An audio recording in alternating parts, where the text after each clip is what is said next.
Hey everyone. Welcome back to Magic Bloodline. Get ready for an amazing tale. What if Harry discovered he owned the Daily Prophet at age 4 and exposed Dumbledore's manipulations? Smash that like button and subscribe for more. Here we go. Chapter 1, The Room That Shouldn't Be. The summer Harry Potter turned 4, he learned 3 things. The first was that cupboards could be bigger on the inside than the outside, which he'd suspected for a while but hadn't been able to prove. The second was that his name wasn't just Harry, it was Hadrian James Potter, and that sounded important enough to matter. The third was that his grandfather had left him a newspaper. It started, as most things in Harry's life started, with something going wrong. Dudley had gotten a new toy, a remote-controlled helicopter, red and very shiny, and had immediately decided the best use for it was chasing Harry through the downstairs hallway until Harry backed himself into a corner near the cupboard door. Dudley was laughing that particular laugh of his, the one that was mostly just noise, and Harry had pressed himself against the wood of the door and felt the familiar hot prickling behind his eyes that meant he was about to do something Aunt Petunia would be very upset about. He didn't mean to open the door differently. He just grabbed the handle. But the handle turned the wrong way, inward instead of out, which was wrong because cupboard doors opened outward. Harry knew this. He lived in the cupboard, and then he fell backward through it, and the door swung shut behind him, and Dudley's helicopter sound went muffled and then quiet. Harry sat on a cold stone floor in the dark and breathed very carefully. The cupboard he knew had exactly 4 feet of space in front of his cot, a broken shelf with his 2 shirts on it, and a smell like damp shoes. This place smelled like old paper and candle wax. And when his eyes adjusted, which took longer than it should, because the dark was very dark, he could see it wasn't his cupboard at all. It was a room. Not a huge room, but a proper one. Stone walls, the kind that felt ancient in a way Harry couldn't name but felt in his chest. A wooden desk with nothing on it. A bookshelf with neat rows of leather-bound things that were too dark to read. And on one wall, a portrait in a heavy gilt frame, a man with untidy hair going gray at the temples, spectacles, and an expression of such pleasant surprise that it looked almost painted on. It was painted on. The man was a painting. But then the painting moved. "Oh," said the man in the painting, and his voice was warm and unhurried, the voice of someone who had all the time in the world. "Oh, my. You found it." Harry, who had been 4 years old for exactly 3 weeks and 2 days, said, "Where am I?" "You're in the Potter family vault room." Conceptually. The actual room is impossible, it's a folded space charm that's been in the family since roughly 1693, which is a very long time. Don't worry about that part. The portrait man leaned forward on his painted elbows. "You look remarkably like your father." "My father's dead," Harry said. This was not something that made him sad the way it probably should. He hadn't known his father. He knew the cupboard. Yes. The portrait man's smile stayed but changed somehow. "I know. I'm Fleamont Potter. Your grandfather. I died before you were born, so we've never properly met, which is a shame.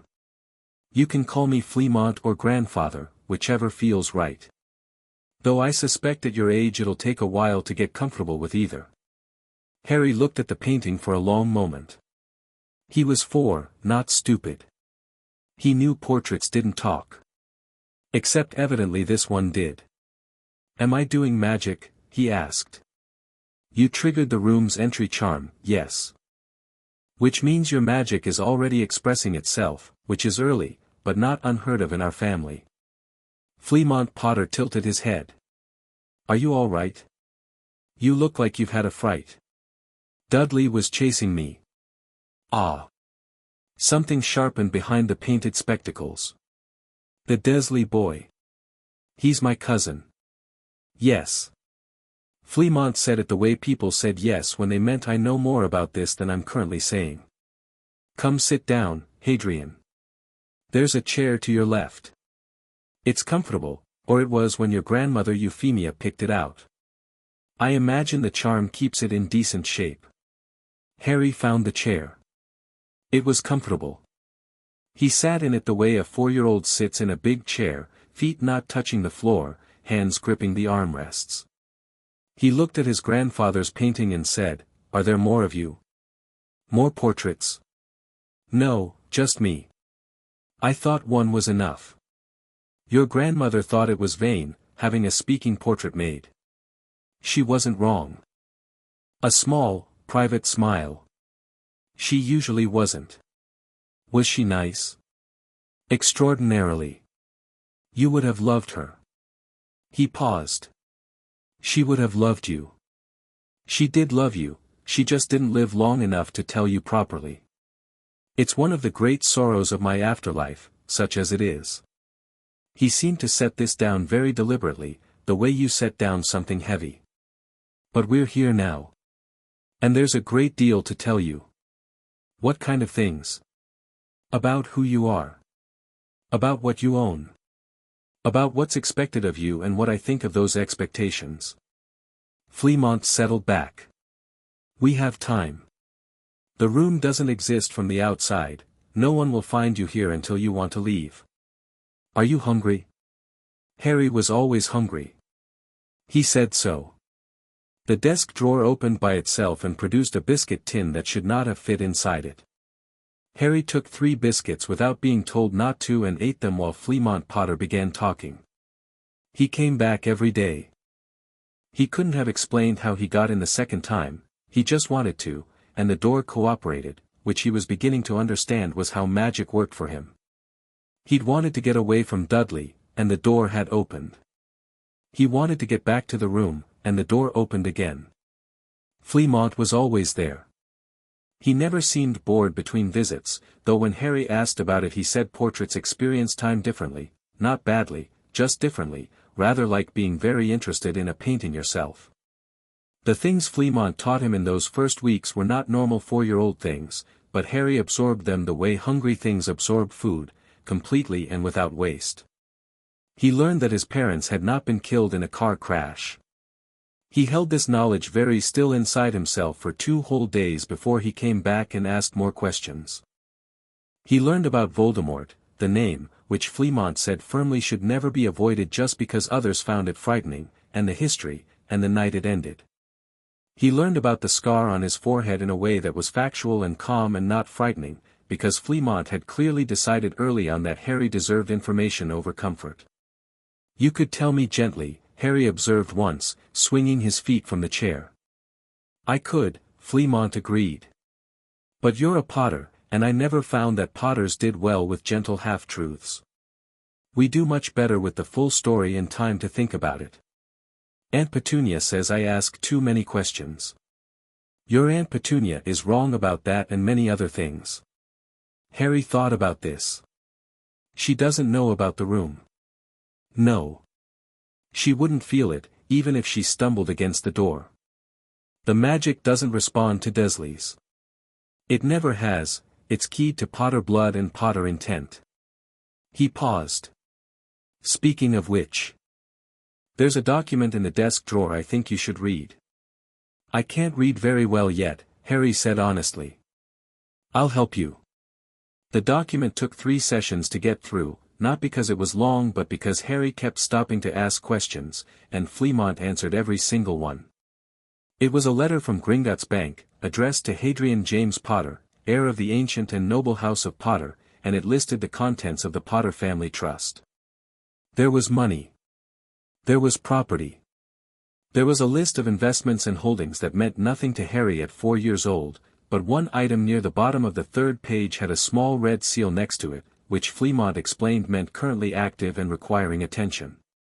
Item 17, controlling interest, 51%, in the Daily Prophet, EST 1743, currently in trust pending heirs majority or demonstrated competence. Managing Trustee, Gringotts Bank, Ragnarok, Senior Account Manager. "That's a newspaper," Harry said.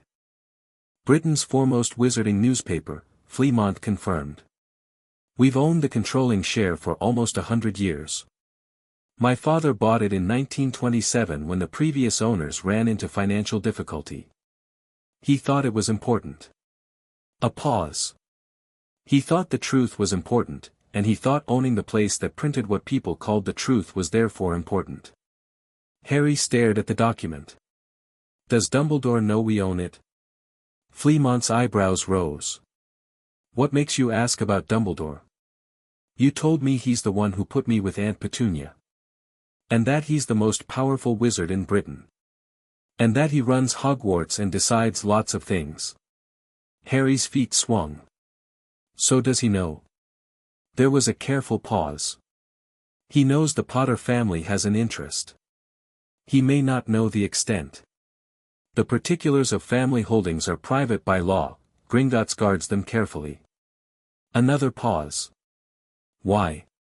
Harry looked at the currently active and requiring attention seal. Because if he knew, and he put me here anyway, that means he either didn't think about it or he didn't think I'd find out. He chewed on his lip. Either way, it seems like information. Fleamont Potter looked at his 4-year-old grandson for a long moment. Your grandmother would have loved you so much, he said softly. The summers had a rhythm after that.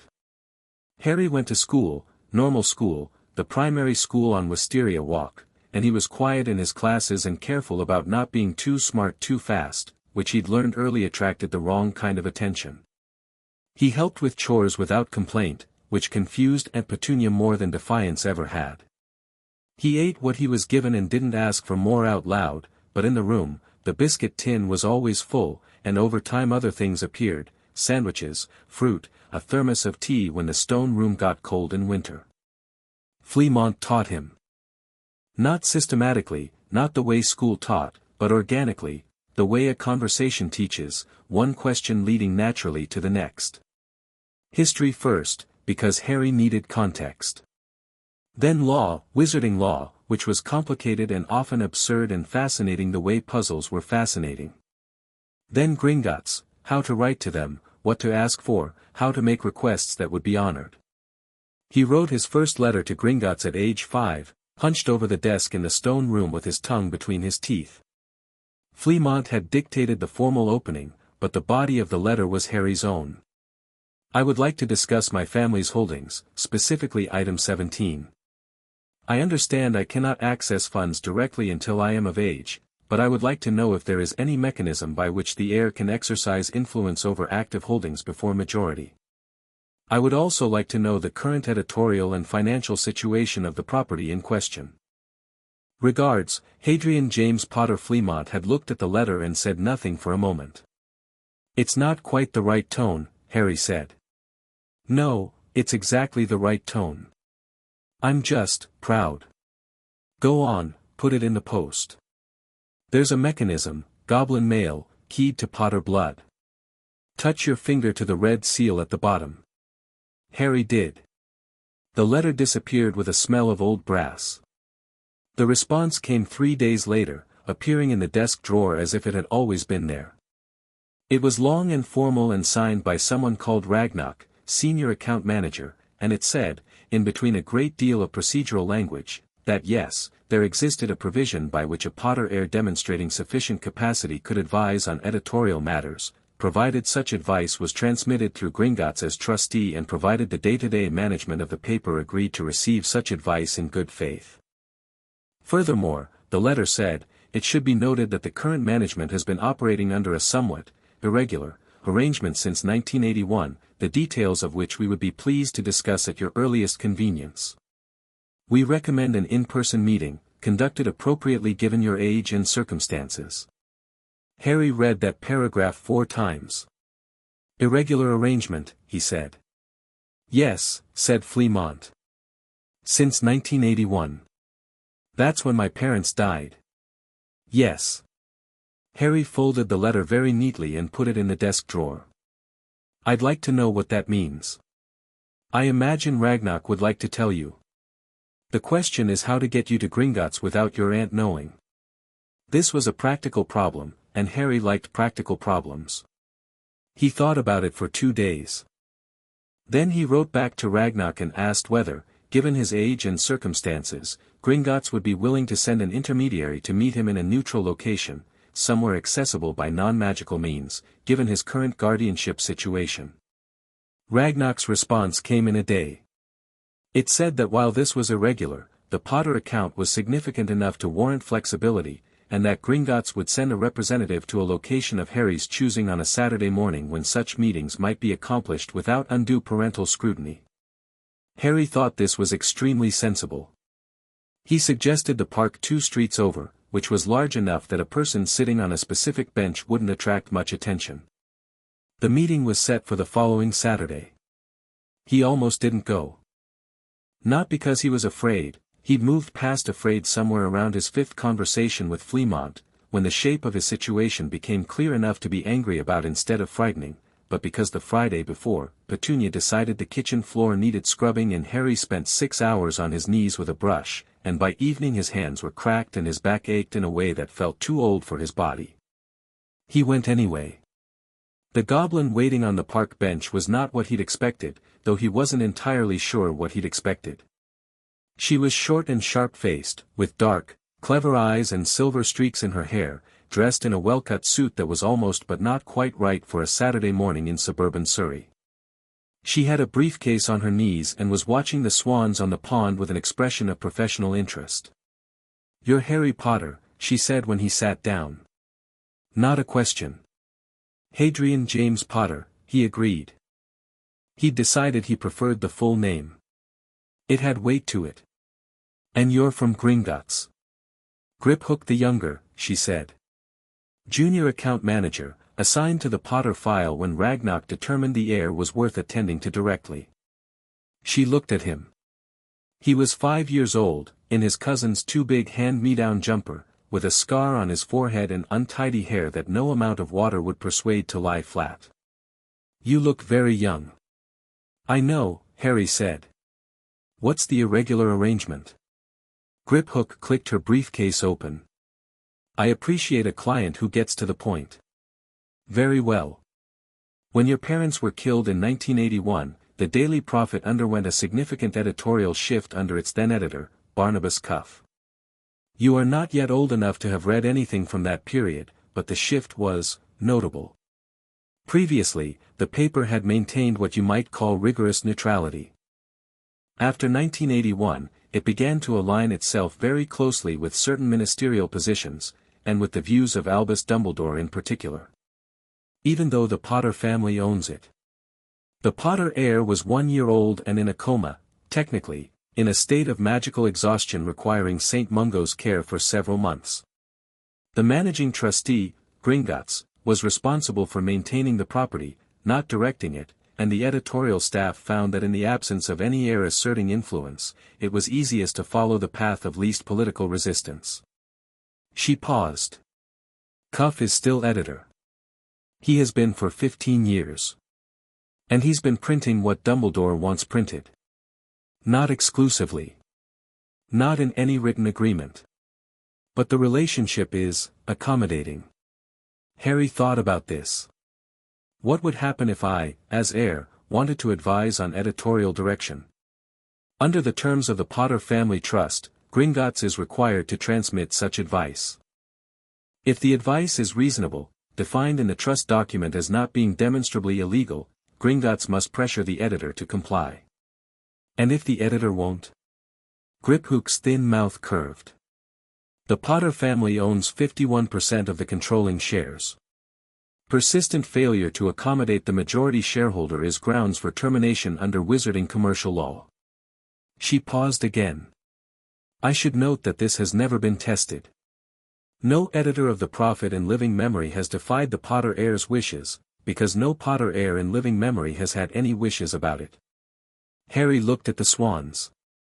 They moved through the water without effort, just barely touching it. He thought about the Prophet printing what Dumbledore wanted. He thought about the world out there, the wizarding world, that didn't know him, that knew only a story about him, a story someone had decided to tell. I want to see copies, he said. Everything the Prophet has printed since 1981. I want to see what they've been saying. That can be arranged. And I want to understand what it would take to make editorial changes. Not big ones, not yet. Small ones. I want to understand what's possible before I do anything. Griphook looked at him for a long moment. How old are you, exactly? 5. She made a sound that was not quite a laugh. 5. Remarkable. She snapped her briefcase shut. I'll arrange delivery of the archive. We'll meet again next month. He turned 6 in July, which was notable for 2 reasons. The first was that Griphook delivered the first year of the archive, 1982, bound in the distinctive green leather of the Prophet's in-house binding, and Harry spent 3 weeks reading it carefully in the stone room, with Fleamont explaining the parts that needed context. It was educational in all the wrong ways. The paper had covered Voldemort's defeat almost reverently, page 1 above the fold, with a photograph of Dumbledore looking solemn and tired. Harry Potter's name appeared in the headline, but the photograph was of Dumbledore. Harry had never seen this photograph, had never seen anything about himself in his life, and something about looking at Dumbledore's face above a headline about his own survival made him feel quietly, precisely furious. Not the hot furious of Dudley's helicopter or the scrape-knee furious of the cold kitchen floor. The cold furious. The kind that didn't fade. He read on. 14 pages about Voldemort's defeat, 3 pages about Harry Potter, all of which focused on the prophecy and the protection and not once mentioned the 11 months Harry had spent in St. Mungo's Recovering, which Griphook had mentioned and which the Prophet apparently hadn't thought worth printing, and then a shift, a visible editorial shift, starting around page 8, a column under Cuff's name celebrating the Ministry of Magic's handling of the crisis, celebrating Dumbledore's leadership, calling for unity and trust in the institutions that had guided us through the darkness. There was one small article, 8 column inches on page 12, about Sirius Black's imprisonment. It was remarkably light on facts. It mentioned his alleged betrayal of the Potters. It did not mention a trial. Harry read that paragraph several times. There wasn't a trial, he said. No, Fleamont said. The article doesn't mention that. No. Who decided not to mention it? That is an excellent question. Harry set the paper down very carefully. He would come back to this. He would come back to all of it. But first, the second notable thing about turning 6. He met Luna Lovegood. She appeared in the park while he was waiting for Griphook, an early meeting, late July, warm afternoon, wearing a dress with sunflowers on it and earrings that were somehow made of small radishes, which Harry thought was peculiar but not in a bad way. She sat down on the other end of his bench without asking, which he respected, and stared at the swans. "Do you see the one on the left?" she said. Harry looked. There were 3 swans. The one on the left was eating something near the bank. Yes. She's been having an argument with her mate for 3 days. He went off with the other one. She's very tired about it. Harry looked at the swans more carefully.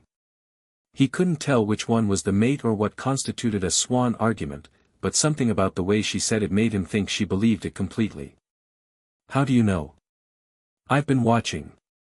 She turned to look at him. She had eyes the color of rain on a window and an expression of absolute, uncomplicated attention. "You come here every few weeks." "I've been watching that too." "Are you spying on me?" "No. Observing. There's a difference. Spying is when you don't want the other person to know. I don't mind if you know." She held out her hand. "I'm Luna. My dad publishes a magazine." Harry shook her hand. "I'm Harry. My family owns a newspaper." Luna's eyes went slightly wider. "Which one?" "The Daily Prophet." She considered this. "That's quite well known." "I know." Harry looked at the swans. The one on the left had stopped eating and was staring at the water. "Do you know much about it?" "The Prophet?" "Dad says it prints a lot of things that aren't true and not enough things that are." She said this without particular judgment, as fact.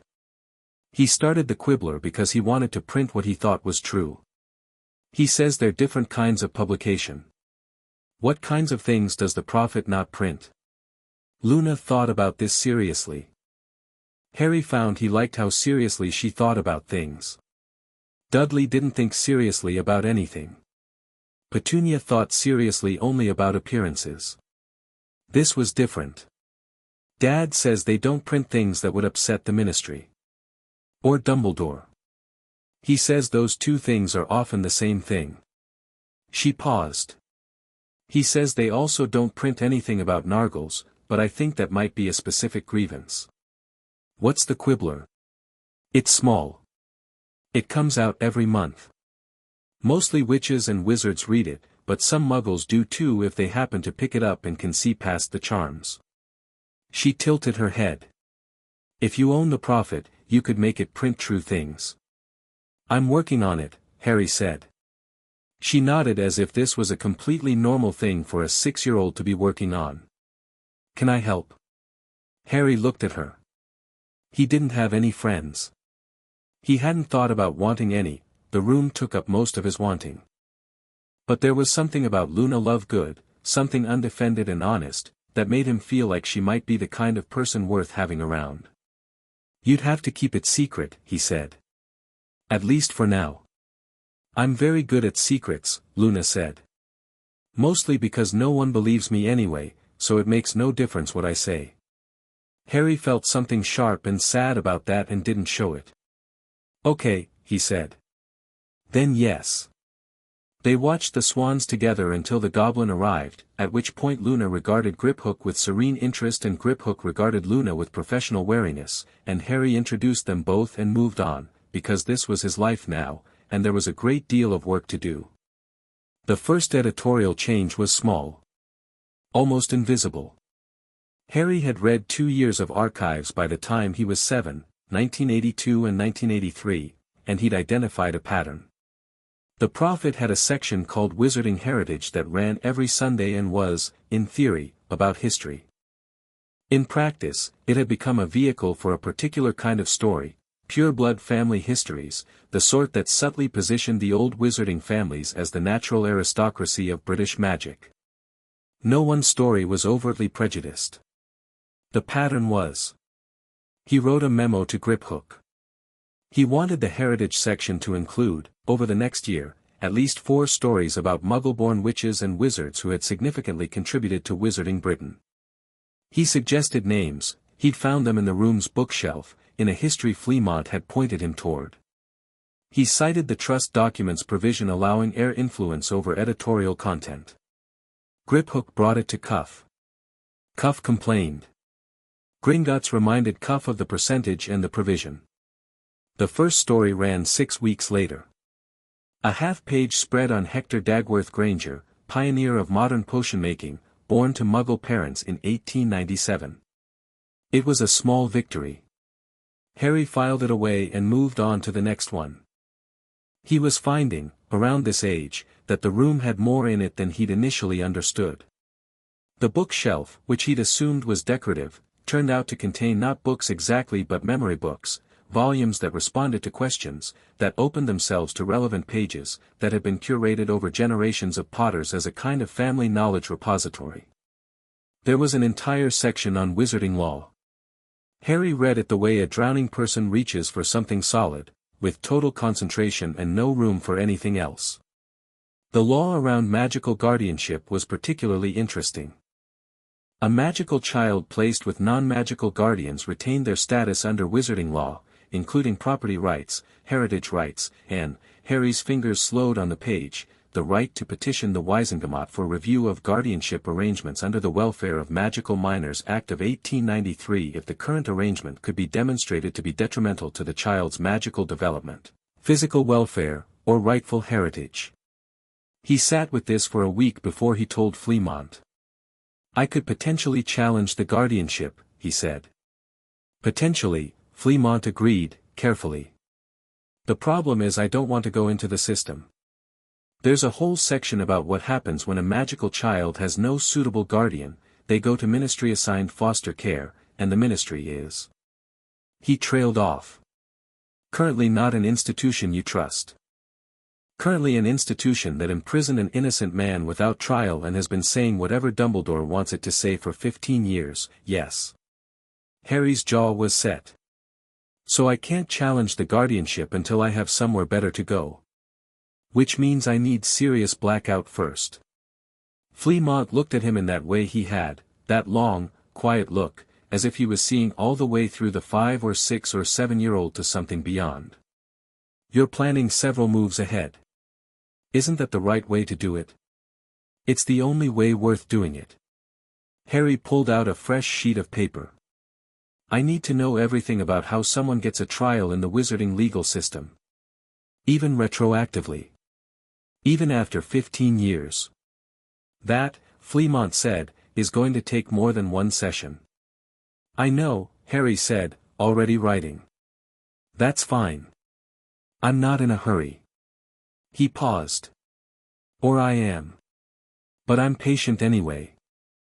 Outside, in the house that wasn't his, Aunt Petunia was making dinner for Dudley and Uncle Vernon and not him, and the summer was long and hot and ordinary. Inside the room, Harry Potter, Hadrian James Potter, heir to the ancient and noble house of Potter, majority shareholder of Britain's foremost wizarding newspaper, was learning how to be dangerous. He was 7 years old. He thought he was just getting started. Summer rain came early that August, the kind that made Privet Drive smell like cut grass and wet concrete, and Harry was in the garden pulling weeds when the idea came to him the way ideas sometimes did, not gradually but all at once, like stepping off a step you didn't know was there. He'd been thinking about Sirius. About the trial that hadn't happened. About Dumbledore, who had put Harry here and who had, must have, known about the trial. About the prophet, which had 8 column inches and no facts. Someone had let it happen. And then the rain started, and Petunia called him inside in the tone she used when she wasn't actually worried about him getting wet but thought the neighbors might see him standing in the garden and wonder about her, and Harry wiped his hands on his terrible jeans and thought, someone had let it happen, and the prophet had helped, and he owned the prophet, and he was 7 years old, and he was going to fix this. Not today. Not for a few more years. He wasn't ready yet. But the shape of it was forming, and it was clear, and it made him feel something he didn't have a good word for, a kind of fierce, steady warmth, the opposite of the cold fury but just as precise. It felt like purpose. He went inside and ate his dinner and didn't say anything about it, and that night in his cupboard he lay on the cot and listened to the rain and thought about newspapers, and truth, and what happened when the most important story in the world had never been properly told. He thought he might be the one to tell it. He closed his eyes. He slept better than he had in months. Chapter 2, Ink and Ownership. The letter arrived on a Tuesday, which was a washing day, which meant Harry spent the morning feeding sheets through the mangle while Petunia stood behind him and found things to criticize. The mangle was old and the sheets were heavy and the rhythm of it, feed, turn, was the kind of work that left his mind completely free, which he'd learned to think of as a benefit. He was thinking about Barnabas Cuff. He'd requested Cuff's personnel file through Gringotts. Grip Hook had raised an eyebrow at this, which Harry was learning was her version of visible surprise, and the file had arrived in the desk drawer 2 weeks ago. Cuff had been editor since 1979. He was 63. He'd been given the position by the previous majority shareholder, Henry Alfred Potter, Harry's great-uncle, who had died 6 months before Cuff's first edition ran. There was a gap in the file between 1981 and 1982, a gap that corresponded exactly to the months when the Potter heir was in St. Mungo's, and when the record picked up again, Cuff's salary had increased by 40% and his editorial direction had made a clean, quiet pivot toward the ministerial center. Someone had paid for that pivot. Harry had been trying to prove it for 3 months. He couldn't yet. But the shape of it was there. He was so deep in thought that he didn't notice the letter fall through the mail slot until Petunia made a sharp, strangled sound, the sound she made when something upset the order of her world, and he looked up from the mangle to see her standing in the hallway holding an envelope like it might bite her. It was addressed to him. The address was, Mr. H. J. Potter, the cupboard under the stairs 4, Privet Drive, Little Whinging, Surrey. He took it from her hand before she'd fully decided what to do with it. The envelope was thick cream parchment and sealed with a crest he recognized, the Gringotts seal, the one Grip Hook used for formal correspondence, and Petunia's face had gone the color of old wax. "Who?" she started. "Business correspondence," Harry said. He was 7. He said business correspondence the way other 7-year-olds said football practice, like it was simply a fact about his life. "I'll handle it." He tucked the letter under his arm and went back to the mangle, and Petunia stood in the hallway for a long moment doing absolutely nothing, which was deeply unlike her. He read the letter in the room that evening. It was from Ragnarok himself, not Griphook, which meant it was significant. The letter was formal in the way Gringotts' letters were always formal, which was like being addressed by an institution rather than a person, and it said, in precise measured sentences, that a question had arisen in the management of the Prophet that exceeded Griphook's authority to resolve and required the heir's direct input. The question was this: Barnabas Cuff had received an offer to purchase the non-Potter shares in the Daily Prophet, the remaining 49%, from a consortium of investors whose identities were currently obscured behind a series of shell companies registered in the Isle of Man. The purchase, if completed, would give the consortium 49% of the paper. Combined with any editorial influence they might then exert, this would effectively neutralize the Potter majority, since newspaper management required not just the largest share but active, engaged ownership. The letter ended, "We advise the heir to consider whether now might be the appropriate time to assert a more active presence in the paper's management. We remain, as always, servants of the account." Harry read it twice. Then he read the attachment, which was a summary of the shell companies and their registered agents, and he sat with this for a long time. Someone was trying to buy out the Prophet from under him. He looked at Fleamont. "Who uses shell companies in the Isle of Man?" "Old money," Fleamont said immediately. "People who want to own something without anyone knowing they own it." "Could it be Dumbledore?" Fleamont was quiet for a moment. "Dumbledore doesn't have the kind of money this would require. He's wealthy by wizarding standards, but not this kind of wealthy." A pause. "The Malfoy family, on the other hand, Lucius Malfoy." Harry had read about Malfoy in the archives. The man was everywhere in the political reporting of the 80s and 90s, always at Fudge's elbow, always described as prominent philanthropist and ministry supporter, never described as what he'd been before 1981. He was a Death Eater. And claimed imperious curse after Voldemort fell. Was believed, was fined, retained his status. And now he's trying to buy 49% of the paper that my family owns, through companies no one can trace back to him. Harry drummed his fingers on the desk. If he can't control the paper outright, he can at least dilute it. Make it harder for me to push editorial changes without a board fight. That's a sophisticated reading of the situation. I've been reading corporate law. Harry pulled out a fresh sheet of paper. I need to talk to Ragnarok. Not just Griphook, Ragnarok. Can Gringotts facilitate a real meeting this time? If anyone can get a 7-year-old into Gringotts without ministry knowledge, it's the goblins. That's what I thought. He started writing. Also, I need to tell Cuff something. Oh. I need to tell him I know about the offer, and I know he hasn't refused it, and I want him to understand what that tells me about whose side he thinks he's on. Fleamont was quiet for a moment.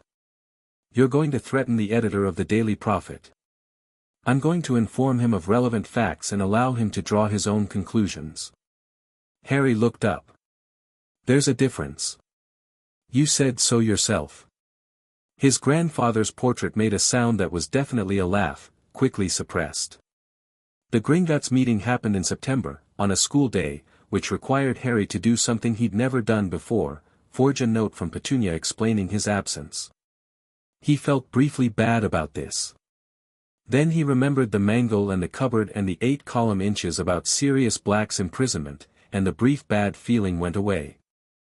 He took the train from Little Whinging to London. He'd saved his pocket money for 3 months, which meant he had exactly enough, and walked from King's Cross to the Leaky Cauldron, which he found by standing very still on Charing Cross Road and looking for the place that Muggle's eyes seemed to slide past. It was exactly where Fleamont had said it would be. The barman, Tom, ancient and cheerful, looked at him with undisguised surprise. "Young Potter," Tom said. He had clearly been briefed. Gringotts sent word you'd be coming. Right through the back. Harry followed him through the pub and into the courtyard and tapped the brick. Fleamont had walked him through it 4 times, from memory, and the arch opened, and Diagon Alley spread out before him. He stood there for exactly 3 seconds, taking it in. The noise and color of it. The smell of potion ingredients and fresh bread and something that might have been magical residue, sharp and clean. The witches and wizards moving between shops with a kind of comfortable purposefulness. Then he adjusted his terrible jumper, which was Dudley's and 3 sizes too large, and walked down the alley toward the white marble building at the end. He was 7 years old. He walked like he was late for a meeting. Ragnarok was not what Harry expected. He'd built a mental picture from Griphook, sharp and small and efficient, and had extrapolated upward. But Ragnarok was old. Genuinely old, the kind of old that had texture to it, wrinkles laid over wrinkles, eyes that had seen enough to stop being impressed by most things. He sat behind a desk that was wider than Harry was tall and looked at Harry with an expression that was not warm and not hostile but intensely evaluative. "Sit down, Herr Potter," he said. Harry sat. The chair was designed for adult proportions and his feet didn't touch the floor, which he ignored with some effort. "You've been busy," Ragnarok said. "I've been learning," Harry said. It seemed like the right thing to do before making large decisions. "And now? Now someone is trying to buy influence over my newspaper through shell companies, and I'd like to stop them, and I have a few ideas about how, and I wanted to discuss them with the person who has the full picture." He paused. "Which is you?" Ragnarok looked at him for a moment longer. "The consortium is 3 entities, all registered to agents in the Isle of Man. We have traced 2 of the 3 to a single source, Malfoy family funds, routed through Gringotts Zurich. The 3rd we have not yet traced, but the financial pattern suggests a different origin, possibly ministry funds, possibly private. So there are 2 people involved. Not 1. That is our assessment." Harry thought about this. If Malfoy is involved, it's because he wants to control what the paper prints about him and his family. He's a former Death Eater who bought his way out of Azkaban.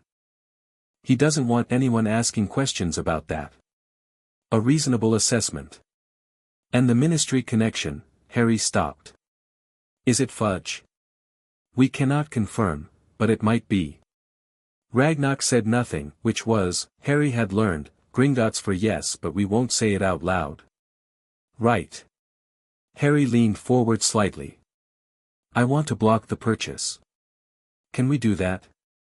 The non-Potter shares are not ours to restrict. The current holders can sell to whomever they choose. Can I buy them first? A pause. The Potter Trust includes sufficient liquid assets, yes.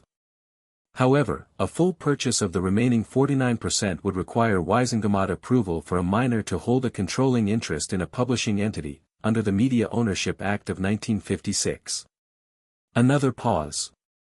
That approval would bring your existence and assets to the attention of the ministry. Which is what Dumbledore is trying to prevent. Harry sat back. Not frustrated, thinking. Okay. Different approach. I don't buy the shares.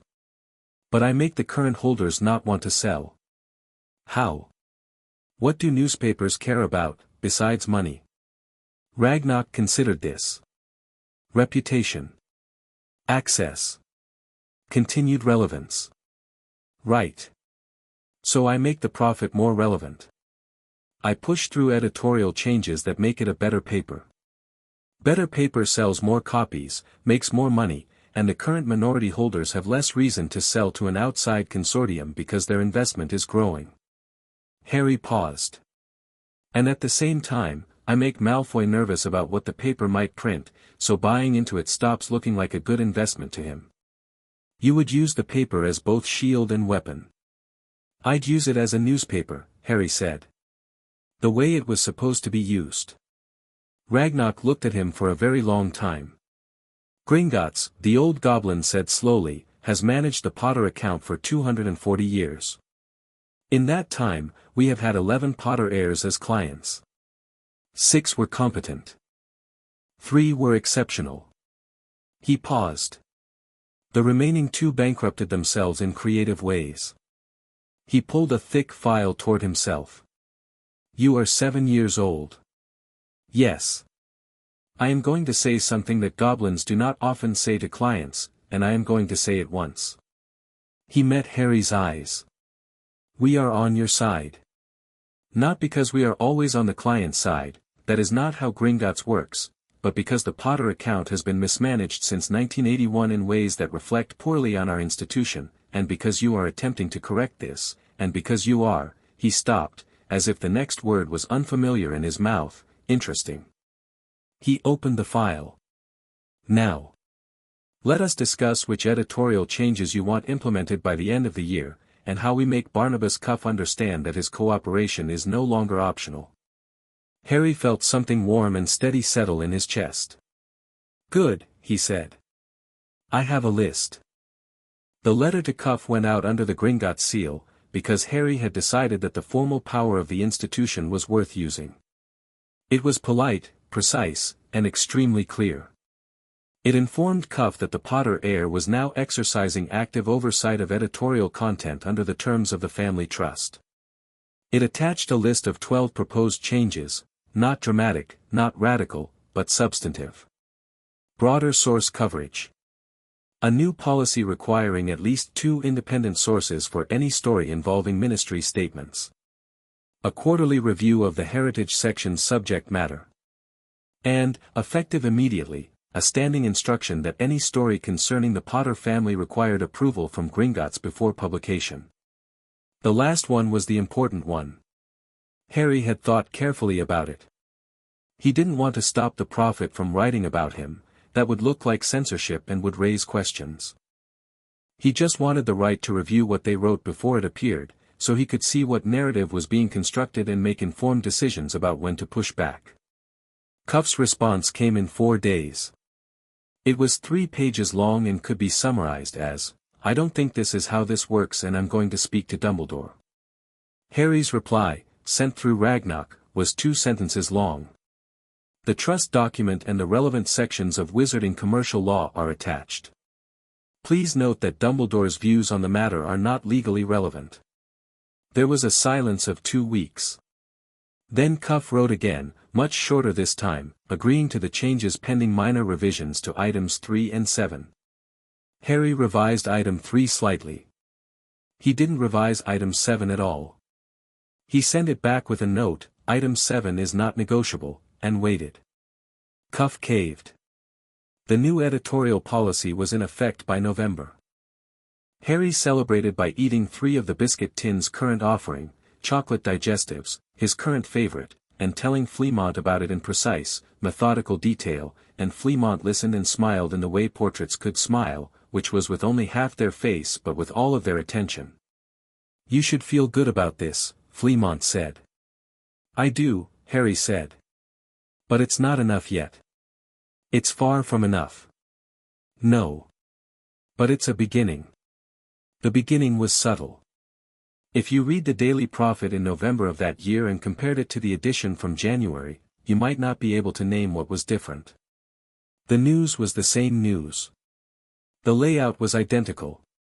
But there were small things, a story about a Muggle-born potions researcher that ran on the front page of the supplement.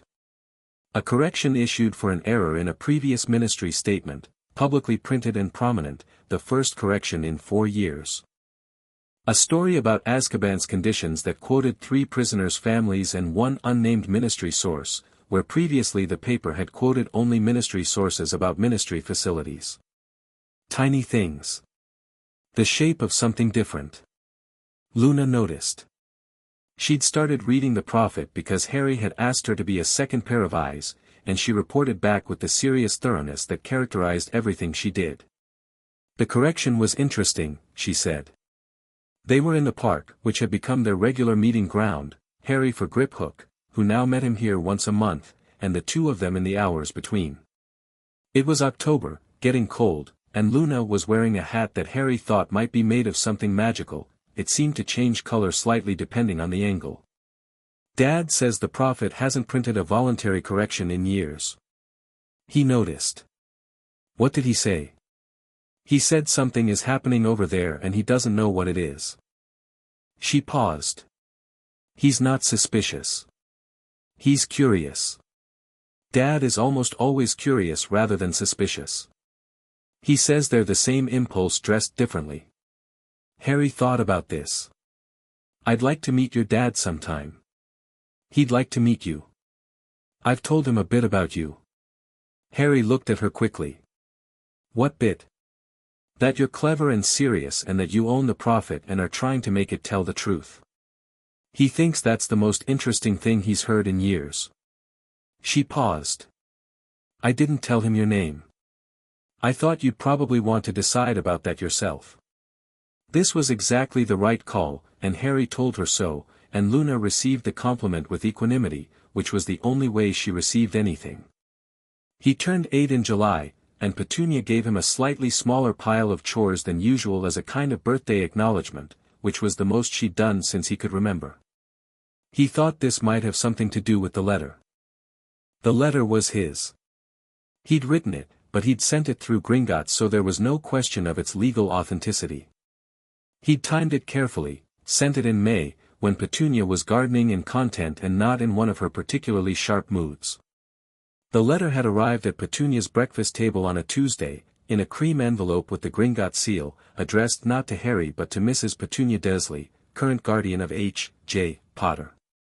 It had explained, in the language of formal financial notification, that Harry Potter was the heir to the Potter family trust and was exercising his legal rights under wizarding law, and that Gringotts Bank was required to inform his current guardian that any significant alteration to the heir's physical welfare, health, or educational circumstances would be flagged as potentially actionable under the Welfare of Magical Minors Act of 1893 and would require Gringotts' review. It had not threatened Petunia directly. Harry had been very careful about that. It had simply informed her that Harry's welfare was being monitored by an institution powerful enough to have its own building on the most important street in magical Britain, and that this institution was aware of his circumstances. He'd been in the room when the letter arrived. He couldn't see the kitchen from there, obviously, but he'd come out 20 minutes later to find Petunia standing at the kitchen sink washing a single cup, which she'd already washed, staring at the garden with an expression he'd never seen on her before. It looked, Harry thought, like reassessment. She didn't hit him. She'd never hit him, to be precise, it was always subtler than that, a kind of managed absence, a careful withholding, but after the letter there was a different quality to the absence. More careful. Less casual. He got slightly more food. The cupboard gained a real pillow and, eventually, a lamp. It wasn't kindness. He didn't mistake it for kindness. But it was a change, and changes could be built upon. He started sleeping better, which improved his thinking, which improved everything else. The change in his thinking that winter was about Dumbledore. He'd been circling the Dumbledore question for years, reading around it, approaching it from different angles, trying to understand not just what the man had done but why. He'd read everything the prophet had ever printed about Albus Percival Wulfric Brian Dumbledore, and he'd read the Gringotts file on the Potter family's interactions with him, which was careful and factual and notably did not include any documentation of Dumbledore's decision to place Harry with the Dursleys, which meant that decision had been made privately, without paperwork, without legal process, without a single written record. This was illegal under wizarding law. Not mildly illegal. Significantly illegal. Magical guardianship placement without Wisengamot approval was a violation of the Welfare of Magical Minors Act, Section 12, and carried penalties including removal of the child from the illegal placement and censure for anyone who had facilitated it. Harry had known this for about 6 months and had been sitting with it, carefully, figuring out what it meant. It meant that Dumbledore had done something irrevocably illegal.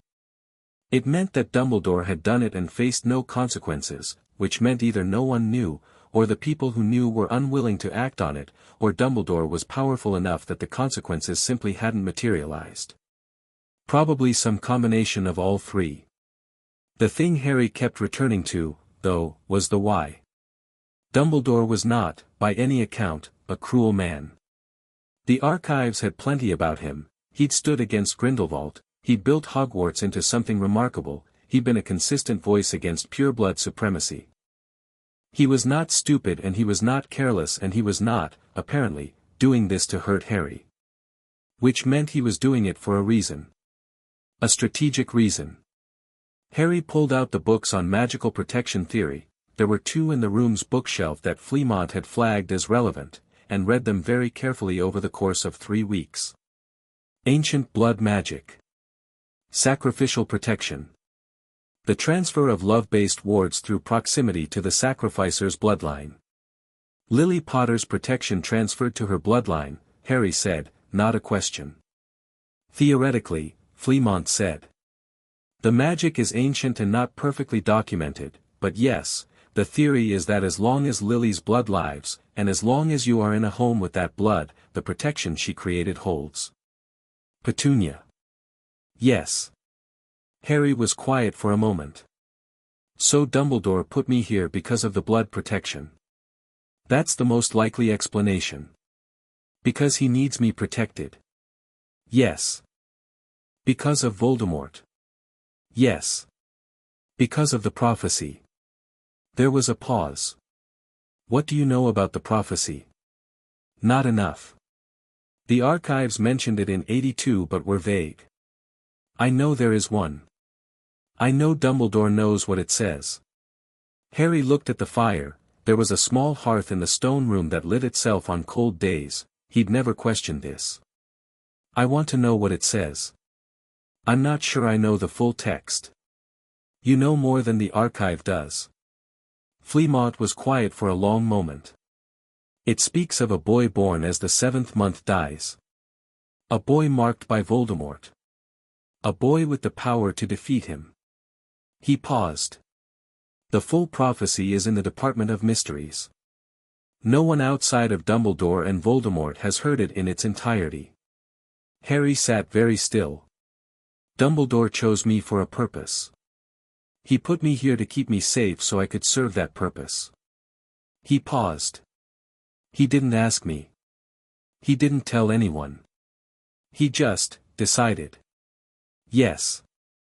He's been managing this whole thing, the story about me, the way the world sees me, where I live, what I know, managing it the way you manage a resource. Harry's voice was even. Not angry. Analytical. He's been the director and I'm supposed to be the hero he points at the right moment. That's one way of describing it. What's another way? Flemmont thought about this for a long time. He genuinely believes it's the only way. He's not doing it from malice. He's doing it because he's looked at every alternative and he's convinced himself this is the path that ends with the fewest deaths. A pause. He may even be right about the destination. Where he's wrong is the cost he's decided others should pay for it. Me. You. Sirius. Anyone he's moved around this board without their knowledge. Harry stared at the fire. Outside the room, the winter pressed against Privet Drive. If he's managing the story, Harry said slowly, then the most important thing I can do is stop being manageable. He looked up. The Prophet publishes what I want it to publish. The goblins know who I am and what I'm doing. Luna's father runs the Quibbler. He paused. I need more pieces. What kind of pieces? The truth about Sirius Black. The truth about the trial that didn't happen. The truth about who made that decision, who knew about it, who let a man rot in Azkaban for years because it was convenient. He spread his hands on the desk. If Sirius gets a real trial, he comes out. If he comes out, I have a legal magical guardian. If I have a legal magical guardian, Dumbledore's arrangement becomes challengeable. And if all of that happens loudly, publicly, in the paper and the Wisengamot and the press, Dumbledore can't quietly move you somewhere else without everyone watching. Exactly. He was 8 years old. He was planning someone's liberation from prison. He thought it was the most important thing he'd ever done. The research took months. Harry was meticulous. He'd learned meticulous from Fleamont and from the law books and from the very bones of the stone room, which seemed to reward careful work. He built a file. Griphook helped him access public Wisengamot records, which were technically public but practically obscure. You had to know they existed to know where to look. He found what he was looking for in 3 sessions. Sirius Orion Black had been arrested on the 3rd of November, 1981. Had been transported to Azkaban on the 5th. Had never appeared before the Wisengamot. Had never had a wand examined. Had never been asked whether he wanted legal representation. The record of his arrest cited Auror Field Authority under wartime emergency powers, which had technically expired with Voldemort's defeat, 19 days after Sirius was arrested. The arrest was illegal. The imprisonment was illegal. All of it, illegal, and 12 years of silence. Harry put the file in order. He wrote a summary, clear, factual, no editorializing, and sent it to Ragnarok with a note asking whether Gringotts had any mechanism for bringing this to the attention of the Wisengamot directly, as a banking institution with standing, without it appearing to originate from the Potter heir. Ragnarok's response: Gringotts has standing to file a complaint on behalf of any party whose financial interests intersect with a legal irregularity. As Sirius Black is technically the heir to the Black family account and the Black family account intersects with several Potter holdings, we have standing. We will proceed on your instruction. Harry's instruction was brief: not yet. Hold it until I tell you.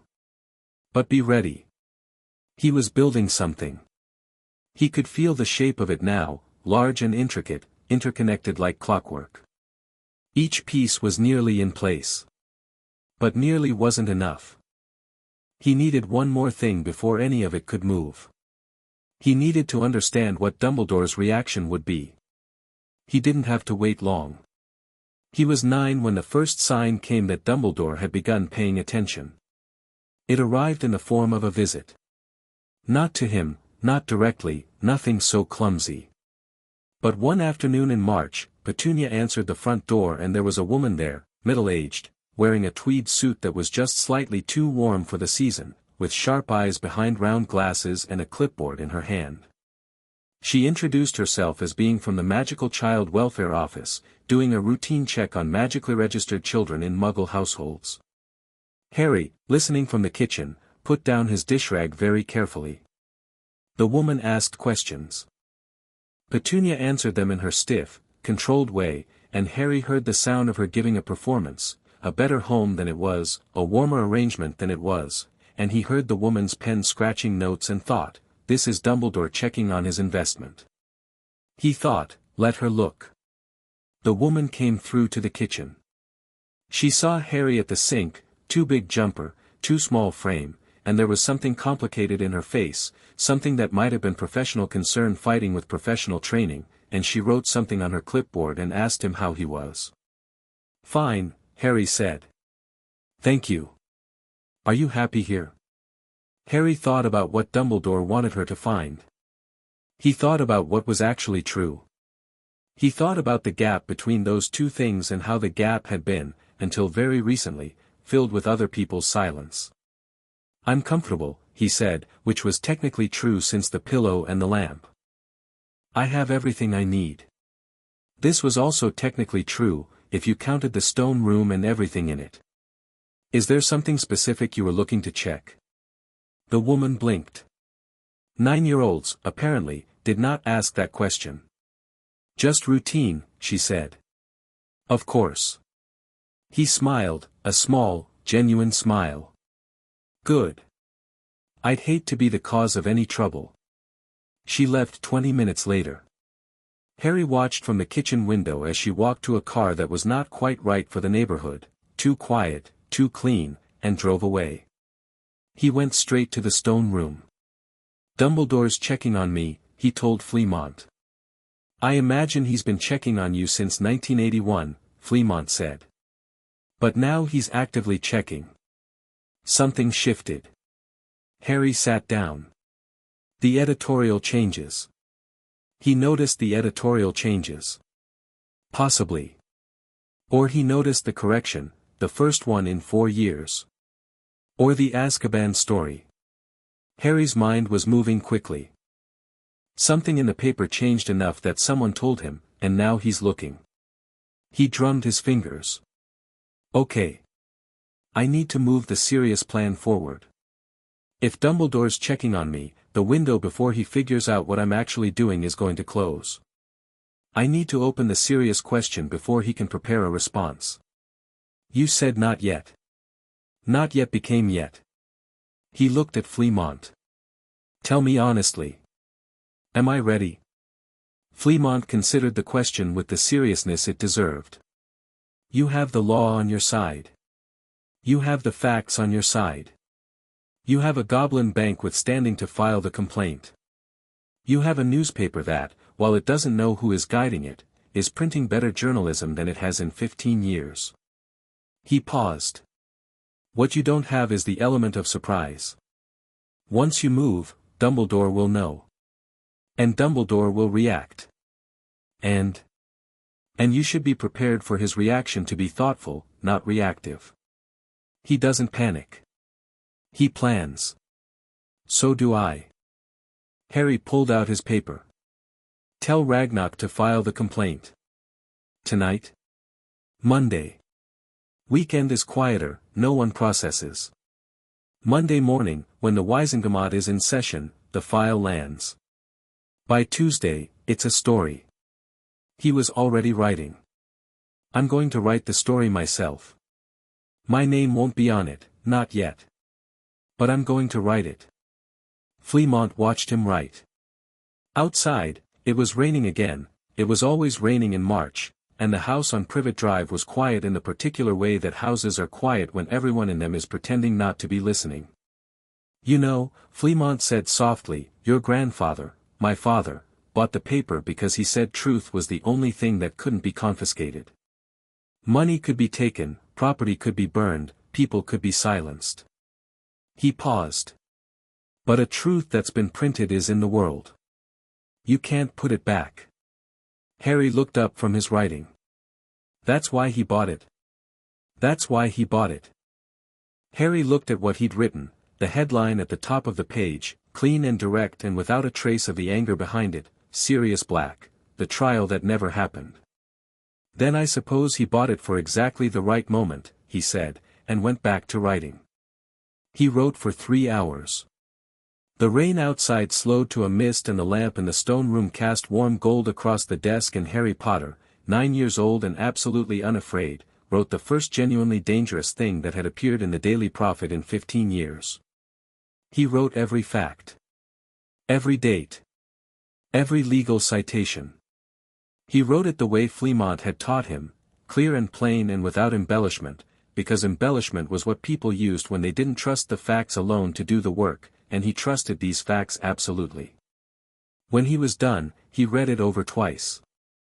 Then he sealed it and sent it to Ragnarok with a note, with the Wisengamot filing. Front page.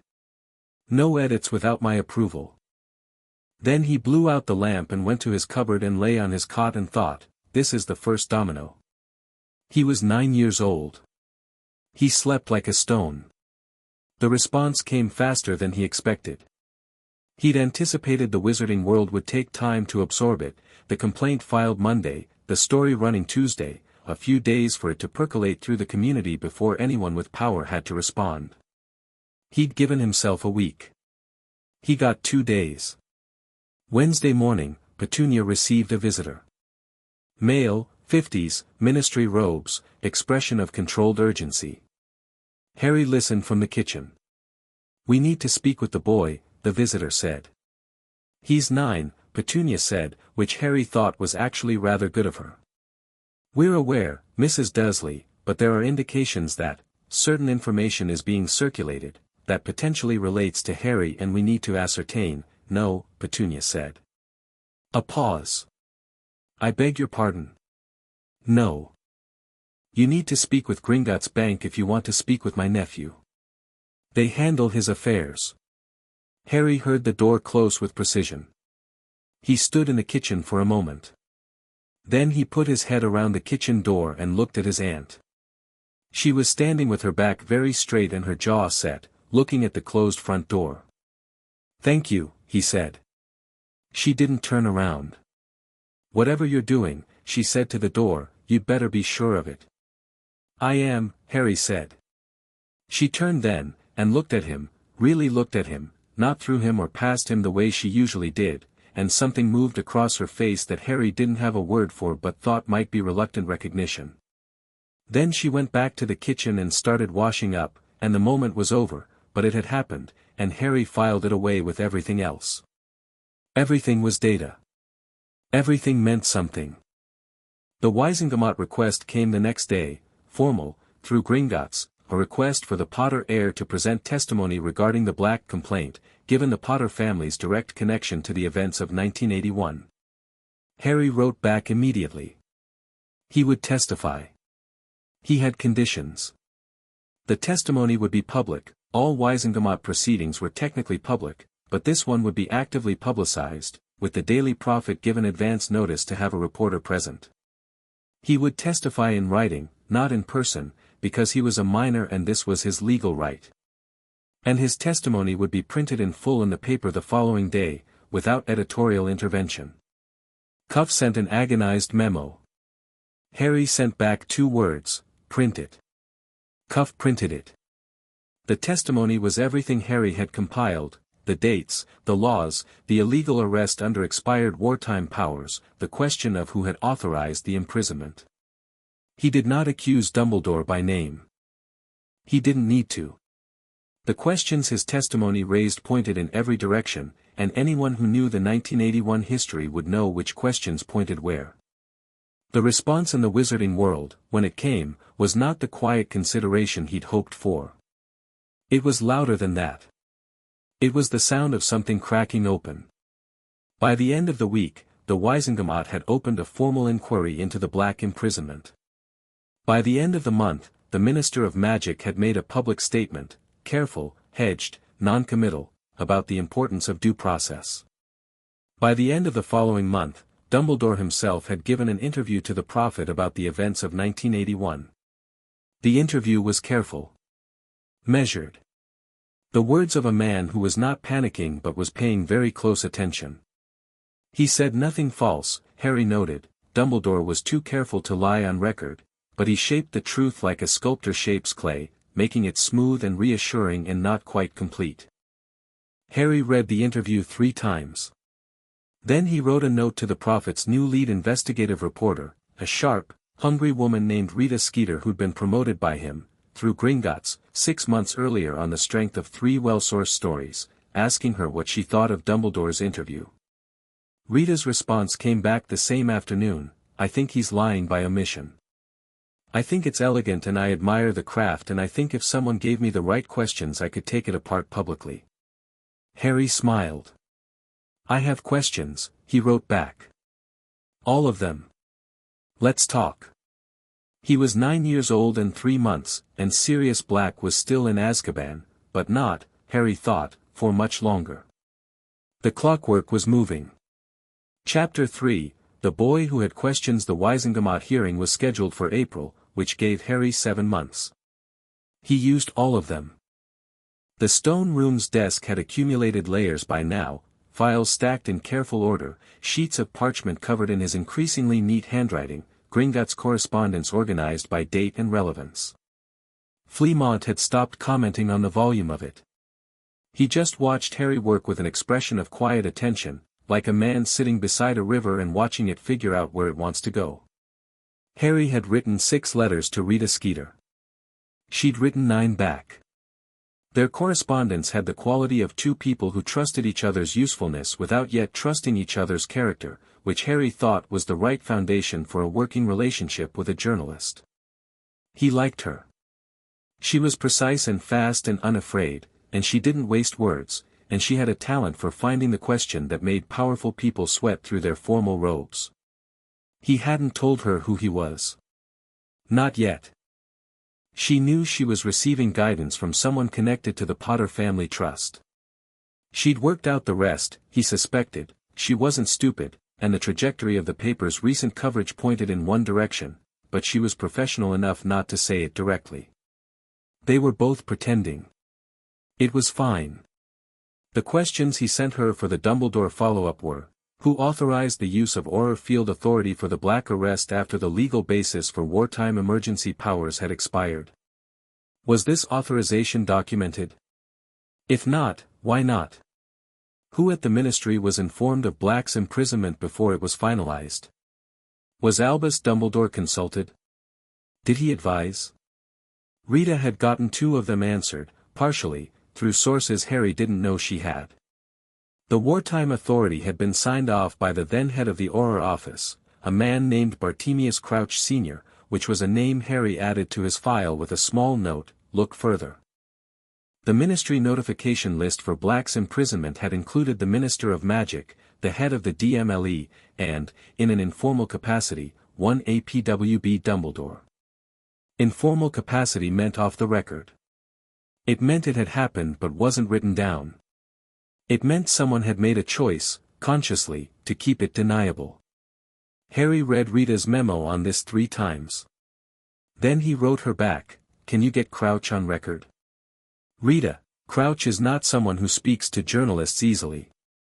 Harry, he's currently the head of the Department of International Magical Cooperation. He's going to want the Wisengamot inquiry to go smoothly so it doesn't overshadow his department. You have leverage. A pause of 4 days. Then, he'll speak on background. Not for attribution. Harry, for now that's enough. What does he say? Rita, he says the Black arrest was the fastest he'd ever processed. Says he was told by a very senior colleague that the evidence was overwhelming and that speed was essential. He won't name the colleague. Harry stared at that for a long time. He pulled out a blank sheet and wrote, very small, at the top, someone told Crouch to rush. That someone knew about Pettigrew. Which means they either knew Pettigrew was alive or they needed the case closed before anyone looked closely. Why? He didn't have the answer yet. But he had the question, which was more than anyone else did. Luna came to the park in January with a new hat. This one appeared to be made from a modified tea cozy, which she wore with complete sincerity, and a folder of her own. I've been reading the Quibbler archives, she said, settling onto the bench with the folder on her lap. Dad has every issue going back to 1975. I found something. Harry looked at the folder. What kind of something? The kind that makes Dad very quiet. She opened it.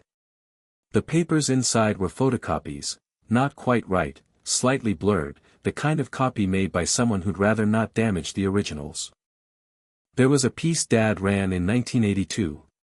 He almost didn't run it because the source couldn't be named. But he ran it because he said the detail was too specific for invention. Harry took the top sheet. The piece was about Peter Pettigrew.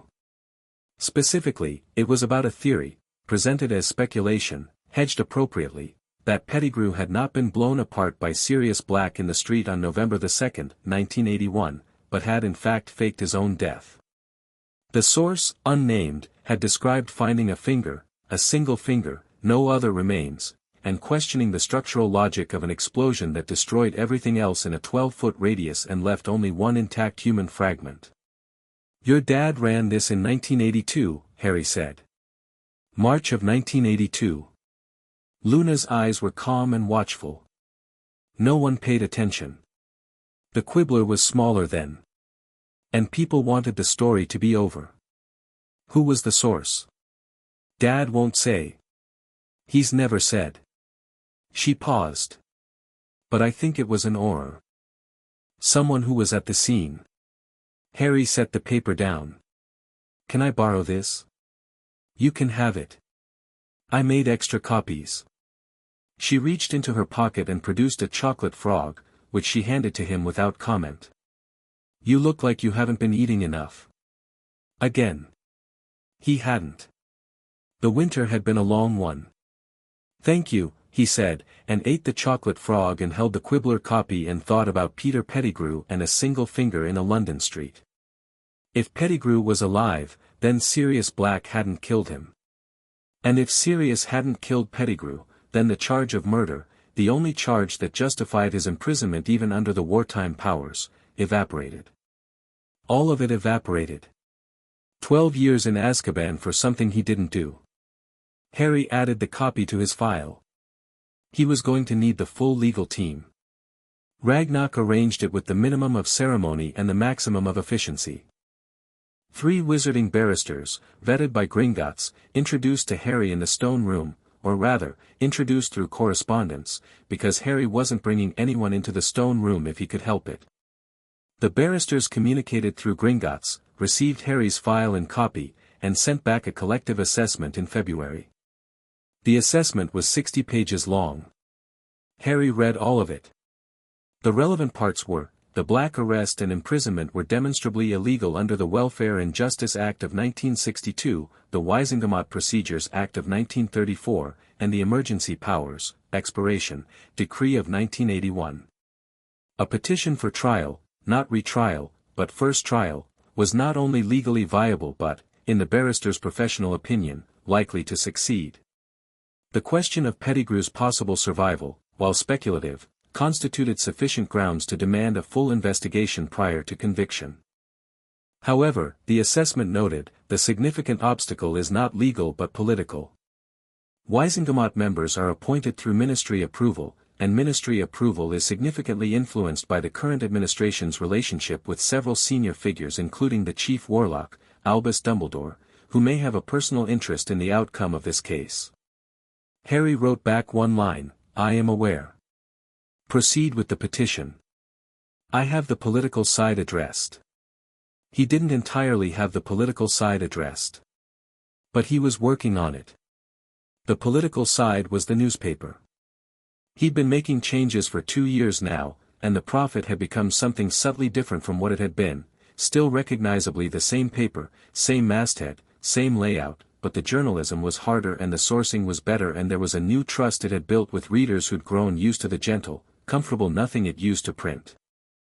The Prophet's circulation had gone up 11%. Cuff had mentioned this in a memo with the tone of a man who resents being proven wrong. Harry had filed the memo under good. Now he needed the paper to do something specific. Not an attack, attacks invited counterattacks, and Dumbledore was better at counterattacks than almost anyone alive. What he needed was a sustained, factual record of questions asked and not answered. The kind of journalism that didn't accuse but implied. That didn't conclude but pointed. That gave readers the facts and trusted them to do the arithmetic. He wrote Rita a 4-page brief. She wrote back 3 pages, heavily annotated. He wrote back 2 pages, making one significant change to her suggested approach. She wrote back, "Why not lead with the illegality? It's the strongest point." He wrote back, "Because the strongest point is also the most easily dismissed. Lead with the questions no one has answered for 12 years.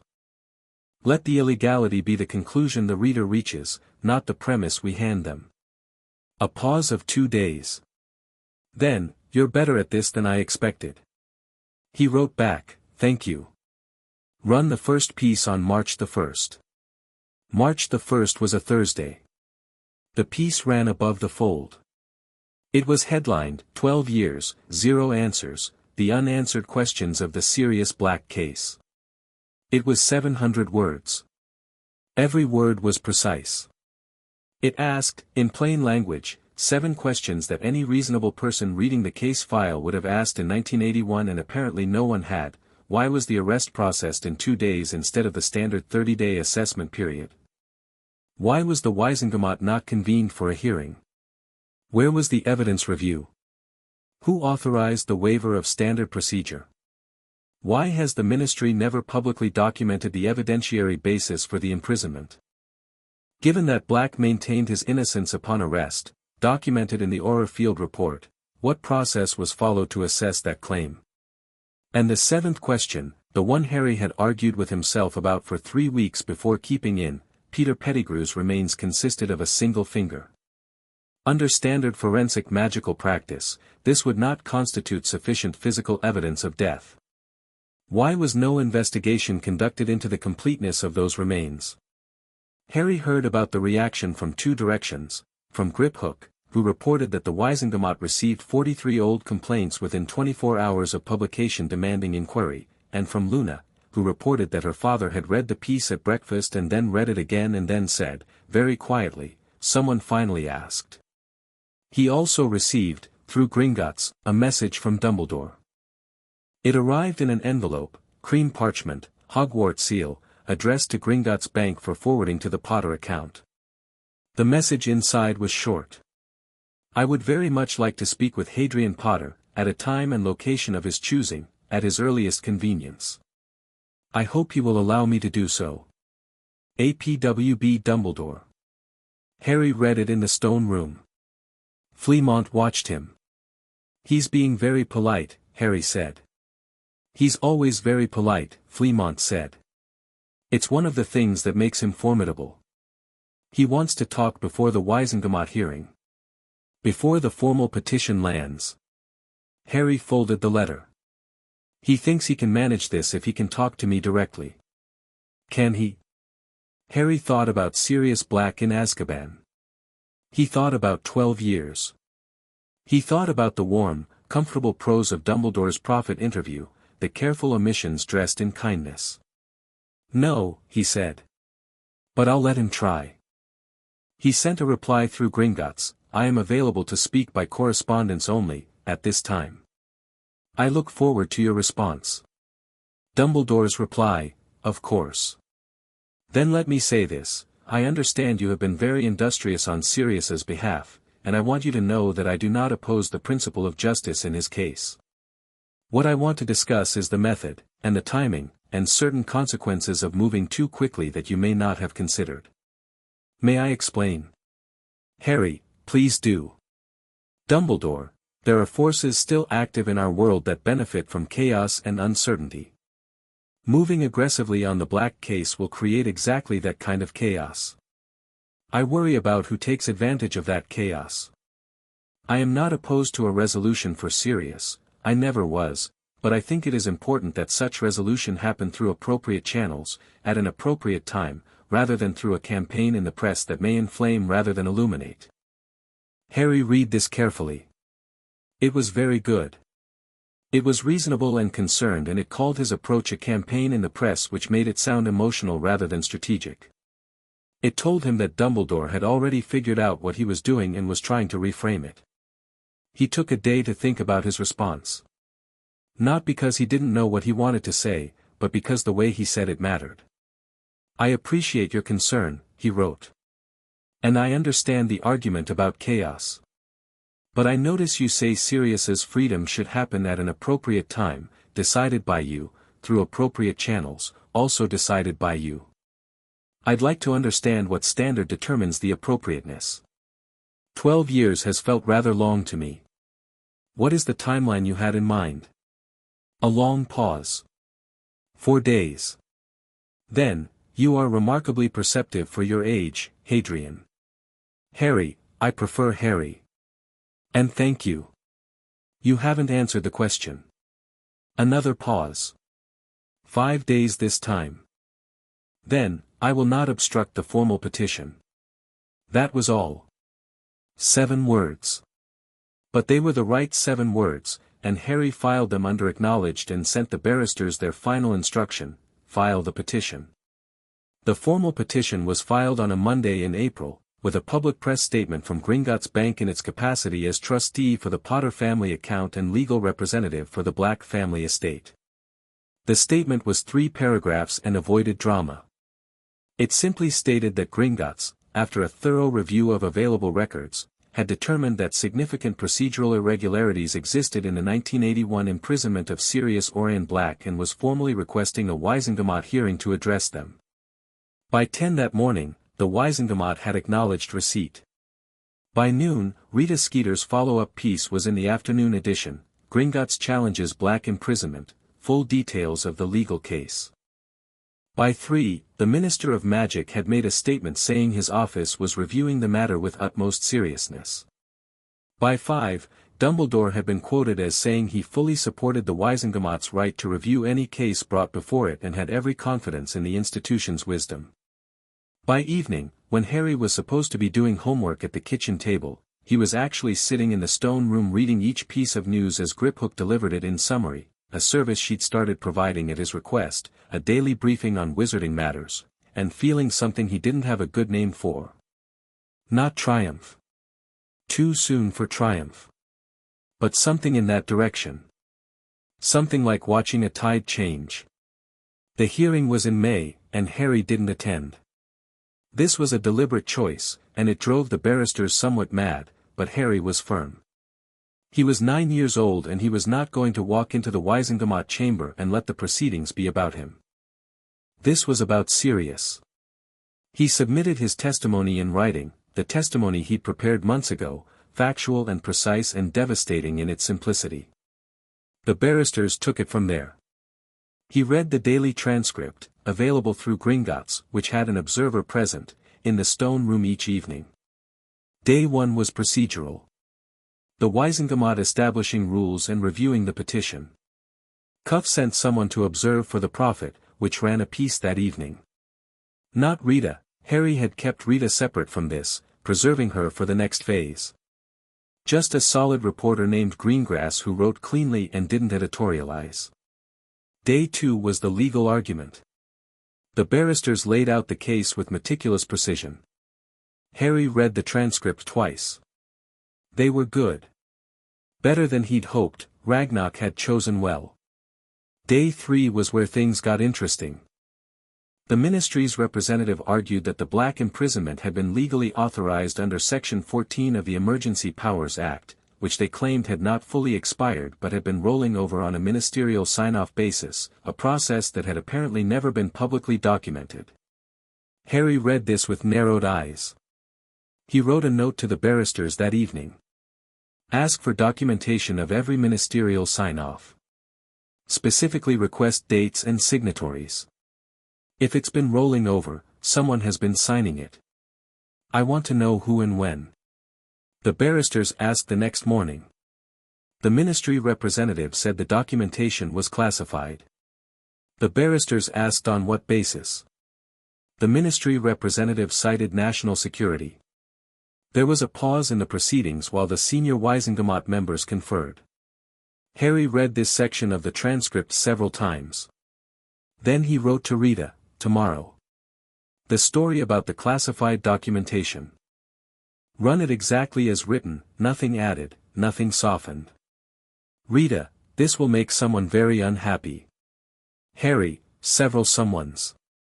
Run it.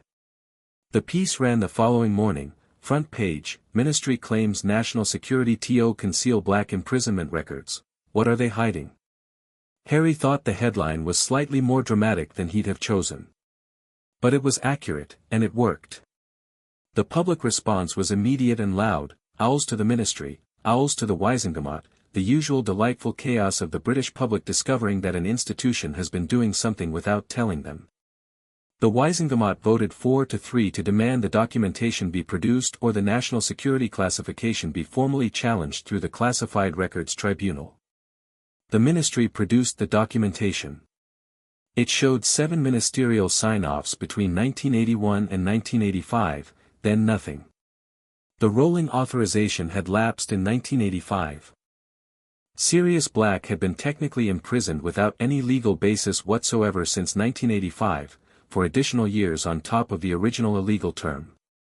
Harry read this in the stone room at 9 o'clock on a Wednesday evening and sat very still for a full minute. Then he went to the bookshelf and pulled out the law volume and found the relevant statute and read it. Then he wrote to the barristers. His note was 5 words, "This is your closing argument." The verdict came in June. Harry was in the park with Luna when Griphook arrived, shorter meeting than usual, because she had news. She sat on the bench beside him and Luna sat on Harry's other side and Griphook opened her briefcase and said, without preamble, Sirius Orion Black has been found by the Wisingamot to have been illegally imprisoned. He is to be immediately transferred from Azkaban to St. Mungo's Hospital for evaluation and treatment. All charges against him are considered null and void, pending the ongoing investigation into Peter Pettigrew's survival. Harry nodded. He'd thought he'd feel more. But it was more like completion. Like a sentence ending properly. What about Pettigrew, he said. The Wisengamot has issued a formal request for an investigation. The ministry has assigned an Auror team. They're not optimistic about finding him. I'm not optimistic either. But it needs to be formal. Harry paused. How long until Sirius is out of St. Mungo's? MetaWizards estimate a minimum of 3 months, given the severity and duration of exposure. Is he being told about me? About who pursued the case? Griphook paused in a way that meant she was choosing words. He's been told the case was brought by his legal allies. He has asked who those allies are. What did you tell him? We told him that the information would be provided when the heir was ready to provide it. Another pause. He wept, Mr. Potter. When they told him the verdict. We thought you should know. Luna put her hand briefly on Harry's arm, said nothing, and took it away. It was exactly the right thing to do. Thank you, Harry said to Griphook. Tell him soon. Tell him James Potter's son sends his regards and is looking forward to meeting him when he's well. Griphook looked at him for a moment. Then she clicked her briefcase closed and left. Harry and Luna sat in the park for a while. The swans were there, the female one, the one Luna said had been having the argument, was back with her mate. Something had resolved. How do you feel? Luna asked. Like I've been holding my breath for a long time, Harry said. And I just exhaled. Luna nodded. What happens now? Now Dumbledore knows exactly what I can do. Harry looked at the swans. And now I need to be ready for what he does next.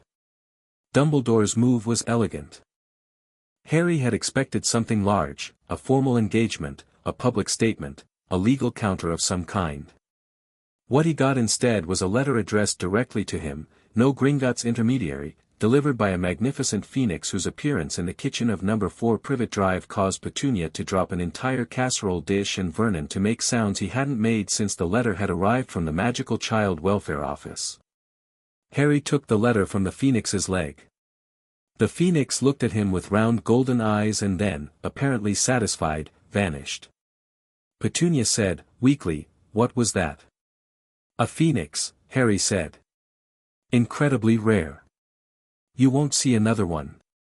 He looked at the letter. I'll be in my room. He meant the cupboard. He said room now, had been saying it for a year, a deliberate choice, because the word cupboard was what other people had decided his space was, and that was their decision, not his.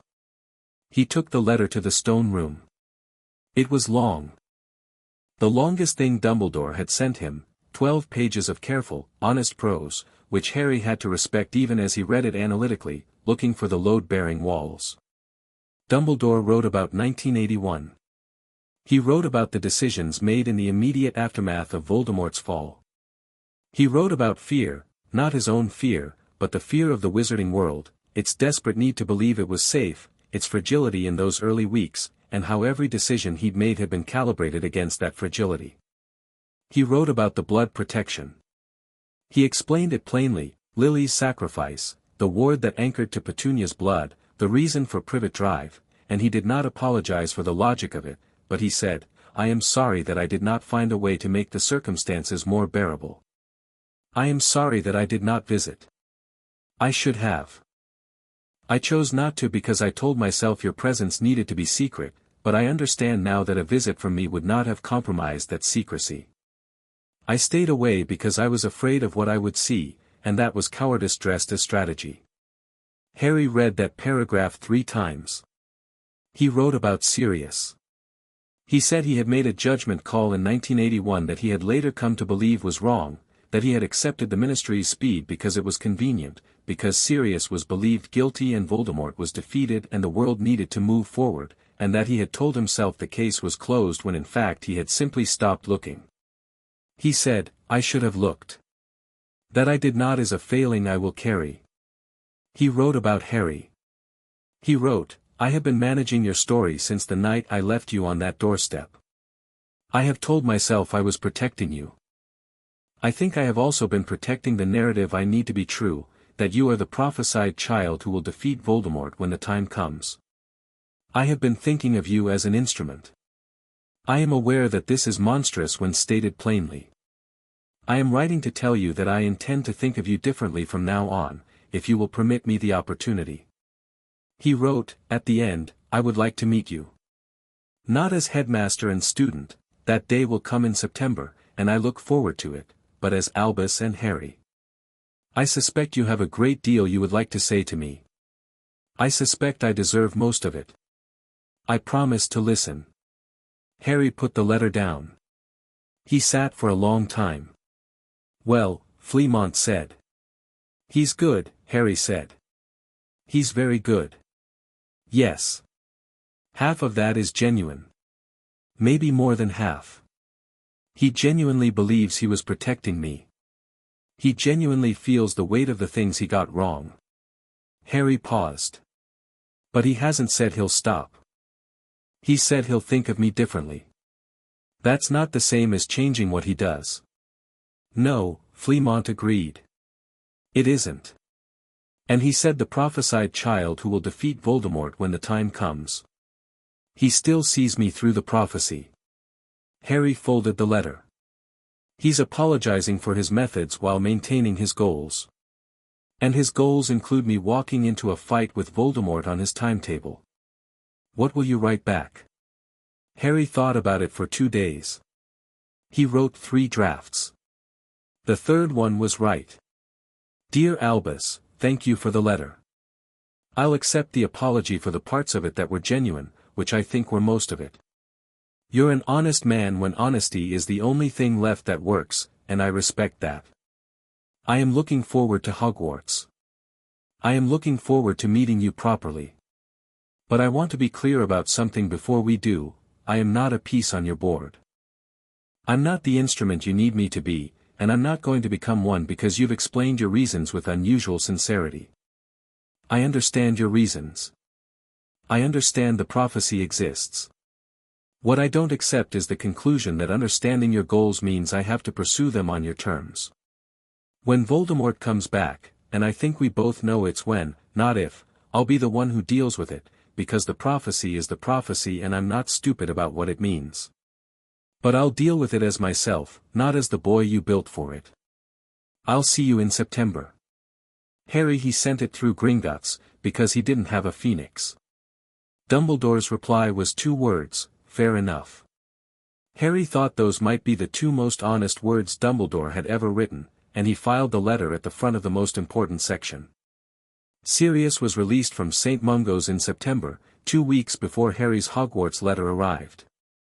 He was thin, not the hollow-eyed skeletal thing the photographs of Azkaban escapees suggested, but genuinely thin, with the quality of someone who has been rebuilding from the inside out and isn't quite done. His hair had gone gray at the sides and his eyes, in the photograph Rita Skeeter published, the first authorized photograph, taken at St. Mungo's with Sirius's permission, were tired and dark and burning with something that wasn't quite grief and wasn't quite joy but was somewhere between both. The prophet piece ran alongside the photograph, free, Sirius Black speaks for the first time. Rita had the interview. Harry had arranged it, had told Sirius, through Gringotts, that he had the right to tell his story on his own terms and that the paper would print every word without editing, which was a promise he'd made to Cuff's considerable displeasure and had enforced anyway. The interview was powerful in the way that only truth told simply can be powerful. Sirius described his arrest. His cell. The Dementors. The thoughts that kept him sane, the knowledge that he was innocent, which he'd said eventually stopped feeling like comfort and started feeling like a weapon he refused to put down. He described what he'd held on to. He didn't name Harry in the interview. They'd discussed it, Harry, through correspondence, suggesting that Sirius's story should stand alone, shouldn't be filtered through anyone else's name. Sirius had agreed immediately, which told Harry something important about him. The interview ran on a Thursday. The following Wednesday, Harry received a letter at Privet Drive. Not through Gringotts. Directly, a regular owl, a big tawny one that landed on the kitchen windowsill and looked at him with the confidence of a bird who knows it has something important. The letter was short. Harry, Gringotts tells me you're the one who did this. All of it. The research, the petition, the paper. They tell me you've been working on it for years. They tell me you were 8 years old when you started. I don't have the words for what that means to me. I've been trying to write this letter for 3 days and I keep running out of language. So I'll just say, James would have been so bloody proud of you. Lily too. I'd like to meet you. Whenever you're ready. No pressure. Whenever. Sirius Harry read the letter in the stone room. He showed it to Fleamont without saying anything. Fleamont read it, or appeared to, how portraits absorbed written text Harry had never fully worked out, and said, he sounds like James. Is that good? Your father, Fleamont said carefully, was the kind of person that made everyone around him feel like they could be braver than they were. He walked into rooms like he'd already decided he belonged there. He paused. He was also occasionally reckless in ways that cost people things. I know, Harry said. I've read the files. He was, overall, a very good man. Better than he knew. Harry looked at the letter for a moment longer. Then he wrote back. Sirius, Hogsmeade. 3rd weekend. I'll be at Hogwarts by then and you'll need ministry clearance for the visit, which Gringotts can facilitate. I want to see you properly. Also, thank you for what you said about my parents. It means something. Harry he sent it that evening. The Hogwarts letter came the next morning. Harry held it in the kitchen, the cream envelope with the wax seal, and thought about everything that had happened in the 4 years since he'd fallen through the wrong door into the stone room, and then he opened the letter and read it and smiled. Not at the letter, exactly. At the timing of it. The world had decided he was ready for Hogwarts at exactly the moment he'd decided he was ready for the world. That felt right. He packed his trunk in the stone room, because most of what he needed was there. The files went into a charmed folder Griphook had provided that compressed them to the size of a paperback. The law books from the shelf were duplicated by magic he didn't ask too many questions about, and Fleamont's portrait, he'd agonized over this for a week, was given a small, warded version of itself that fit inside the lid of the trunk. Not the same as the original. Fleamont had explained that portrait magic allowed for secondary instances, smaller in scope, less in fidelity, but enough for conversation. You'll be fine without me, Fleamont said. I know, Harry said. I just want to be able to talk to you. The portrait smiled the way it always smiled, with all of its attention and only half its face. Take the large legal compendium. 3rd shelf, brown binding. You'll need it 2nd year. Harry took it. He closed the trunk. He stood in the stone room for a moment and thought about the first time he'd fallen through the door, 4 years old and frightened, and how the room had produced a biscuit tin and a talking grandfather and changed everything. Thank you, he said. Go learn things, Fleamont said. And Harry, don't let them make you small. Not the teachers, not Dumbledore, not the students who've been told what to think of you. You know what you are. What am I? Yourself, Fleamont said. That's enough. That's more than enough. Harry nodded. He closed the lid on the trunk. He picked it up and went back through the door and up to the kitchen and told Petunia he was ready. She drove him to King's Cross without saying much. At the station, she stopped the car and did not turn around. Whatever it is you've been doing, she said. With the letters and the goblin people and whatever that thing was that sent letters to me about your welfare. She stopped. You're very like Lily. She always knew more than she should have. It was the first time Harry had ever heard Petunia say his mother's name without making it sound like a wound. Thank you, he said. For not being worse. A long pause. Mind you don't get killed, Petunia said. He got his trunk and walked into King's Cross. Platform 9 3/4 was everything the stone room wasn't: loud, chaotic, vivid, crowded with people who spilled into each other's orbits with the cheerful carelessness of people who belonged. Steam from the scarlet engine rolled across the platform in great warm clouds. Owls protested from their cages. Children ran, parents called, and somewhere to his left a set of twins were arguing about which of them had eaten the other's fudge in a way that suggested the argument had been running since breakfast. Harry walked through it all and felt, for the first time in his life, something like, here. He found a compartment at the back of the train, the quieter end, away from the crowd of families at the platform, and loaded his trunk and sat by the window and watched the platform through the glass. He had Hedwig, he'd saved up and purchased her himself, through Gringotts, a purchase he'd coordinated with Tom at the Leaky Cauldron. She was snow-white and magnificent, and she was currently in her cage on the rack above him looking at the platform with proprietary satisfaction, as if she'd arranged for it to exist. He was watching the twins, red-haired, obviously related to about 5 other people on the platform, when someone knocked on his compartment door. He said, "Come in." A girl stepped in. Brown hair pulled back, front teeth slightly large, eyes that went immediately to the stack of books on the seat beside him with an expression of recognition. She was carrying a large book herself, open, a finger marking her page. "Is anyone sitting here?" she asked. "No," Harry said. "Come in."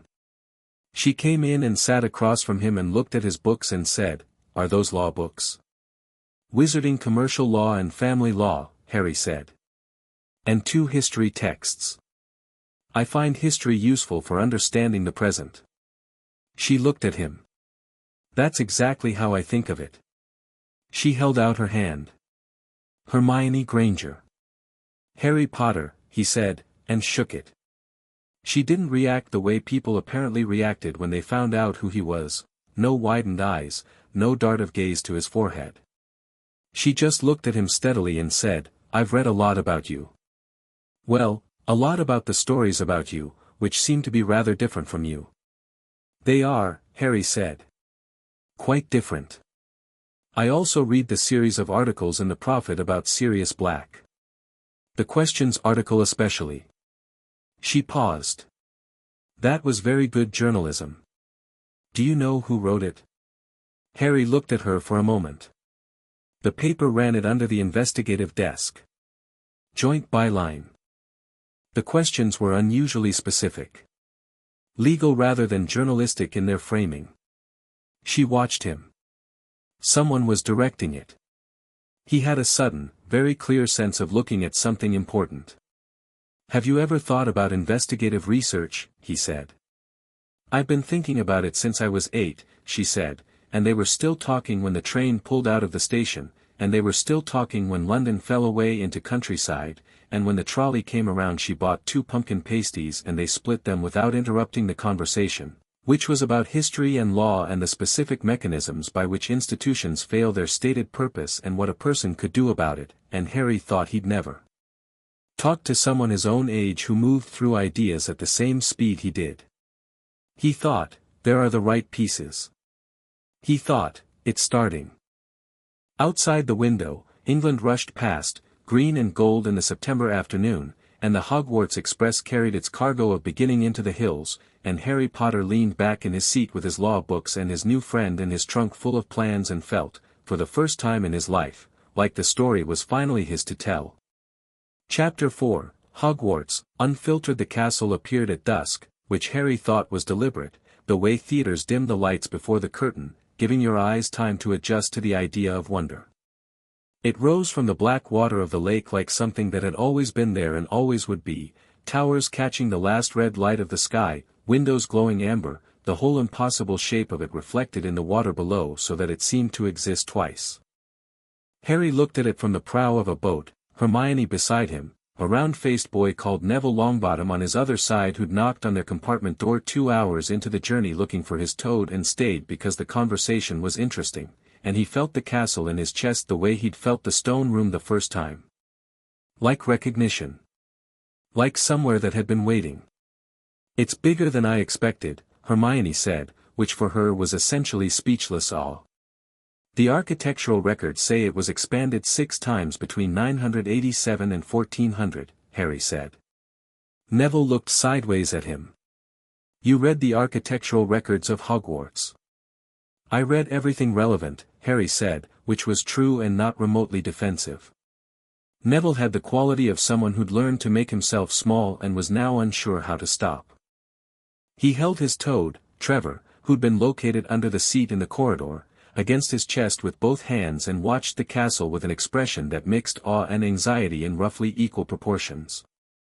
He was the grandson of Augusta Longbottom, who Harry knew from the files as a formidable Wisengamot member who voted consistently on the right side of things but never loudly. Neville had clearly been raised by someone with strong opinions about what he should be and a persistent sense that he wasn't quite it. Harry had met people like that in books. He'd recognized the shape of it in himself, once, before the stone room. He filed Neville under worth watching and looked back at the castle. The boats moved across the water without anyone rowing them. Harry thought about the mechanics of it and then decided to just let it be magic. The sorting happened the way the books described: the hat, the stool, the great hall full of candles and noise, and the collective, slightly predatory attention of 400 students watching 11-year-olds get sorted.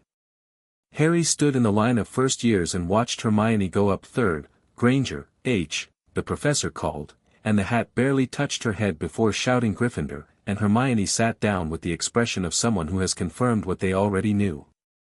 Longbottom, N., went up looking like he expected bad news and came down a Gryffindor with such evident surprise that half the table laughed, affectionately. Neville sat down and stared at his plate as if he wasn't sure the laughter was affectionate. Harry watched this. Then, Potter, H. He walked to the stool. He was aware of the sound the great hall made, not silence exactly, but a particular quality of attention, 2,000 eyes finding a focus. He sat down. The hat dropped over his head and went dark. "Well," said a voice in his ear. Dry, ancient, amused in the way of something that has seen enough to find everything slightly funny. "This is unusual." "Is it?" Harry thought back. "You're the first student in 40 years who's come to me having already read my sorting criteria and cross-referenced them with the historical outcomes of sorting decisions." A pause. "Where did you find that information?" "Family library," Harry thought. "And the Hogwarts, a history supplementary volume that isn't in the main edition." Chapter 12. That volume was supposed to be restricted. "I'm a Potter. The restriction is keyed to students, not heirs." He paused. "I'm not trying to game the sorting. I'm just telling you I've read the material." "I know you're not gaming it. You're not the type." The hat seemed to be turning him over, examining him from multiple angles. "Interesting. Very interesting. You do well in Slytherin. The strategic thinking is extraordinary for your age, the patience, the long game. You've been playing it for years." "I know," Harry thought. "You do well in Ravenclaw. The intellectual appetite is genuine, not performative, which matters." "I know that too. But you're going to Gryffindor," the hat said, and it sounded less like a decision and more like an acknowledgement. "Why?" Harry asked, genuinely curious. "Because you could have used everything you know to protect yourself quietly and never attracted attention and waited it out. You could have been comfortable in your invisibility." A pause. "But you chose to make noise. You chose to pull things into the light even when the light was uncomfortable. That's not Slytherin patience and it's not Ravenclaw principle." Another pause. "That's Gryffindor. Rather a specific kind of Gryffindor, the kind that causes headmasters to develop stress-related ailments, but Gryffindor nonetheless." Harry felt something warm about that. Fair enough, he thought. Gryffindor. The hat shouted, loud enough that Harry felt it through his teeth. The Gryffindor table reacted, not the polite applause of the other sortings but something louder, more complicated, shot through with the particular energy of people who have been told all their lives that a person matters and are now confronted with that person in person. Harry walked to the table and sat down across from Hermione and next to Neville and took a bread roll from the basket in the center with the calm of someone who is hungry and knows it, and the noise died down into something more normal. A girl across the table, red hair, freckles, slightly dazzled expression, said, you're really him." "Yes," Harry said. "I'm Ginny. I'm not in your year, I'm second year. Sorry, my brothers told me about you and, sorry." She appeared to become aware that she was babbling and stopped abruptly. "Your brothers are the twins?" Harry guessed, remembering the fudge argument on the platform. Ginny blinked. "And Ron? Ron's in your year, he's, there." She pointed down the table to a red-haired boy who was very deliberately not looking at Harry with the intensity of someone trying very hard not to look. Harry looked at Ron Weasley. Ron Weasley, looked back. He had a friendly, slightly embarrassed face and a faintly guilty expression of someone who had absolutely been staring. "Hi," Harry said. "Hi," Ron said. "Sorry. Everyone said you'd be, sorry." "Everyone said I'd be what? Bigger?" Ron seemed to realize this was not helpful.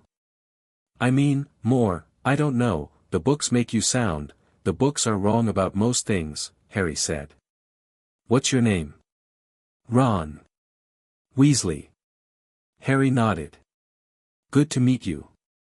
Is the food always this good?" Ron looked at the table as if he'd forgotten the food existed. "Oh, yeah, it's brilliant. The house elves," and he was off, explaining with cheerful expertise which dishes were seasonal and which were permanent fixtures, and Harry listened and ate and let the conversation settle into something easier, and thought pieces.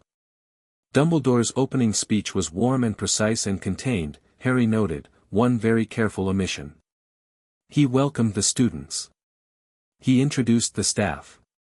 He mentioned the Forbidden Forest in the appropriate cautionary tone. He mentioned Quidditch.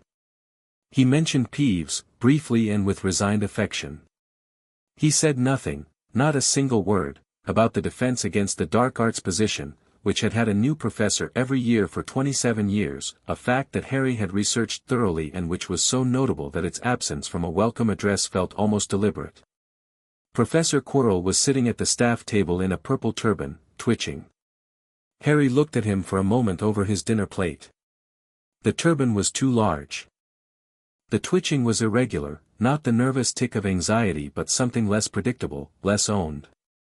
And the smell, Harry couldn't have said how he knew this, except that the stone room had given him, over years of reading, a baseline for things that felt wrong in ways he couldn't immediately articulate, was of something under rather than something around, like a fire burning inside instead of outside. He looked at Hermione. She was watching Quirrell too, with a slight frown. "Something's wrong with the defense teacher," he said quietly. Hermione's frown deepened. "The turban is very odd for indoors." "It's more than the turban." She looked at him. He looked at Quirrell. She looked at Quirrell. "He's not nervous," she said slowly. "He looks nervous, but the pattern is wrong. Nervous people have a rhythm. He doesn't." "No," Harry said. "He doesn't."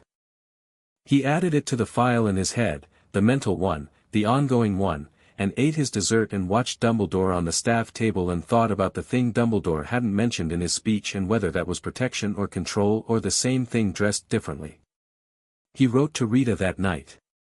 Not about Quirrell, he wasn't going to put anything speculative in print. But he wrote asking whether she could research the history of the Defense Against the Dark Arts position in depth, specifically the circumstances of each professor's departure over the past 30 years, and whether there was any documented pattern to the replacements.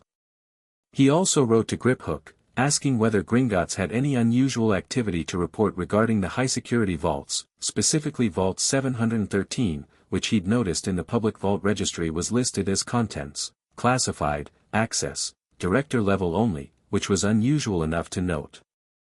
Griphook's reply came the following week. There was a break-in attempt on Vault 713 on July 31st, your birthday, as it happens. The vault was empty. The item it contained had been removed earlier that day on Dumbledore's authority. Harry stared at this for a long time. He was in the dormitory, the other Gryffindor boys were asleep, Ron making sounds like someone fighting a small animal, Neville completely silent, and he held the letter in the light from his wand and thought very carefully. Something had been in Vault 713. Dumbledore had moved it on July 31st, Harry's birthday, the day the Hogwarts letters went out. Someone had broken into the vault the same day. Therefore Dumbledore had moved it because he'd known someone was going to try to steal it. And he'd moved it, where? Here, Harry thought. He'd moved it here. He thought about Quirrell. He thought about the smell that wasn't quite right. He thought about the data position that changed every year, and what that curse looked like from the inside of someone who was already serving its purpose. He wrote Griphook one more line: "Is there anything in the Hogwarts grounds that shows unusual magical containment signatures? Particularly underground?" Griphook, Gringotts does not have instruments within Hogwarts wards.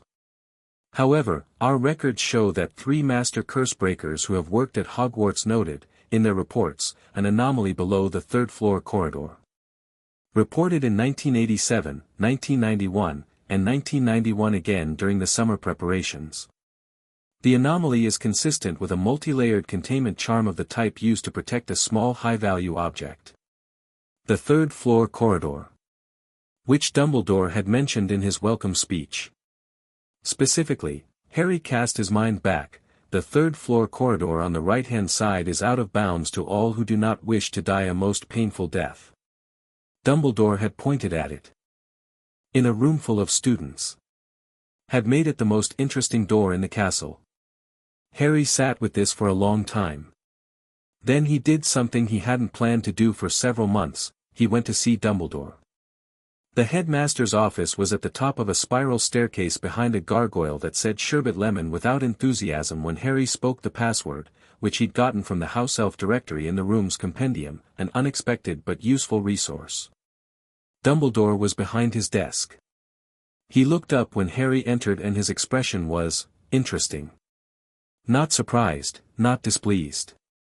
Something between wariness and welcome, like a man who has been expecting a visitor and is not sure whether to be glad they arrived. "Harry," he said. "I've been wondering when you'd come." "Good evening," Harry said. He sat down across the desk without being invited to, because the chair was there and he needed to sit in it. He looked around the office, the portraits of previous headmasters, snoozing and watching with equal interest, the various silvery instruments on spindle-legged tables, a large bird asleep on a perch that Harry recognized as Fawkes. The sorting hat, on its shelf, appeared to wink at him. "I want to talk about the 3rd floor corridor," Harry said. Dumbledore folded his hands on the desk. "I see. You've hidden something there. Something that was in Gringotts Vault 713 until July 31st, someone tried to steal it the same day you moved it." Harry paused. "And Professor Quirrell is not well." Dumbledore looked at him steadily. "You have been busy." "I'm always busy." "What's in the corridor?" "Something that needs to be protected." "From who?" "From someone who wants it very badly." Harry waited. Dumbledore looked at him for a long moment. Then, in the tone of a man making a decision, the Philosopher's Stone. "It belongs to a friend, Nicholas Flamel. Someone has been attempting to steal it. I moved it here because I believed I could protect it better than Gringotts, given the specific nature of the threat." He paused. "I should tell you that I find your information gathering somewhat remarkable." "Thank you. What's the nature of the threat?" "Voldemort." He said it without the usual hesitation people used, which Harry noted as a mark in his favor. "He is not gone, Harry. Not fully. He has been sustaining himself in one form or another for the past decade. The stone would restore him." "So he's here," Harry said. "At Hogwarts." A pause. "I believe so." Quirrell. Silence. Which was Dumbledore for yes, but we won't say it out loud, which Harry recognized because it was exactly what Ragnarok did. Harry thought about this. "You set a trap," he said slowly. "You moved the stone here, you put protections in place, and you told the entire school there was something dangerous on the 3rd floor, and you're waiting for Quirrell to go for it." "Not precisely. Is the trap enough?" Another pause. I believe so. There are 6 layers of protection, that you designed, or that your staff designed? Harry asked. Dumbledore blinked. It was a very small blink. My staff, primarily. So Quirrell, if he's Voldemort's host, knows the teachers. He knows their styles. He's been living with them for months. Harry's voice was very even. If he's been here since September and he knows the protections were put in place over the summer, he's had time to analyze them. The trap might be insufficient. Dumbledore's folded hands tightened slightly. What would you suggest? Harry looked at him. What he wanted to say was, remove the stone from the school, which was the obvious answer and probably the right one. But he understood, reading the room, reading Dumbledore, that Dumbledore had a reason for keeping it here, a reason connected to Harry, connected to the prophecy, connected to the idea that Harry's first year at Hogwarts was supposed to involve some kind of confrontation with Voldemort that would tell Dumbledore something he needed to know. Dumbledore was still running the board. I suggest, Harry said, that you not rely on a trap designed to end with an 11-year-old child discovering the problem and solving it. He held Dumbledore's gaze. I'm not going to be the contingency plan. If the stone needs protecting, protect it properly. Dumbledore's expression did something complicated. You're perceptive, he said. You keep saying that like it's surprising. Harry stood. I'm going to send a letter tonight about Quirrell and the data position. Not accusing him directly, I don't have evidence that would hold up, but I'm going to document the pattern of data hires and the unusual circumstances of each departure. It'll run in the Prophet next week. Dumbledore sat very still. Harry, I'm not doing it to embarrass you, Harry said. I'm doing it because if Quirrell is hosting Voldemort and something happens to him, if the situation resolves itself without a public explanation, then the pattern needs to already be on record. So that when whoever takes the position next year leaves too, people have a frame for it. He watched Dumbledore think about this. He watched the old man's face move through something that looked like resistance, and then something that looked like respect, which was not an expression Harry had ever seen directed at him in quite that particular way. Very well, Dumbledore said. I would ask that certain specifics, I know which specifics to leave out. I'm not stupid, and I'm not trying to advertise Voldemort's presence in the school. Harry moved toward the door. I'd appreciate it if you'd add more safeguards to the 3rd floor. One's Quirrell can't have anticipated. He left without waiting for the reply. In the corridor outside, he stood for a moment and breathed and thought, that went about as well as it could. The thing about Dumbledore was that he was genuinely intelligent, which meant that the arguments that worked with him had to be genuinely good arguments, not just bold ones. Dumbledore could be talked to. He could not be outmaneuvered, exactly, but he could be presented with something he hadn't considered and he would consider it, which was more than could be said for most people with that much power. Harry walked back to Gryffindor Tower and wrote the letter to Rita. He was asleep before midnight, which for him was early. The Prophet piece on the data position ran October the 3rd. It was careful, factual, chronological, a history of the position from 1965 to the present, with the date and circumstances of each professor's departure documented. It noted the curse theory, which had been circulating in the wizarding world as rumor for years, and it quoted 3 former Hogwarts students who had experienced multiple data professors and had observations about the pattern. It quoted nobody currently at Hogwarts. The reaction in the castle was immediate and specific. In potions, Professor Snape, who had been appointed to the potions position in the same year he'd reportedly applied for data, a fact Harry had noted and kept, looked at Harry with an expression that contained approximately 14 different emotions compressed into the black surface of professional indifference. He said nothing about the article. He said nothing to Harry for 3 lessons running, which was remarkable because he spent most of those lessons finding small cutting things to say to every other student in the class. Harry found this mildly interesting. He answered Snape's questions when asked, correctly and without theatrical enthusiasm, and took his notes and didn't push. Snape was not an enemy. Not yet. Possibly not ever, if Harry was careful about it. Snape was a man with a great deal of pain that he'd organized into armor, and armor made people predictable in specific ways. Quirrell, by contrast, was nearly absent from his own classes. The twitching had gotten worse. Twice in October he dismissed them 20 minutes early, which the class celebrated and Harry noted. Once, in a lesson on basic defensive jinxes, Harry had looked up to find Quirrell standing very still at the front of the classroom, looking at nothing, and something in the quality of that stillness, the too much of it, the held breath quality, made the hair on the back of his neck stand up. Something in there was listening. Harry did not engage with it. He took his notes and practiced his jinxes and said nothing. In November, things got complicated. Hermione had been working with Harry since September on 2 parallel projects, the ongoing archive research into the Prophet's editorial history, which she'd absorbed with the focused ferocity of someone who finally had appropriate material for their brain, and a separate project that was entirely her own initiative, a comprehensive cross-reference of every known magical law governing school governance, student rights, and headmaster authority. She brought it to him in the library on a Tuesday evening, a stack of parchment 3 inches thick, organized by category with an index she'd written by hand because she didn't trust anyone else's organizational system. Hogwarts, she said without preamble, sitting down across from him, has not been inspected by the Ministry of Education in 11 years. The law requires it every 5. Harry looked up from the Gringotts brief he was reading. That's interesting. It gets more interesting. She flipped to page 4 of the index. The Governor's Board has not met in plenary session in 3 years, which is illegal under the Education Act of 1963.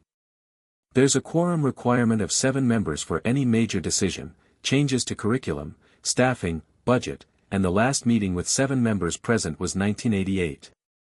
Harry leaned forward. Who controls the agenda for those meetings? Theoretically the board chair. Practically, she paused for effect, because Hermione had learned in 2 months that Harry appreciated effective pause. It's been managed through a subset of 3 members who are all associated with the same network of families. Malfoy? Lucius Malfoy sits on the board. She pulled out page 11. He hasn't attended a full meeting in 4 years but has blocked 3 proposed agenda items through procedural objection in the interim. Harry sat back and looked at her. She'd done this in her spare time. In the margins of first-year coursework. She had a full load of classes and she'd built this in the space between. What do you want to do with it? He asked. She blinked. What do you mean? You didn't bring this to me so I could file it away. You brought it because you have a next step in mind. What is it? A pause. Then the straightening of the spine that meant she was committing to something. I want to petition for a mandatory board inspection. Through the ministry's education office. If the law says it's required and they haven't done it, we file the petition through the right channels and they have to. The ministry doesn't love us right now, Harry said carefully. The education office is independent of the main ministry structure. It reports to the Wisingamot, not the minister. She flipped to page 2. I checked. Harry looked at the stack of parchment. He thought about the Malfoy family, who tried to buy 49% of his newspaper through shell companies. He thought about the Governor's Board and what it meant to control Hogwarts through procedural blockages rather than open authority. He thought about what the board inspection might reveal. Yes, he said. File it. I'll have Gringotts back the petition. They can file as a party with financial interest in the school's governance stability. She nodded crisply. I thought you'd say that. I've already drafted the filing. Of course she had. Neville found him after dinner the following week, which Harry had been expecting for about a month.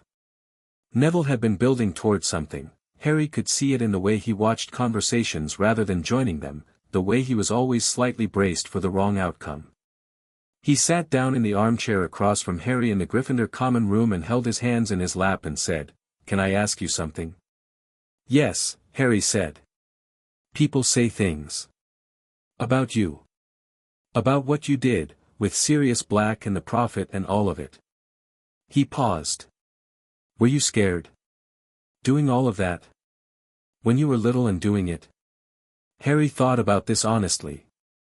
Not of the people, he said. I was scared of running out of time.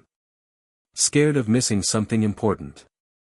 But not of Dumbledore or the Ministry or any of it. He paused. Why? Neville looked at his hands. Gran says I should be less afraid of things. But she says it like she thinks I already know how. It's not about deciding not to be afraid, Harry said. It's about deciding that what you're doing matters more than the fear. He paused. What's the thing you want to do that you're afraid of? A long silence. Herbology, Neville said. I'm good at it. Really good. Better than, I don't know, better than most people my age. Professor Sprout told me so. But Gran doesn't think herbology is serious enough. She wants me to be an Auror, or Ministry, or, is that what you want? Another silence. No. What do you want? Neville looked up. I want to study herbology. I want to find rare plants. I found a paper last year about a plant in Southeast Asia that only blooms when exposed to specific magical conditions and no one's documented it fully yet. I want to do that. Document things. Understand them. He stopped as if he'd said too much. Harry said, then do that. Gran, your grandmother wants the best for you. She probably also has a specific idea of what the best looks like that she built before she knew what you were like. He shrugged. You don't have to fight her about it. You just have to be so good at the thing you're actually good at that the argument becomes unnecessary. He paused. What's the paper about the plant? Neville blinked. The paper. The Southeast Asian plant. Who published it? What journal? I know people at the Herbological Society through the Potter Estate Holdings. There's an endowment there we haven't done anything interesting with yet. Neville stared at him. You're serious. I'm always serious. What's the paper? And Neville told him, haltingly at first and then with the velocity of someone who has been waiting to talk about this for a very long time, and Harry listened and asked questions, and Ron wandered over and sat on the arm of a chair and listened too, and by the end of it Neville was leaning forward with his hands loose and his face entirely unguarded, and Harry thought, there it is. There was the person inside the performance of insufficiency. He wrote to the Herbological Society the next morning. December came, and with it the board inspection petition result, approved by the Ministry Education Office, scheduled for February, and Quirrell's first real break. It happened in potions. Neville knocked over a cauldron, genuine accident. Neville was improving but cauldrons were still unpredictable, and the splash caught Harry's arm, and Harry was on his feet and moving before anyone else had processed the situation, because the potion was a second-stage swelling solution and it reacted badly to the skin's natural magic in its unfinished state, and he'd read about this.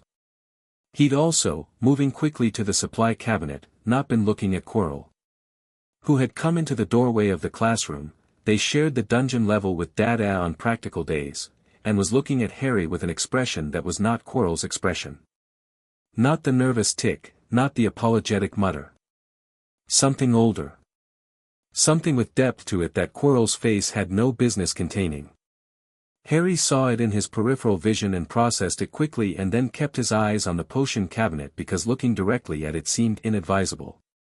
He got the antidote. He applied it to his arm. The swelling stopped. When he turned around, Quirrell was gone from the doorway. Snape was looking at the doorway too, with an expression Harry couldn't fully read. That evening, Harry wrote to Dumbledore. Not through Gringotts, directly, by Owl, because he wanted it to arrive tonight. The letter was 3 sentences. Quirrell looked at me this afternoon in a way that didn't belong to Quirrell. I think whatever is sharing the body is aware of who I am specifically. I think the trap timeline has accelerated. Dumbledore's reply came before breakfast. I am handling it. Stay away from the 3rd floor. I am serious about this. Harry, I know you are. I'm not interested in going to the 3rd floor. I'm interested in knowing whether I need to be concerned about Quirrell in a regular teaching context.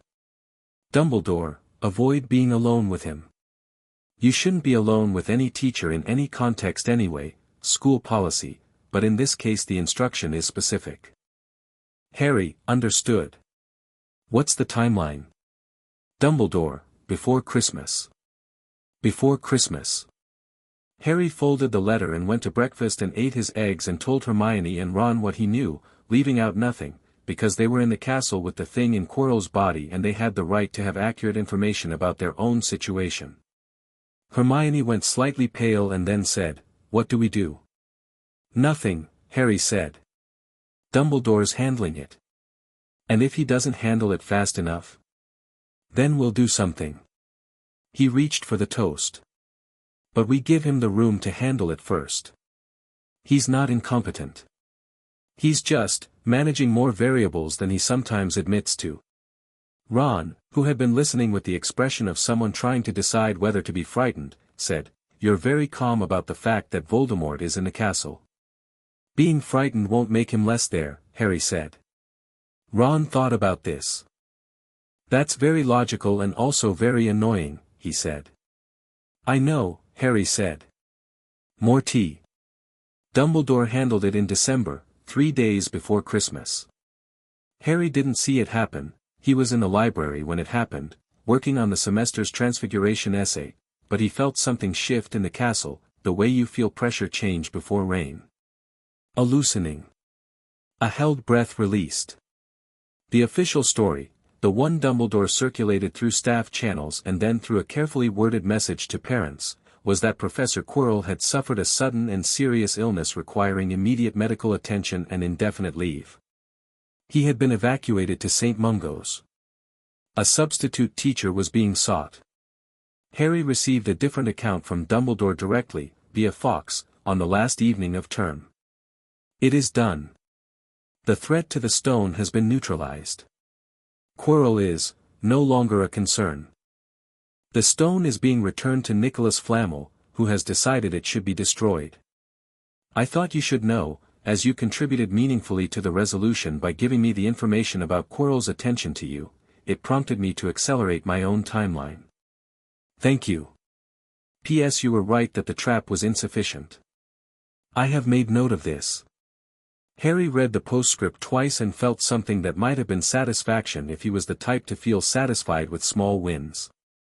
He wrote back, "Thank you for telling me. How is Flamel?" Dumbledore, "At peace with the decision, I think. He's had a long life." Harry thought about a long life.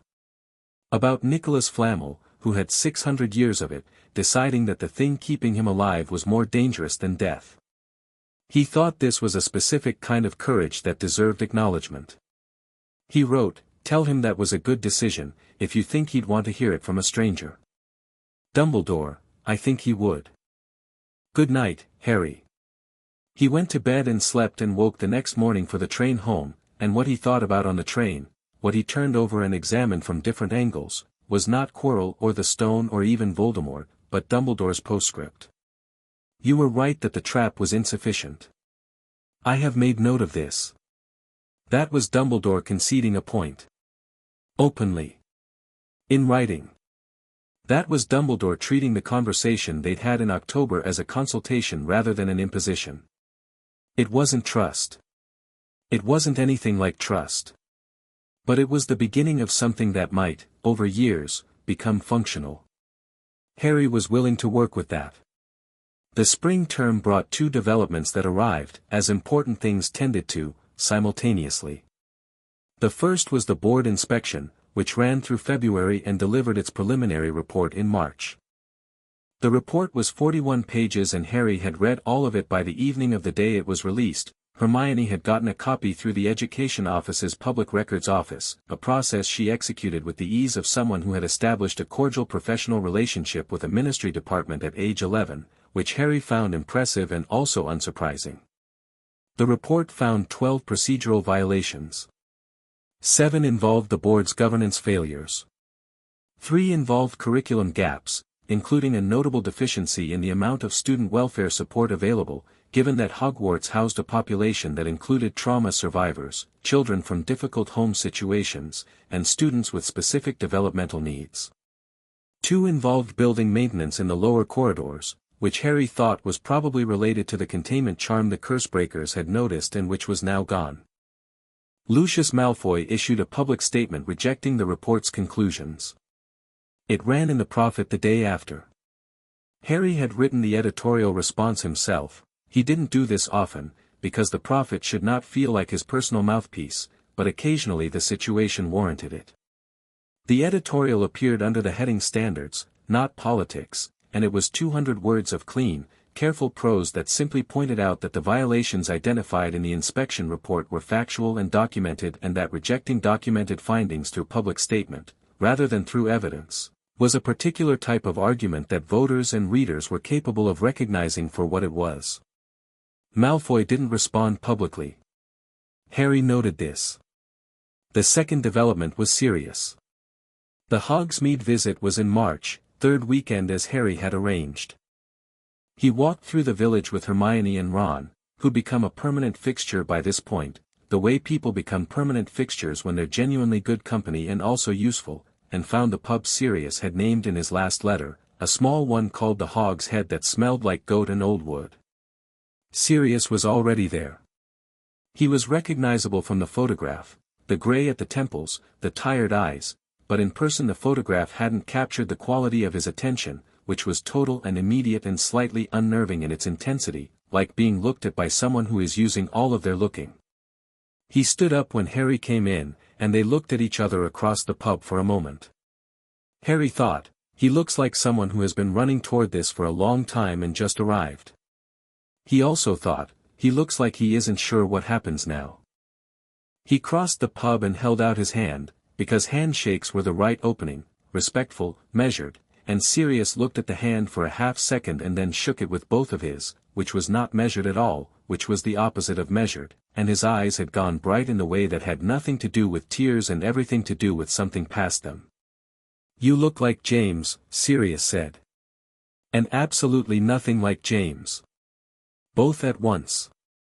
He stopped. "Disconcerting?" Harry offered. "Yeah." A rough sound that became a laugh. "Yeah, a bit." Harry sat down. Sirius sat down. Ron and Hermione took the table behind them with the tactful invisibility of good friends. Sirius looked at Harry for a moment and then said, "The letter you wrote me. About your parents. That you'd been thinking about them." "Yes." "Did anyone, who told you about them?" "The real versions, not the, my grandfather's portrait," Harry said. "And the Gringotts files. And books. And anything I could find." He paused.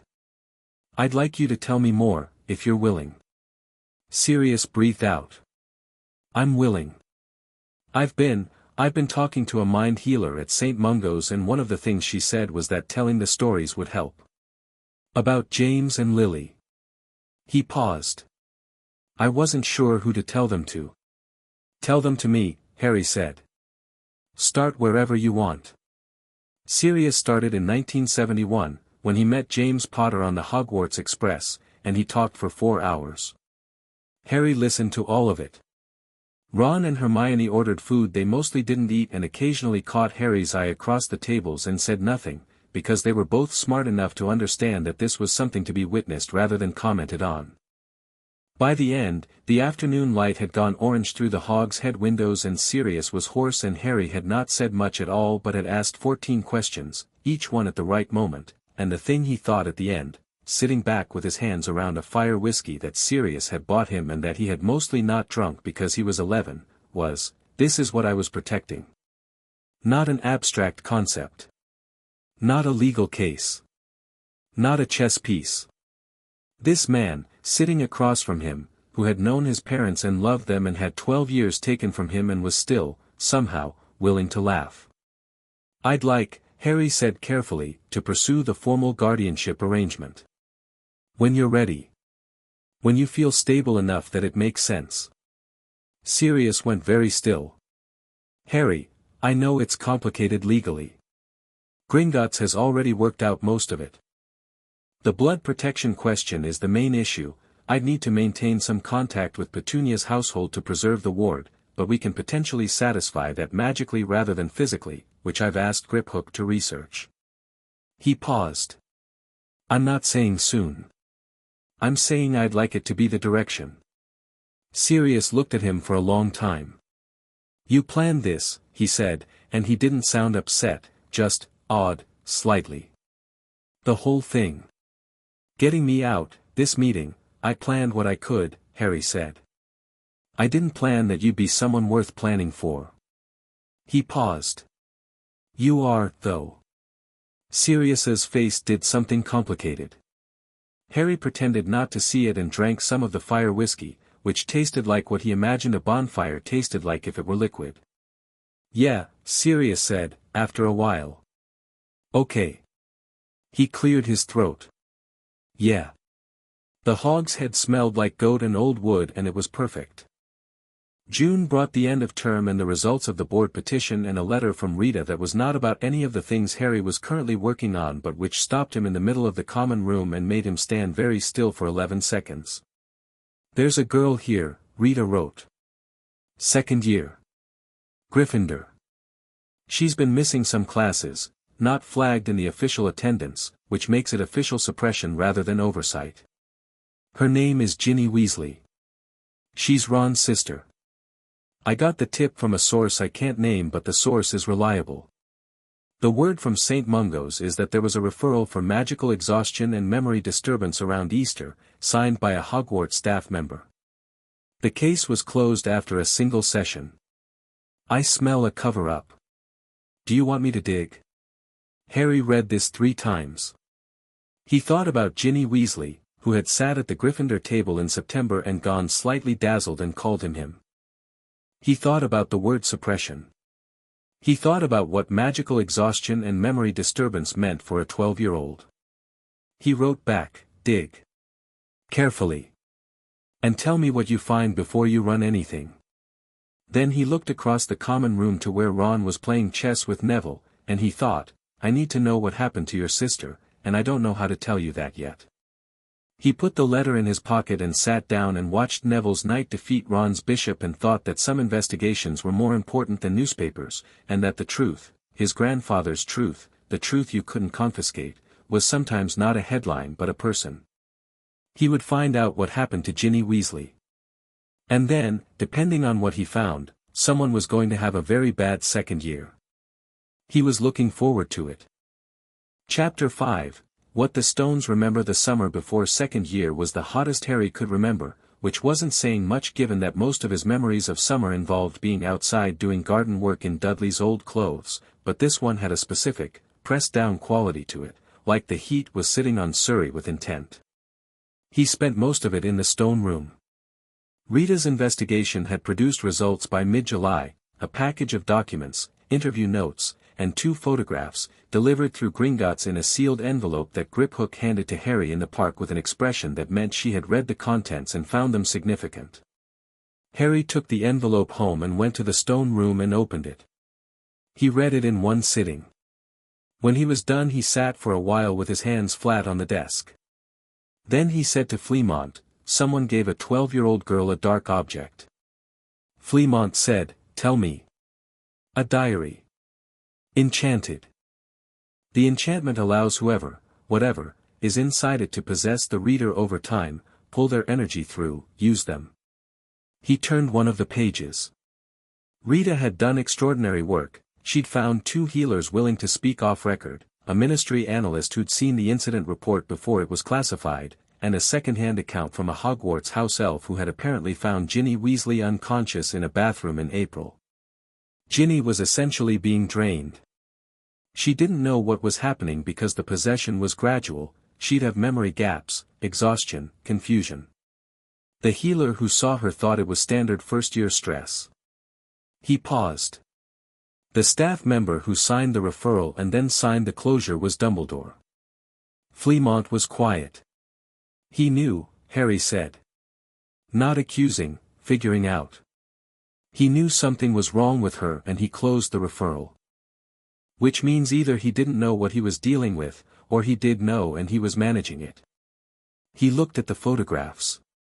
One was of the diary. Rita had obtained an image from the healer's file, where it had apparently been documented as evidence before disappearing. Black cover, T.M. Riddle written inside in faded ink. T.M. Riddle. Tom Marvolo Riddle. That's Voldemort's birth name. Yes, Fleamont said carefully. This is a piece of Voldemort. Inside a diary. Given to a Weasley child. He sat back. Who gave it to her? The investigation doesn't say. Rita can't find the origin point. Ginny got it during the school year but no one saw who gave it to her, and Ginny herself apparently has no memory of receiving it. He drummed his fingers. Which means it was introduced quietly. By someone with access to Hogwarts or to the Weasley family. He paused. Or to Diagon Alley. The Weasleys go to Diagon Alley. Everyone goes to Diagon Alley before term. He closed the package and put it in the charmed folder with his other files. He needed to think about this carefully before he did anything. The Ginny situation was urgent but not quite emergency. She was home for summer, away from the diary, presumably recovering. The diary itself was, where? Rita's note said it had been removed from St. Mungo's evidence file after the case was closed. Which meant someone had it. That someone had it and it was full of a piece of Voldemort was a problem that needed to be addressed. He wrote 3 letters that evening. One to Rita, asking her to find out where the diary was. One to Griphook, asking for the complete sales and transfer records for any artifact registered as a bound diary with unusual magical properties at any Gringotts or Emily office in the past 2 years. And one to Sirius, which was shorter and less formal. Something's happened at Hogwarts that I need your read on. Can we meet? Harry Sirius wrote back the same day, Black Family Townhouse, 12, Grimmauld Place. Any time. Grimmauld Place was everything Privet Drive wasn't, dark where Privet Drive was aggressively beige, eccentric where Privet Drive was relentlessly ordinary, ancient where Privet Drive had been built in the 60s by someone with strong opinions about cul-de-sacs. It materialized between numbers 11 and 13 when Harry stood on the pavement and thought I am a guest of Sirius Black with the appropriate intention, which Sirius had explained was how the Fidelius adjacent charm on the building worked.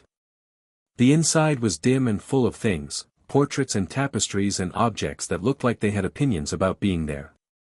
A tapestry on the landing showed a family tree with various members burned off, leaving dark scorch marks where people had been. Harry looked at it on the way up the stairs and thought about what it meant to belong to a family that deleted its own. Sirius was in the kitchen, which was the most livable room in the house. He'd clearly put effort into it, and the effort showed in the slight imprecision of it, the way someone who is learning how to inhabit a space puts things not quite where they'd eventually settle. There was tea already made. There was a dog sleeping in front of the cold fireplace, large and shaggy, who opened one eye when Harry came in and then closed it again. That's Buckbeak, Sirius said. He's a hippogriff. Don't worry about him. Why is a hippogriff in your kitchen? Because he was miserable in the garden. Sirius shrugged. I have a complicated relationship with the concept of following rules about where magical creatures are allowed. Harry sat down. He liked it here. He'd been 4 times since the Hogsmeade visit and each time it felt slightly more lived in, slightly less like a house and more like a home in progress. He'd brought Ron once and Hermione twice, and Sirius had taken to all 3 of them with an ease that suggested he'd been waiting for a roomful of people to talk to. He put Rita's package on the kitchen table. Sirius read it with the focused attention of someone who had spent 12 years having nothing to focus on and still hadn't lost the ability. His face went through several things as he read, surprise, then something colder, then something that settled into the particular stillness of anger that knows better than to express itself immediately. He put it down. He picked up his tea. He said, someone put a piece of Tom Riddle's soul in a diary and gave it to an 11-year-old girl. Yes.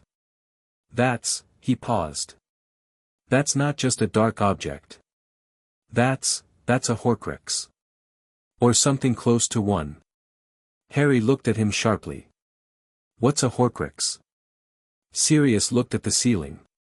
It's the worst thing in magical theory. It's a method, a ritual, for anchoring part of your soul to an object. Tearing off a fragment.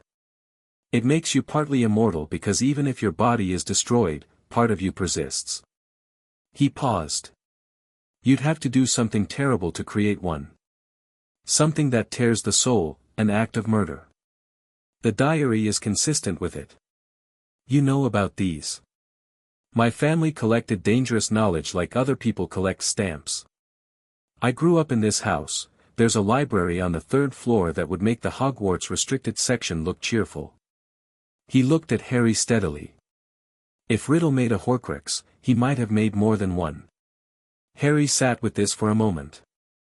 The thing about information was that it changed the shape of everything around it. He'd known Voldemort was not fully gone. He'd known the Philosopher's Stone had been the mechanism Voldemort was using to restore himself, which meant his current form was insufficient and required augmentation. But if pieces of his soul were anchored to objects, if destroying his body in 1981 hadn't destroyed his soul, then the situation was more complicated than anyone had publicly acknowledged. He thought about Dumbledore. He thought about whether Dumbledore knew about Horcruxes and if he did, what he'd done with that knowledge. He was almost certain Dumbledore knew. Right, Harry said. 2 questions. First, can you research Horcruxes? Specifically how many Riddle might have made and what they might be anchored to. You have the library upstairs and you're, he paused, not entirely bound by the same research ethics as a Hogwarts student. Absolutely not bound by them, no. Sirius looked at the package. Second question. Who gave the diary to Ginny Weasley? Sirius was quiet. You have a theory. I have several. The most useful one involves Malfoy. He's a former Death Eater. He had possession of dark artifacts. The Ministry fined him for several after 1981 but the list was never fully audited. He has access to Diagon Alley and his son is at Hogwarts in Ginny's year. Harry paused. And he's been trying to get control of the Prophet for 3 years, which suggests he has an active agenda, not just a passive one. Lucius wouldn't give up a piece of Riddle's soul just to cause trouble at Hogwarts, Sirius said. That's too significant an asset. He'd have a specific purpose. He thought about it. Unless he was following orders. Old orders. Things Riddle left behind for his followers before he fell. Can you find out? Without doing anything that would tip him off. I can talk to some people. He paused. Carefully. Carefully, Harry agreed. He picked up his tea. One more thing. He said it with the slight change in tone that meant he was saying something personal rather than something strategic. I need to tell Ron. About his sister. Before we go back in September. Sirius looked at him. That's going to be a hard conversation. Yes. You want advice on how to have it? Harry considered this. No. I think the main thing is just to tell him the truth, all of it, and not try to make it easier in ways that make it less. He deserves to know what actually happened. Sirius looked at him for a moment with the bright, tired eyes he always had. You're 11. I know. You're not like an 11-year-old. I've had unusual resources, Harry said, which was the truest simple version of a complicated thing. What I'm saying is, I'm not sure whether to tell him before or after we know more. The before feels more honest. The after feels more useful. Before, Sirius said immediately. If it were me, I'd want before. Even if there's nothing I can do yet. You don't want to find out someone new and waited. Harry nodded. He thought Sirius was right, and he thought it might be slightly personal advice, not just practical advice, and he didn't say this out loud. Before, he agreed. He told Ron in the back garden at the Burrow in August. He'd owled ahead, not to explain, just to say he wanted to visit, and the Weasley family had welcomed him in the way they welcomed everything, which was loudly and without ceremony and with food appearing at every horizontal surface. The house was chaotic in a way that felt like a living thing, like the chaos was part of its structure, and Harry had been there for an hour before he and Ron peeled off to the garden and sat in the long grass near the garden gnomes who watched them with small suspicious eyes. Ron had been in a good mood. Harry watched the good mood and thought, this is about to change, and that's necessary, and I'm sorry. He told him straight. The full version, not the softened one, not the shaped one, the one with all the facts in the right order. He told him about the diary, about what it was, about what it had done to Ginny, about the memory disturbance and the exhaustion and the referral that had been closed too fast. He showed Ron the document summary, not the most clinical parts, but enough. Ron listened. His face went through its own version of what Sirius's had, surprise, then cold, then something that was too specific to be just anger. It was the specific expression of someone who loves the person it happened to. When Harry was done, Ron sat in the long grass for a while without speaking. She was like that all spring, he said eventually. Pale and not sleeping. We thought it was just, first year, homesickness. He paused. Mum kept writing to Dumbledore about it and he kept writing back that she was being monitored. He was monitoring, Harry said. I think he knew something was wrong before it resolved. I don't know yet whether he knew exactly what it was. Does it matter? Whether he knew exactly? Yes, Harry said carefully. Because if he knew what the diary was, then there's a reason he handled it the way he did, and the reason matters for what happens next. If he didn't know what it was, then he made a mistake. He paused. Mistakes can be corrected. Decisions have to be opposed. Ron looked at him. Which do you think it was? I think he suspected. I think he moved the diary out of Hogwarts when he closed the referral, which is why Rita can't find it at St. Mungo's anymore. I think he wanted it, and using Ginny to surface it was, not what he planned, but not entirely unwelcome either. He stopped. That's not proven. That's my read of the pattern. Ron was quiet for a moment. Then he said, what are we doing about it? Finding out who gave it to her. Finding out where it is now. Making sure it can't be used again. He paused. And making sure Ginny's okay. She's the most important part. Ron nodded. He was still looking at the garden gnomes, who had lost interest and wandered off. Can I tell Mum and Dad? Tell them what we know for certain. Not the theory about Dumbledore, not yet. The facts are enough to worry about. Okay. Ron stood up. He brushed grass off his jeans. He said, I knew something was wrong with her. All spring. I kept thinking I should say something and then not saying it. He looked at Harry. That's going to sit badly for a while. You didn't know what you were looking at, Harry said. No.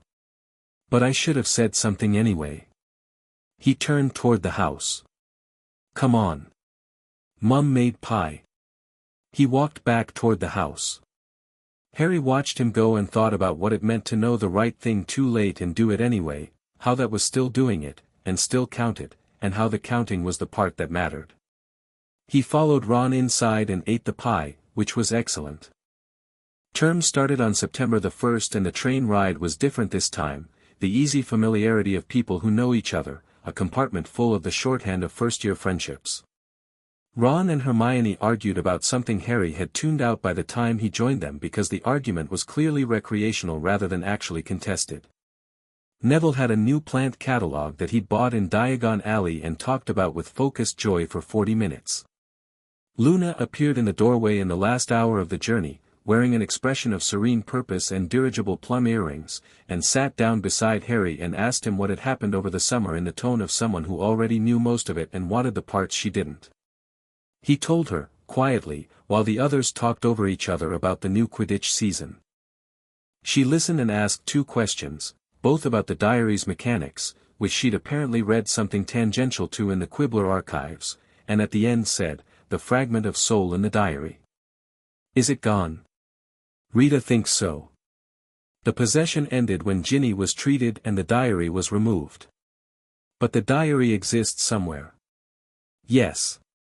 Then the fragment still exists. She looked out the window. It can't be comfortable, being a fragment of someone. Being separated. Harry thought about this. Does that matter? Whether it's comfortable? It matters to understand it, Luna said.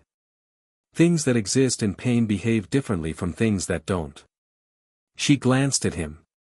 What does Sirius say about Horcruxes? Multiple ones? He thinks it's likely. He's researching. She nodded. Dad published a piece in 1989 about Riddle's school years. The source thought he'd experimented with soul magic early. We got 17 letters calling it irresponsible speculation. She paused. Usually when we get that many letters about something specific, it's because someone doesn't want people thinking about it. Harry looked at her. Do you have the piece? I'll send you a copy when we get there.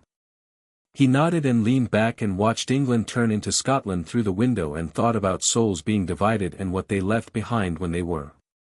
Hogwarts in September felt different from a year ago, smaller in the way places you know become smaller, which is not a loss but a settling. Harry moved through it with the ease of belonging without the pretense of belonging perfectly, which was the only kind of belonging he'd ever wanted. The new Dada professor was Gilderoy Lockhart, whose books Harry had read in the course of general research and whose verified accomplishments, when he tried to verify them, had been notable for how few of them could be independently confirmed. He was tall, blond, aggressively cheerful, and he walked into the great hall on the first morning wearing robes of deep turquoise that were an inch and a half too dramatic for breakfast. Hermione, who had a small collection of his books, said, "He's very distinguished." Ron said, "He looks like he practices smiling." Neville said nothing, which was Neville's version of a strong opinion. Harry looked at Lockhart across the hall and thought, he knows nothing. He thought this with the calm certainty of someone who has read the books and checked the sources and found the absence where evidence should be. The question was not whether Lockhart was a fraud, he clearly was, but what he was a fraud in service of, and whether the service was Lockhart's own ambition or someone else's agenda. He watched Dumbledore watching Lockhart with an expression that was warm and professionally appreciative and contained, just beneath the surface, a specific kind of amusement that people who are disappointed wear when they cannot be publicly disappointed. So Dumbledore knew. Harry filed this under curious and ate his breakfast and decided to give Lockhart 1 month before forming a complete opinion, which was more patience than the situation probably warranted but felt like the right empirical standard. He lasted 3 weeks. The incident in the first Lockhart Dada class involved a cage of Cornish pixies that Lockhart released with the confident air of a man about to demonstrate his mastery and then couldn't control, couldn't stop, and nearly got his turquoise robes destroyed before Harry performed the freezing charm that Lockhart had been attempting and failing. The pixies dropped in place like small blue stones. The class went silent. Lockhart looked at Harry. Harry looked at Lockhart. The turquoise robe had a small tear at the collar. "Nicely done," Lockhart said, with a smoothness Harry respected even as he distrusted it. "Just as I was about to demonstrate the correct form myself, of course."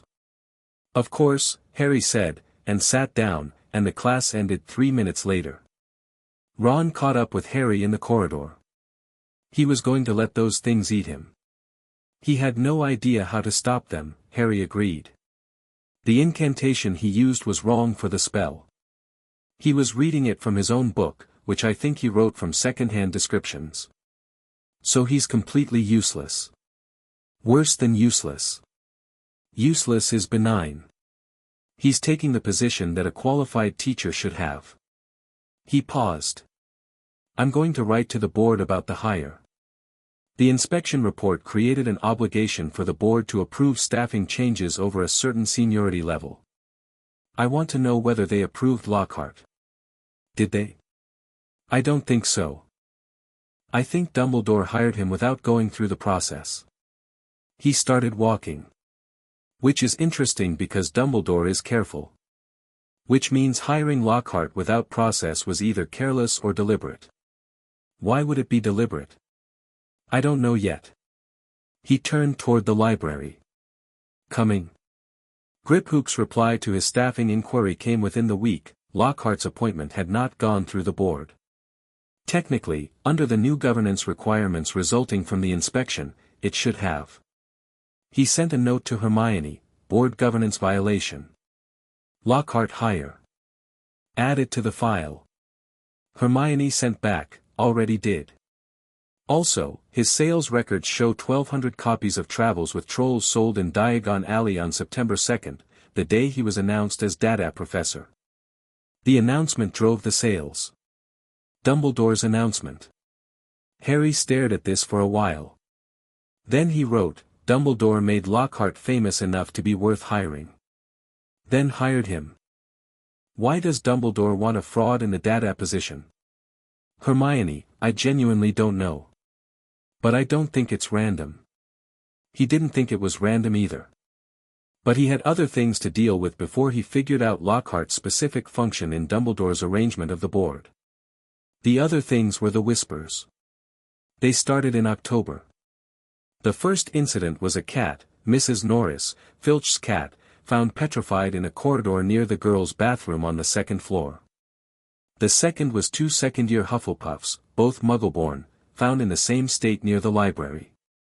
Then a ghost, nearly headless Nick, whom you apparently could petrify even though he was already dead, which Harry thought spoke to the specific nature of the magic involved. Across the bottom of the corridor where Mrs. Norris was found, someone had written in what looked disturbingly like blood, "The Chamber of Secrets has been opened. Enemies of the air, beware." Harry read it and felt the shape of it slot into place next to the diary, next to Riddle, next to the piece of soul. The chamber was real. He'd read about it, not in the main Hogwarts history, which was careful and official, but in Bathilda Bagshot's annotated edition, which was considerably less polished and considerably more useful. Salazar Slytherin had built it. A creature lived in it. The creature had been used before. He went to the library that evening and read everything he could find about parselmouths and basilisks, and by midnight he had a theory he didn't like. He didn't sleep much. Around 3 in the morning, he got up and wrote everything down in precise ordered notes, because writing helped him think and because the theory needed to be examined in the light rather than the dark. Tom Riddle had been at Hogwarts 50 years ago. The chamber had been opened before. Riddle had been a parselmouth. The diary was a piece of Riddle's soul. Ginny Weasley had been possessed by the diary in the spring of the previous year. She had opened the chamber, or whatever was in her had. The attacks had stopped when the diary was removed from her. But the diary was back in circulation. Someone had it. If someone reintroduced it to the school, introduced it to another student, the possession would begin again. The chamber would open again. The current attacks were consistent with a basilisk's indirect gaze, petrification rather than death, which meant the victims were all seeing it reflected or through an intermediary, not directly. Which meant the basilisk was there. In the chamber. Still. Which meant the diary hadn't been reintroduced yet, these attacks were somehow independent of the possession mechanism. Unless, Harry stopped. Reread his notes. Unless the diary was already in the school. Already in someone's hands. And the possession was already beginning, and the host just hadn't been noticed yet. He thought of Ginny Weasley, who was in second year, who had been pale and tired by Christmas last year and nobody had understood why until it was nearly too late. He thought about whether the same thing could be happening now and whether the pattern would be visible before it got worse. He wrote a note to Ron that he sent through the school's internal owl post, which arrived at breakfast. Ron read it.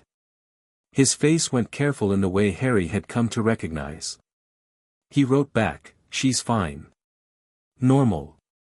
I've been watching." Harry wrote back, "Keep watching. Tell me if anything changes." "Anything." Ron wrote, "You think it's her again?" Harry, "I think it might be. The timing is wrong for it to be a different student. The attack started in October, which is too fast for a gradual possession to have been established in a new host. If the diary is in the school, it's been here since September 1st. Ron, Diagon Alley. Harry, yes. When did your family go? Ron, August 31st, Flourish and Blocks. The whole family. Harry, was Lucius Malfoy there? A pause. Then, yes. He and Draco were there. There was a fight, Dad and Malfoy. In the shop. Ginny dropped her old books and Malfoy, the letter stopped. Then, Malfoy picked them up. He picked up her books and gave them back. Harry, I know. I know. Don't say anything to her yet. Don't act differently around her. I need to confirm it first. He put the letters away and went to his first class of the day, which was Transfiguration, and he sat across from Hermione and showed her the note chain, and she read it and looked at him. We need to find the chamber, she said. Not we, Harry said. Not yet. We need to find the diary first. If we find the diary, we find the chamber. He paused. And if we're right about Ginny, she needs help, Hermione said, firmly. Not blame. Help. Agreed. He picked up his quill. I'm also going to tell Dumbledore. Before or after? Before. This time definitely before. He thought about Dumbledore's postscript from last year, you were right, I have made note, and thought about whether that note-making had translated to anything practical. He thought the honest answer was probably yes, partially. He needs to know what I know. Even if he already knows it. The meeting with Dumbledore was that evening. Harry told him everything, the Diagon Alley timeline, the Malfoy connection, the diary theory, the chamber theory, the basilisk hypothesis, all of it laid out cleanly in the order it made sense. He left nothing out. Dumbledore listened without interrupting, which was itself significant. Dumbledore, who usually shaped every conversation like a potter at a wheel, was sitting very still and listening. When Harry finished, Dumbledore said, How long have you been working through this? Since last summer. The piece about Ginny. I've been building on it since September. The basilisk hypothesis is, remarkably accurate. He paused. I should tell you that I have known about the chamber since 1943, when it was opened before. I know what lives in it. I have known that the attacks this year were connected. But you don't know where the diary is. No. Something moved across Dumbledore's face, not quite shame, but adjacent. I removed it from St. Mungo's last year with the intention of studying it. I misread it. I thought it was a binding artifact, a complex memory charm, and I stored it with my other objects of study. He looked at Harry steadily.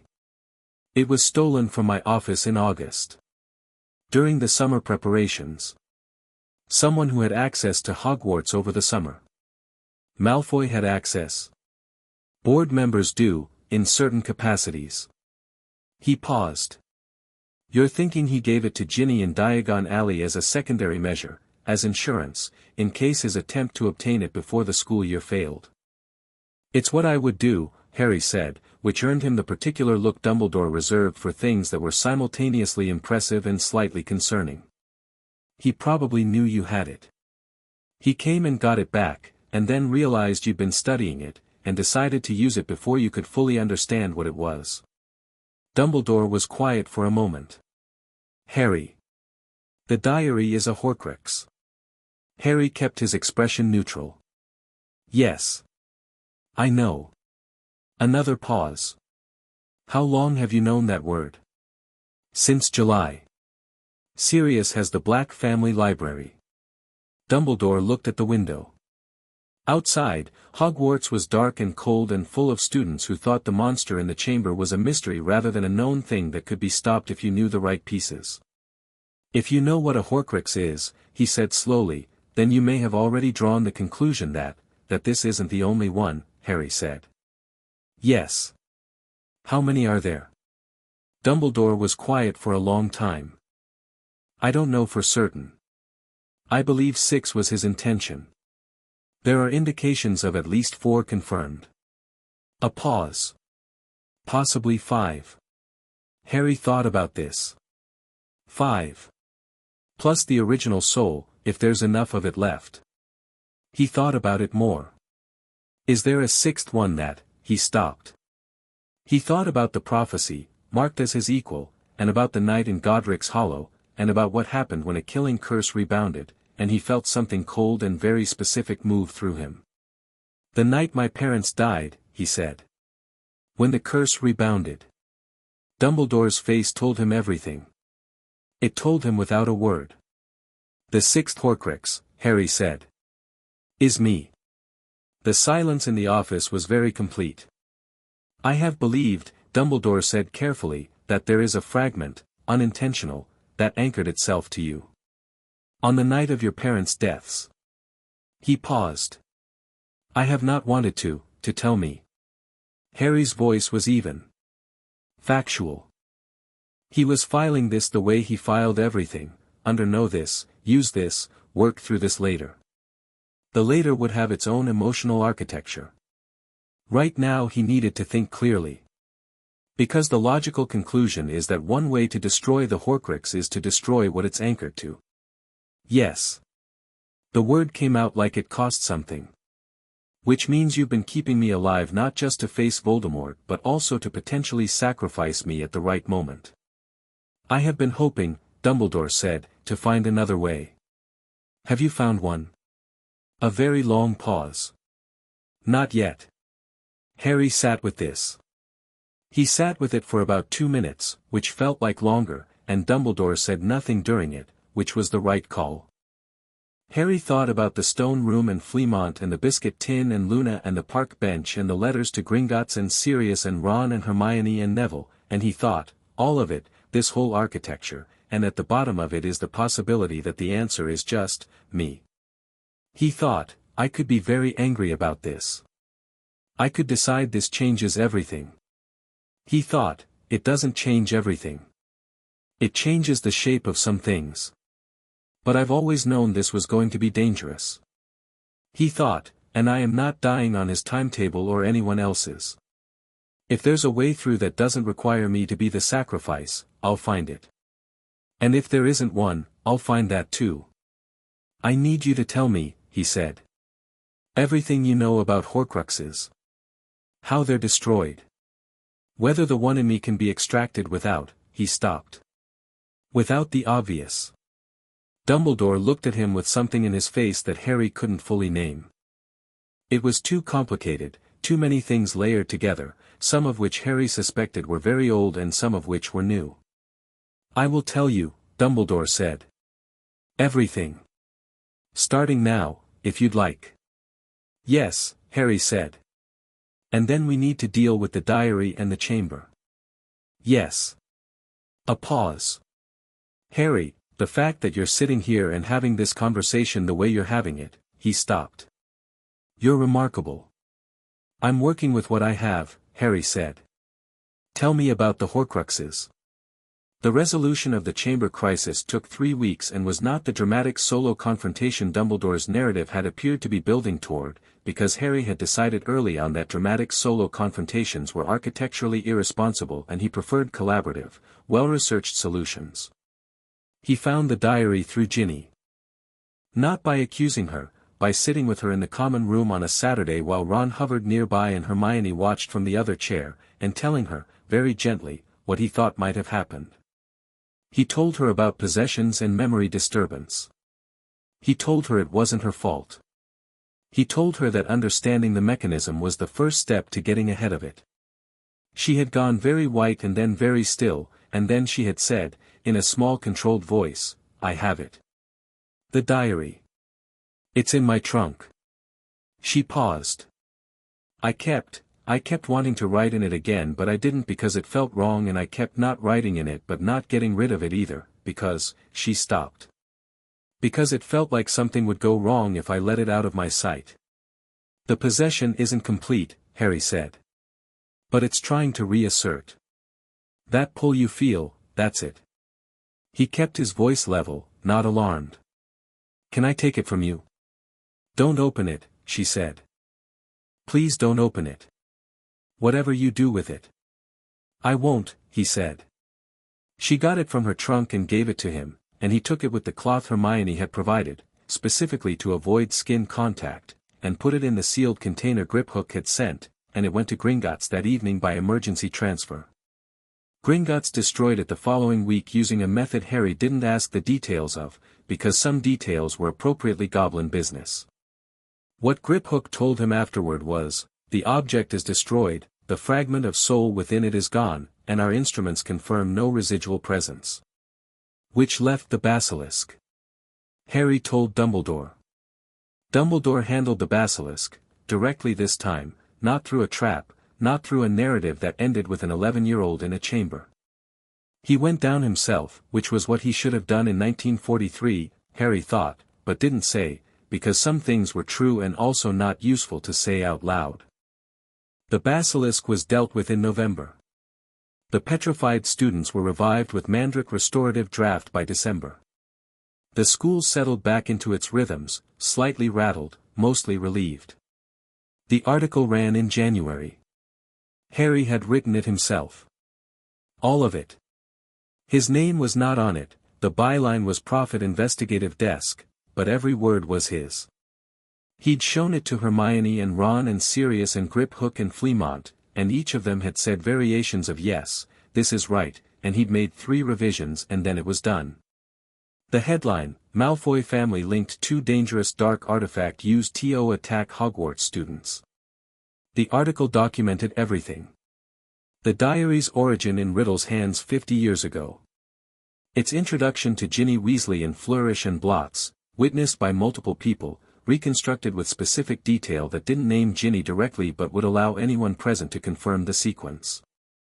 The nature of the artifact, described as a powerful possession instrument, not specifically as a Horcrux, because that word was too dangerous to put in a newspaper and too technical for public understanding without more context. The connection to the year's attacks at Hogwarts. The fact that a Gringotts investigation had confirmed Malfoy family provenance of the object. The last section asked 3 questions. Simple ones. Why was Lucius Malfoy in possession of this object? What other objects from his collection have not been audited by the Ministry? And given his previous fine for dark artifact possession, why has his record not triggered a mandatory review of outstanding holdings? Harry had approved the article on a Friday evening, sitting in the dormitory after everyone else was asleep, reading it one final time on parchment. He thought about what it would do. He thought about Lucius Malfoy's face, he'd seen photographs, the smooth, patrician assurance of someone who has never been asked a question they couldn't control the answer to, and thought about what it would look like when it was being asked questions it couldn't control. He sent the approval to Cuff and went to sleep. The article ran the following Monday. Rita's name was not on it but her fingerprints were in the structure, the way the questions at the end were phrased, the specific rhythm of building a case through accumulated fact. She'd read the draft and sent back 2 small suggestions that Harry had used and 1 large one he hadn't. The large suggestion he hadn't used, named Dumbledore's role in removing the diary from St. Mungo's and failing to secure it. He'd thought about this seriously. He'd sat with it for a day and written 2 versions of the article, one with the Dumbledore section and one without, and he'd decided in the end that the Dumbledore section would derail the Malfoy story. Not because Dumbledore's role was irrelevant but because including both made neither fully accountable. This article was about Malfoy. The Dumbledore reckoning had its own time. Rita had accepted this with professional grace. She'd written back, "You're saving it." Smart. He was. The political fallout from the article was significant and fast. The Ministry opened a formal review of Malfoy's asset holdings within 3 days, not because they wanted to, Harry suspected, but because the article had framed the question so publicly that failing to open the review would be its own story. Malfoy's lawyers responded with a statement Harry read twice and found elegantly empty. The Wisingamot received a motion to expand the review to include all Death Eaters who had claimed Imperious Curse as defense, a motion that had been attempted before and failed. This time it passed, narrowly, on the strength of the recent public attention. Draco Malfoy didn't speak to Harry for 3 weeks. When he finally did, in the corridor between potions and transfiguration, it was with the contained fury of someone who has too much to say and too much sense to say any of it. "That article," Draco said. "Good morning," Harry said. "You can't prove my father." The article uses established facts and asks questions. It doesn't make a legal claim. Harry kept walking. If the questions are answered satisfactorily, there's nothing to worry about. Draco kept pace with him. He was, Harry had noticed, more intelligent than he let on in most contexts. The performance of casual superiority was so practiced it obscured what was underneath, which was a sharp mind running much faster than its public expression. "You're not done," he said. "I'm never done," Harry said pleasantly. "Was there something else?" Draco stopped walking. Harry kept going. What he thought, turning into transfiguration, Draco Malfoy wasn't his enemy. Not the way his father was, not the way institutional corruption was. Draco was a person who'd been handed a role by his family before he was old enough to choose one. That wasn't nothing. That was actually quite important. He filed it under worth returning to. February brought Sirius's research results, delivered to the Hogsmeade Hog's Head on the next permitted visit, a thick folder that Sirius pushed across the table with the expression of someone who has been sleeping poorly. "For confirmed," Sirius said. "Possibly 5, which you already know from Dumbledore. The diary, destroyed. His snake, Nagini, we think, though it's not certain yet. A locket that was Black family property, stolen from this house years ago.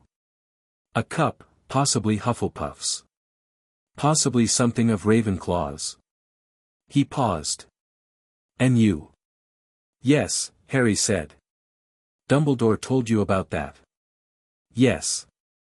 Sirius looked at him. "You're very calm about it." "I've had a few months with it." He picked up the file. "Is there a way to extract a Horcrux from a living host without killing the host?" "The Black Library has a theory," Sirius said. "It's not proven. It's old, pre-1600, and the methodology is not pleasant." "What is it?" Sirius told him. Harry listened to all of it and asked 4 questions and took notes on the back of the folder cover. "It might not work," Sirius said. "Then I find something else." Harry looked at the list. "The locket. Where is it?" "That's the one I can't trace. It was taken from Grimmauld Place by someone, maybe a house elf, maybe a person who visited years ago. I've been going through old records." He paused. "There's a name in the family correspondence. Mundungus Fletcher. He had access to the house in the 1970s through the Order of the Phoenix. Is Fletcher findable?" "Fletcher is findable if you know where to look and aren't squeamish about the places." Sirius looked at him. "I'll find him. Carefully. Carefully." He refilled his tea. "Harry. The one in you. If it can be removed, we'll remove it," Harry said simply. "When we're ready and when we know how. Not before." He set the file down. "What I need right now, more than any of that, is the public record. People need to understand what Voldemort is before he comes back. Not the monster, not the darkness, the mechanism. How he made himself unkillable. Because if he returns and no one understands how he did it, the panic will be worse than the threat." Sirius stared at him. "You want to publish about Horcruxes?" "Not yet. Not the full version. But a piece about soul magic and dark artifacts and what Gringotts found when they destroyed the diary. The framework." Harry looked out the Hog's Head window at the Hogsmeade High Street, grey and cold in February. People deserve to know what they're up against. Not a fairy tale version. The real one. Dumbledore won't like it. Dumbledore, Harry said, is getting better at things he doesn't like. We've had some progress. Sirius laughed, a real one, the kind that briefly turned his tired face young. "You are the strangest child I've ever known. You knew James Potter, Harry said. Fair point. Second strangest. He held up his mug. To the Horcrux piece. Harry picked up his own mug. To the Horcrux piece. They drank. Outside, Hogsmeade went about its business, and somewhere in a location neither of them yet knew, a golden locket sat in someone's possession, anchoring a piece of a broken soul to the world, waiting to be found.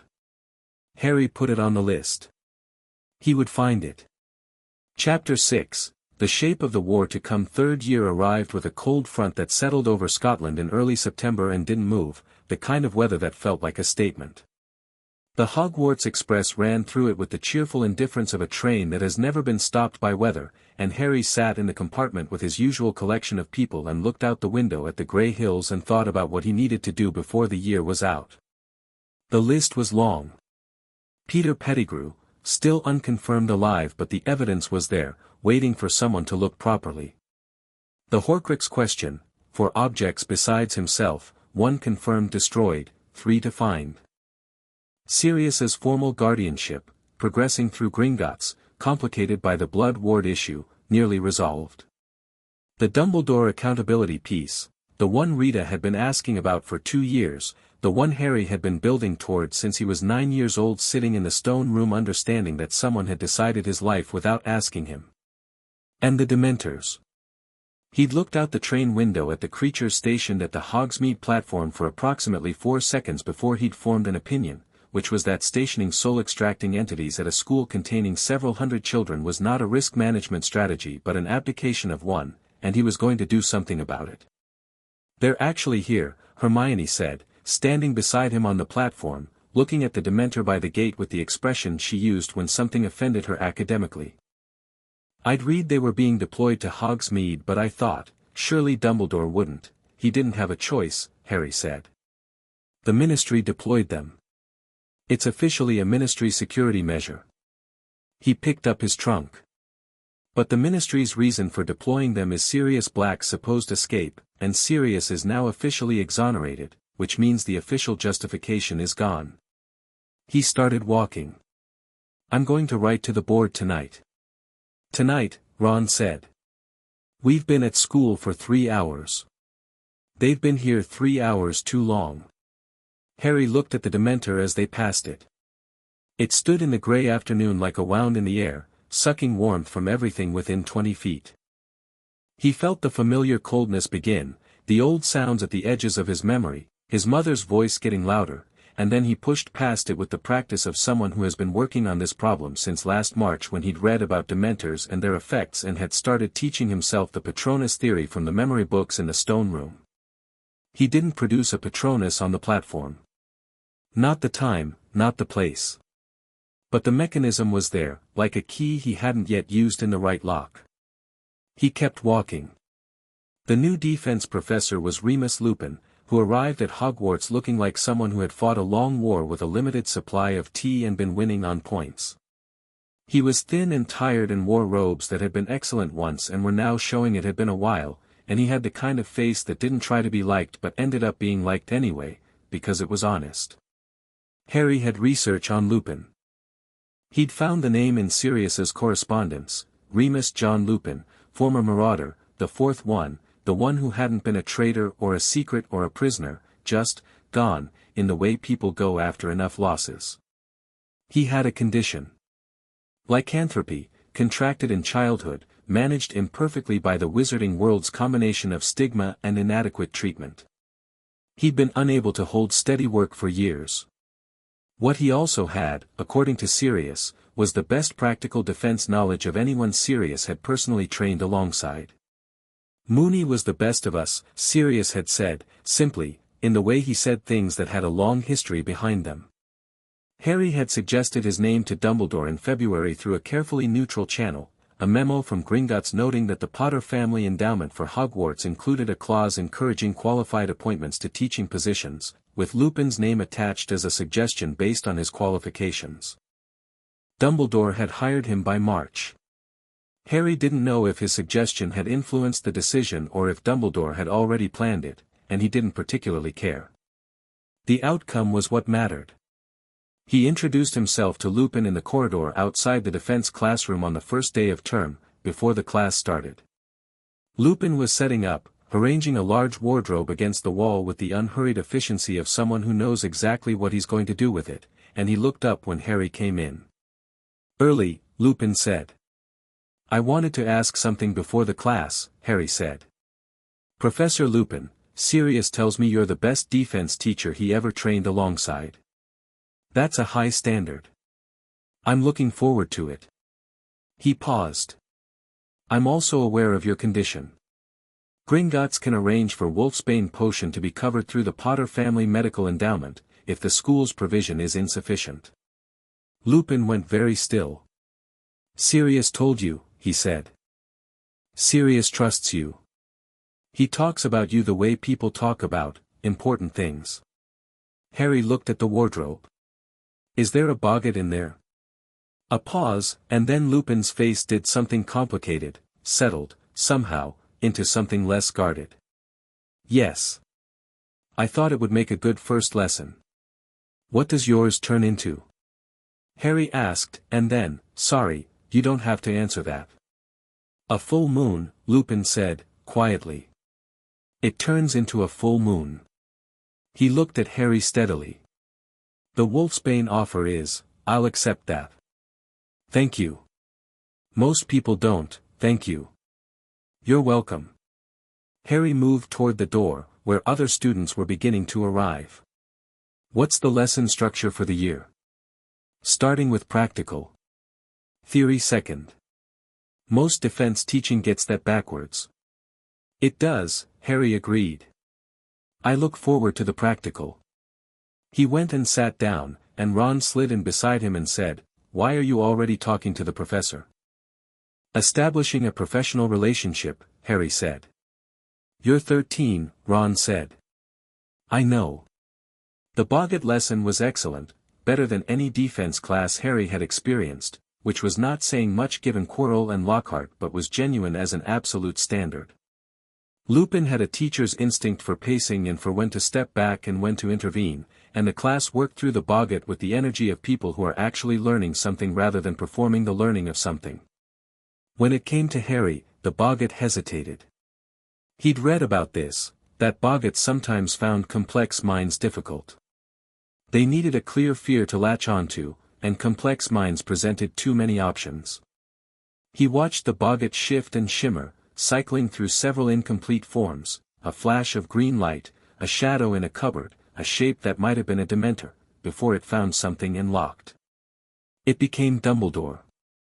Not threatening Dumbledore, not villainous Dumbledore, just Dumbledore, standing there with his half-moon spectacles and his magnificent beard, looking at Harry with that particular expression of benevolent management. The expression of someone who has decided what's best for you and is going to be very kind about it. The class went silent. Harry heard a few students draw a breath. He raised his wand. He thought of the specific thing that made this version of Dumbledore ridiculous, the image that made it small. He thought of Dumbledore in a pink frilly hat, which he'd imagined specifically for this purpose, having read about the boggart exercise before term. He said, "Ridiculous." The hat appeared. The class laughed, slightly confused but willing. The boggart shimmered and moved on. Lupin caught Harry's eye across the classroom. He didn't say anything. But something passed between them that was acknowledgement rather than pity, which was the only thing Harry wanted from anyone about the boggart. After class, when everyone else had left, Lupin said, "You were prepared for that." "I prepared for most things," Harry said. The boggart hesitated. "I know. Complex presentation. I've read about it." He shouldered his bag. "I thought about what I was actually afraid of before the lesson and what would make it ridiculous. It seemed like the right approach." Lupin looked at him with the same expression Sirius sometimes had, the one that was slightly awed and slightly sad and mostly warm. "What did you think you were actually afraid of?" Harry considered whether to answer. "Then, being managed. Having someone else decide the shape of my life and call it protection." He paused. The boggart agreed, apparently. It's an unusually sophisticated fear for 13. It's a fear I've had for 13 years. He moved toward the door. The lesson was good, Professor. The practical first approach is right. People feel it before they understand it, and the feeling helps the understanding. He left before Lupin could say whatever he was clearly about to say, which Harry suspected was personal and therefore better left unspoken until they knew each other better. Sirius found Peter Pettigrew in October. He didn't find him in the way Harry had imagined, not through research or investigation or careful archival work. He found him in the way that luck sometimes intercepts a careful plan and makes it suddenly unnecessary.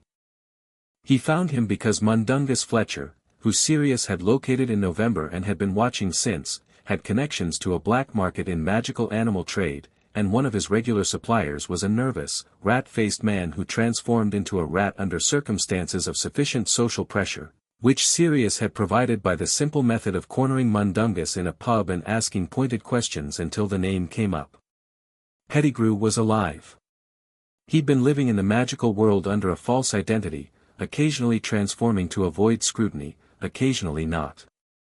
He was not dangerous in himself, he was craven and small in ways that had always defined him, but his existence was the key to everything, because his existence proved Sirius's innocence completely and irrefutably, in a way no legal argument could replicate. Sirius wrote to Harry, found him alive. I know where he is. What do you want to do? Harry wrote back within the hour, don't touch him. Don't let him know you know. I'm coming to Hogsmeade next weekend. We're going to do this correctly. Sirius, define correctly. Harry, witnesses. Legal process. A ministry official who can't be argued with afterward. A pause. And Rita. Sirius, you want to arrest a man through a newspaper. Harry, I want to arrest a man legally, with documented witnesses, in a way that cannot be subsequently reinterpreted or buried. He thought for a moment. The newspaper is for afterward. Sirius, I love how your brain works. This is absolutely James's worst traits combined with something much more organized. Harry, I'll take that as a compliment. Sirius, it was.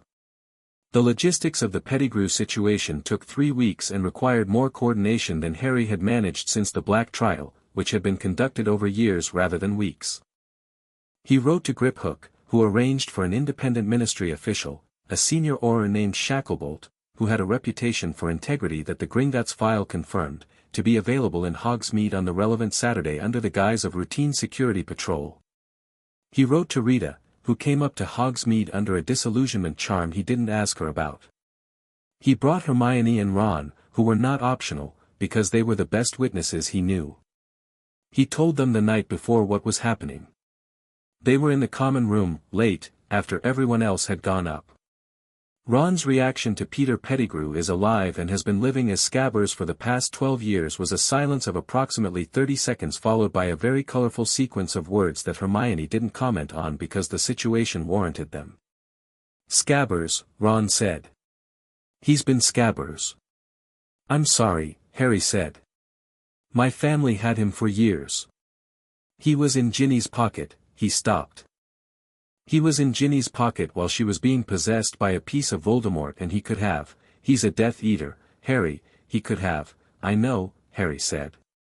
I know. Ron was quiet for a moment. Then, tomorrow. Tomorrow. Then let's do it tomorrow, Ron said, with the particular calm of someone who has organized their anger into something useful. Let's be very done with him. Pettigrew was in Hogsmeade. This was almost too convenient, and Harry had spent several days wondering if it was coincidence or if Pettigrew, on some animal instinct, had been drawn to where the school was.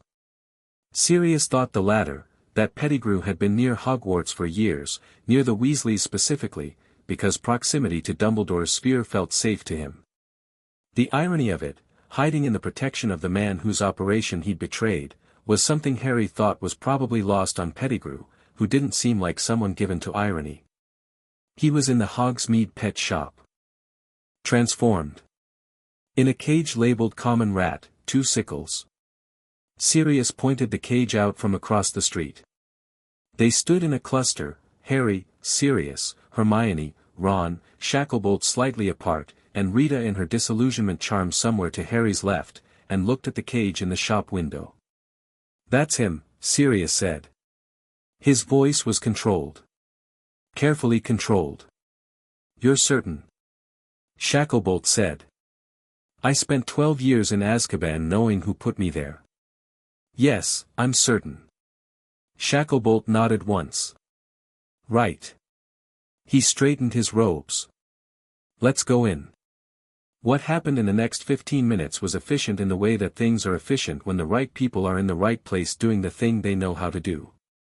Shacklebolt went in first, identified himself as a Ministry Auror, and requested the cage.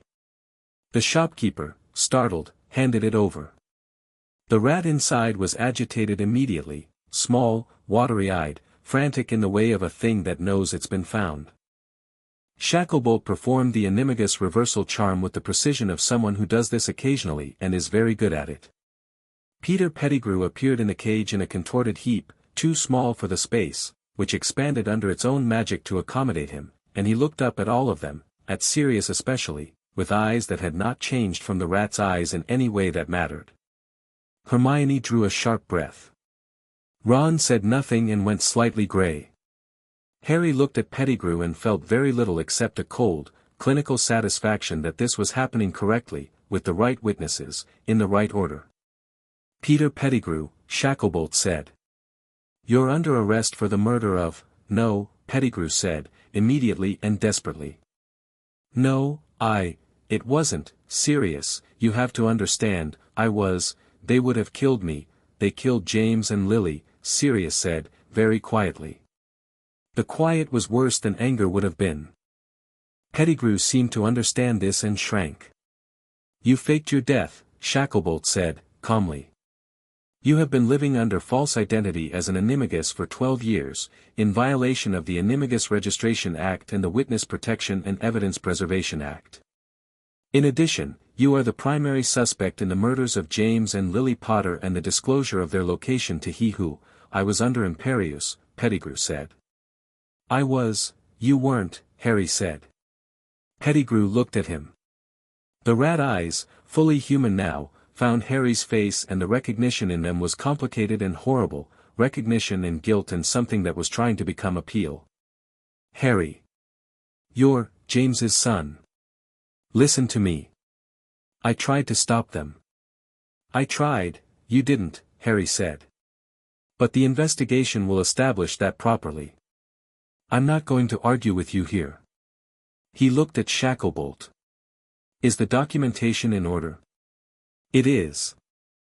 Shacklebolt had a small device in his hand, a magical record keeper, the kind used in official arrests to create an unalterable log.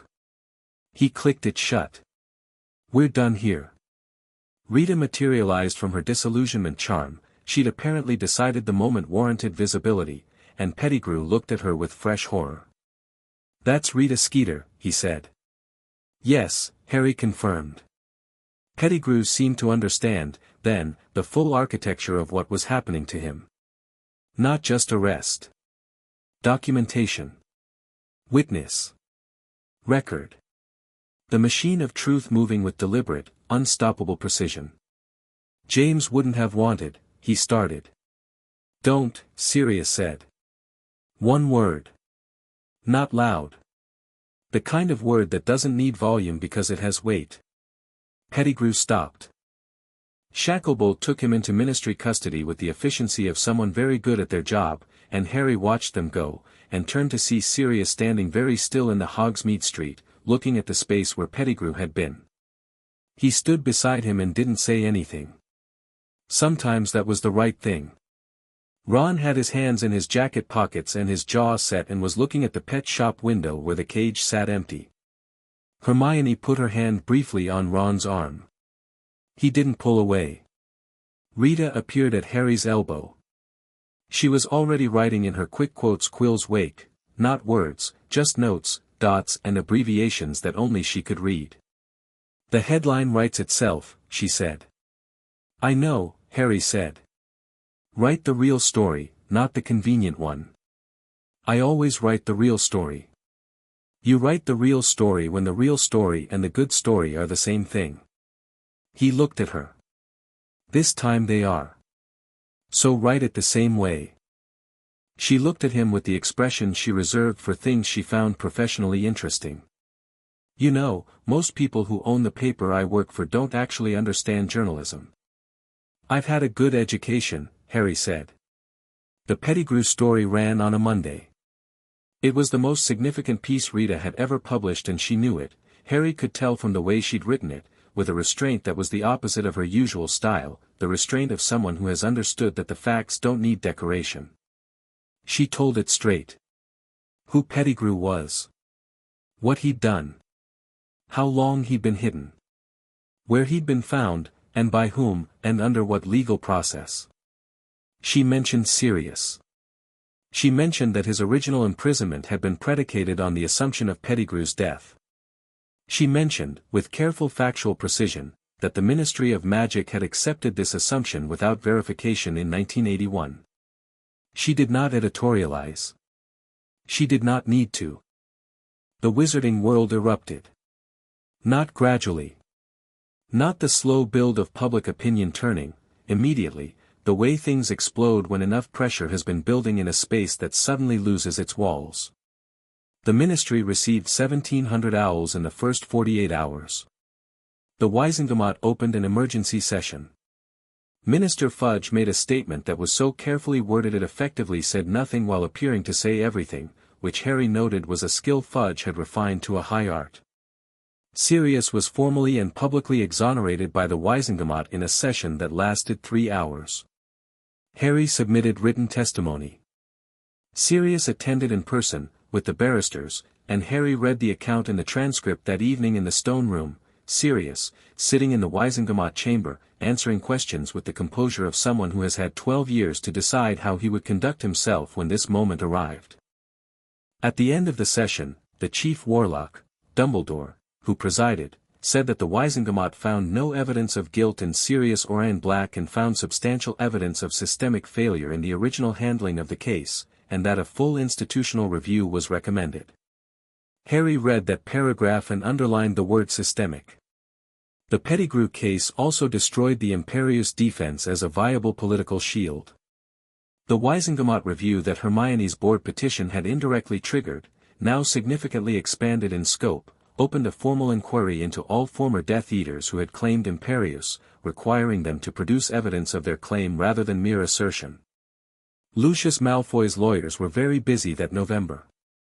Harry watched all of this from Hogwarts with the focused calm of someone watching something they built start working, and thought, not enough. Not nearly enough. But the direction is right and the direction is permanent. The Dementor question resolved faster than he'd expected. He'd written to the board in September, citing the ministry's official justification for the Dementor deployment, the search for Sirius Black, and noting that with Sirius's exoneration, the justification was null. The board had written to the ministry. The ministry had stalled. Harry had published a piece, not Rita, his own hand, under the editorial desk header, about the continued presence of soul-extracting entities at a school for children and what that said about the ministry's definition of student welfare. He'd also, on a practical level, asked Lupin to teach him the Patronus charm properly. Lupin had agreed with the enthusiasm of a teacher given the right student for the right lesson. They'd worked on it for 3 weeks in an empty classroom after hours, Harry producing an increasingly substantial silver mist, then a shape, then something defined, then, on a Thursday evening in November when everything aligned in the particular way that only sometimes happens, a fully corporeal Patronus that burst from his wand and lit the classroom and resolved into a stag, enormous and silver and blazing, which stood in the classroom for a full 10 seconds before fading. Lupin sat down. Harry lowered his wand. He was breathing hard. He looked at the space where the stag had been and felt something he couldn't name exactly, not emotion in the conventional sense, but more like connection. A thread to something. Your father, Lupin said. James's animagus form was a stag. I know, Harry said. I've read about the marauders. He paused. Is that a coincidence? The Patronus form. Patron uses respond to the deepest parts of a person's magical core. They can be influenced by important connections, people, memories, inherited magical signatures. Lupin's voice was careful, as if he was moving through territory that mattered. It's not coincidence. It's James, in a sense. Something of him, carried in you. Harry looked at where the stag had been. He thought about a father he'd never met, who he knew through a portrait, and a friend who'd been in prison and stories told in a pub on a Saturday afternoon. He thought about what it meant to carry something without knowing you were carrying it. Good, he said finally. That's good. He meant it. He didn't elaborate. Some things were complete in themselves.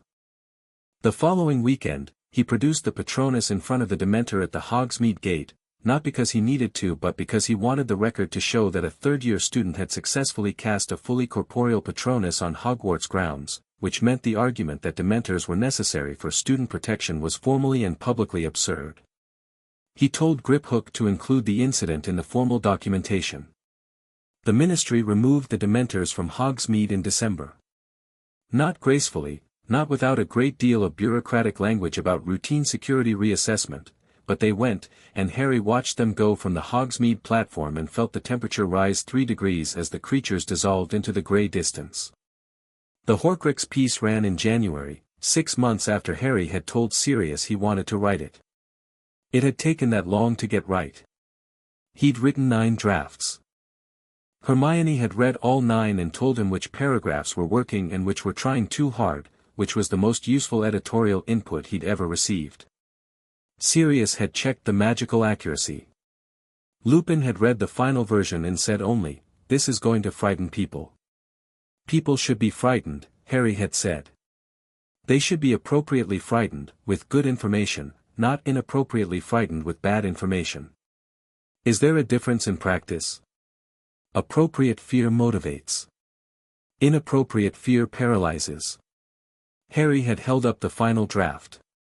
This is appropriate fear. The piece didn't use the word Horcrux. The concept was too arcane for most wizarding readers, and more importantly, naming it was dangerous in specific ways Harry had thought carefully about.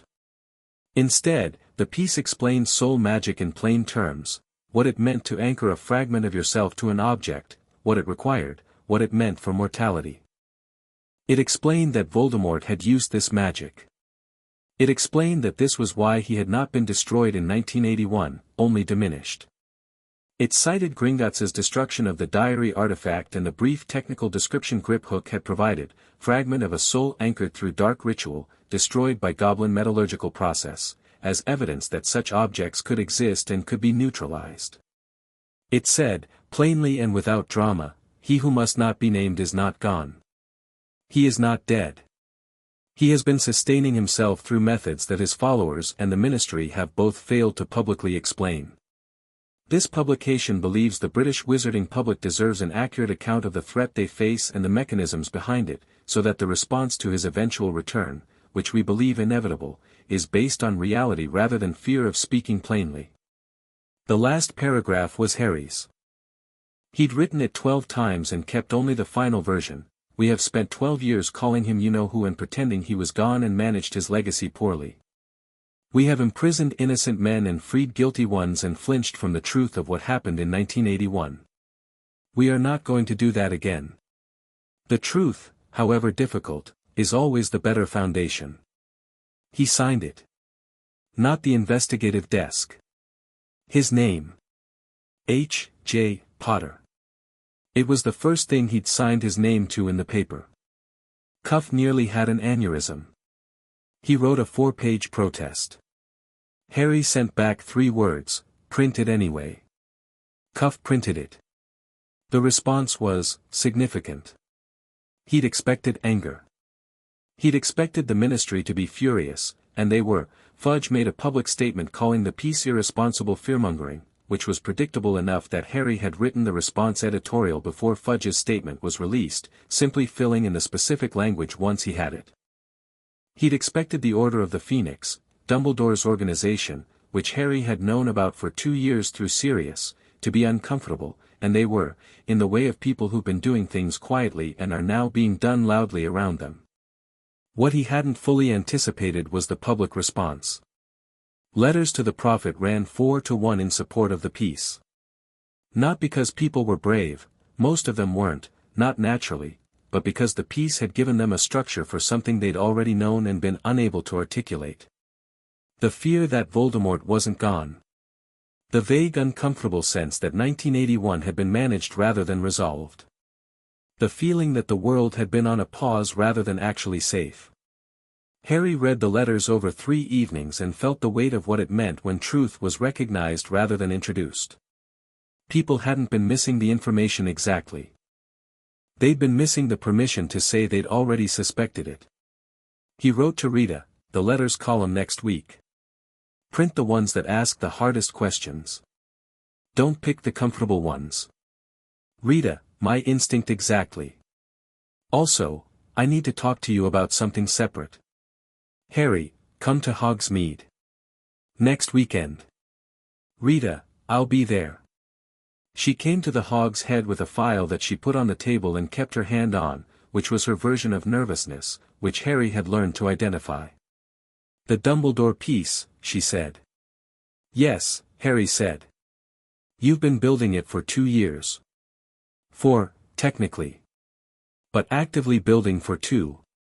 She slid the file across the table. He opened it. The contents were thorough. She'd done research he hadn't asked her to do, in addition to the research he had, and the combination was formidable. The illegal guardianship placement, documented. The trials Sirius never had, documented. The dad apposition pattern, documented. The handling of the diary, documented. The Hogwarts governance failures, documented. And at the back of the file, something new, a memo, Internal Ministry, dated 1981, recovered from the classified records that the Wisengamot inquiry had forced open. The memo was from Dumbledore to the then Minister of Magic, Millicent Bagnold. It said, in the careful language of a man writing for the record while trying to avoid being on the record, I recommend accelerated closure of the black matter. The public needs resolution, not process. Speed serves everyone's interest here. Harry read this 4 times. Where did you get this? He said. A source in the newly opened classified archive. It's legitimate, it's part of the forced disclosure from the Wisengamot inquiry. She looked at him. It's damning. It is, Harry agreed. He pushed for the quick imprisonment. In writing. Yes. Which is different from what he told me. He paused. He thought about Dumbledore's letter, the one he'd received at Privet Drive, the 12 pages of honest prose. I accepted the ministry's speed because it was convenient.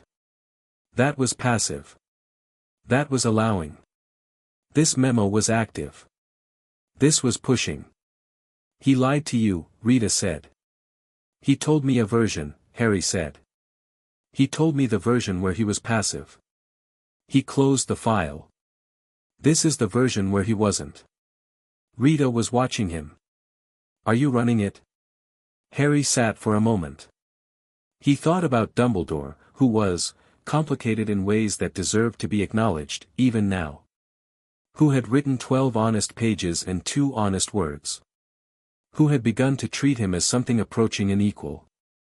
Who had given him real information about Horcruxes and his own situation with the candor of someone who had decided to start paying the costs of truth. He thought about the memo.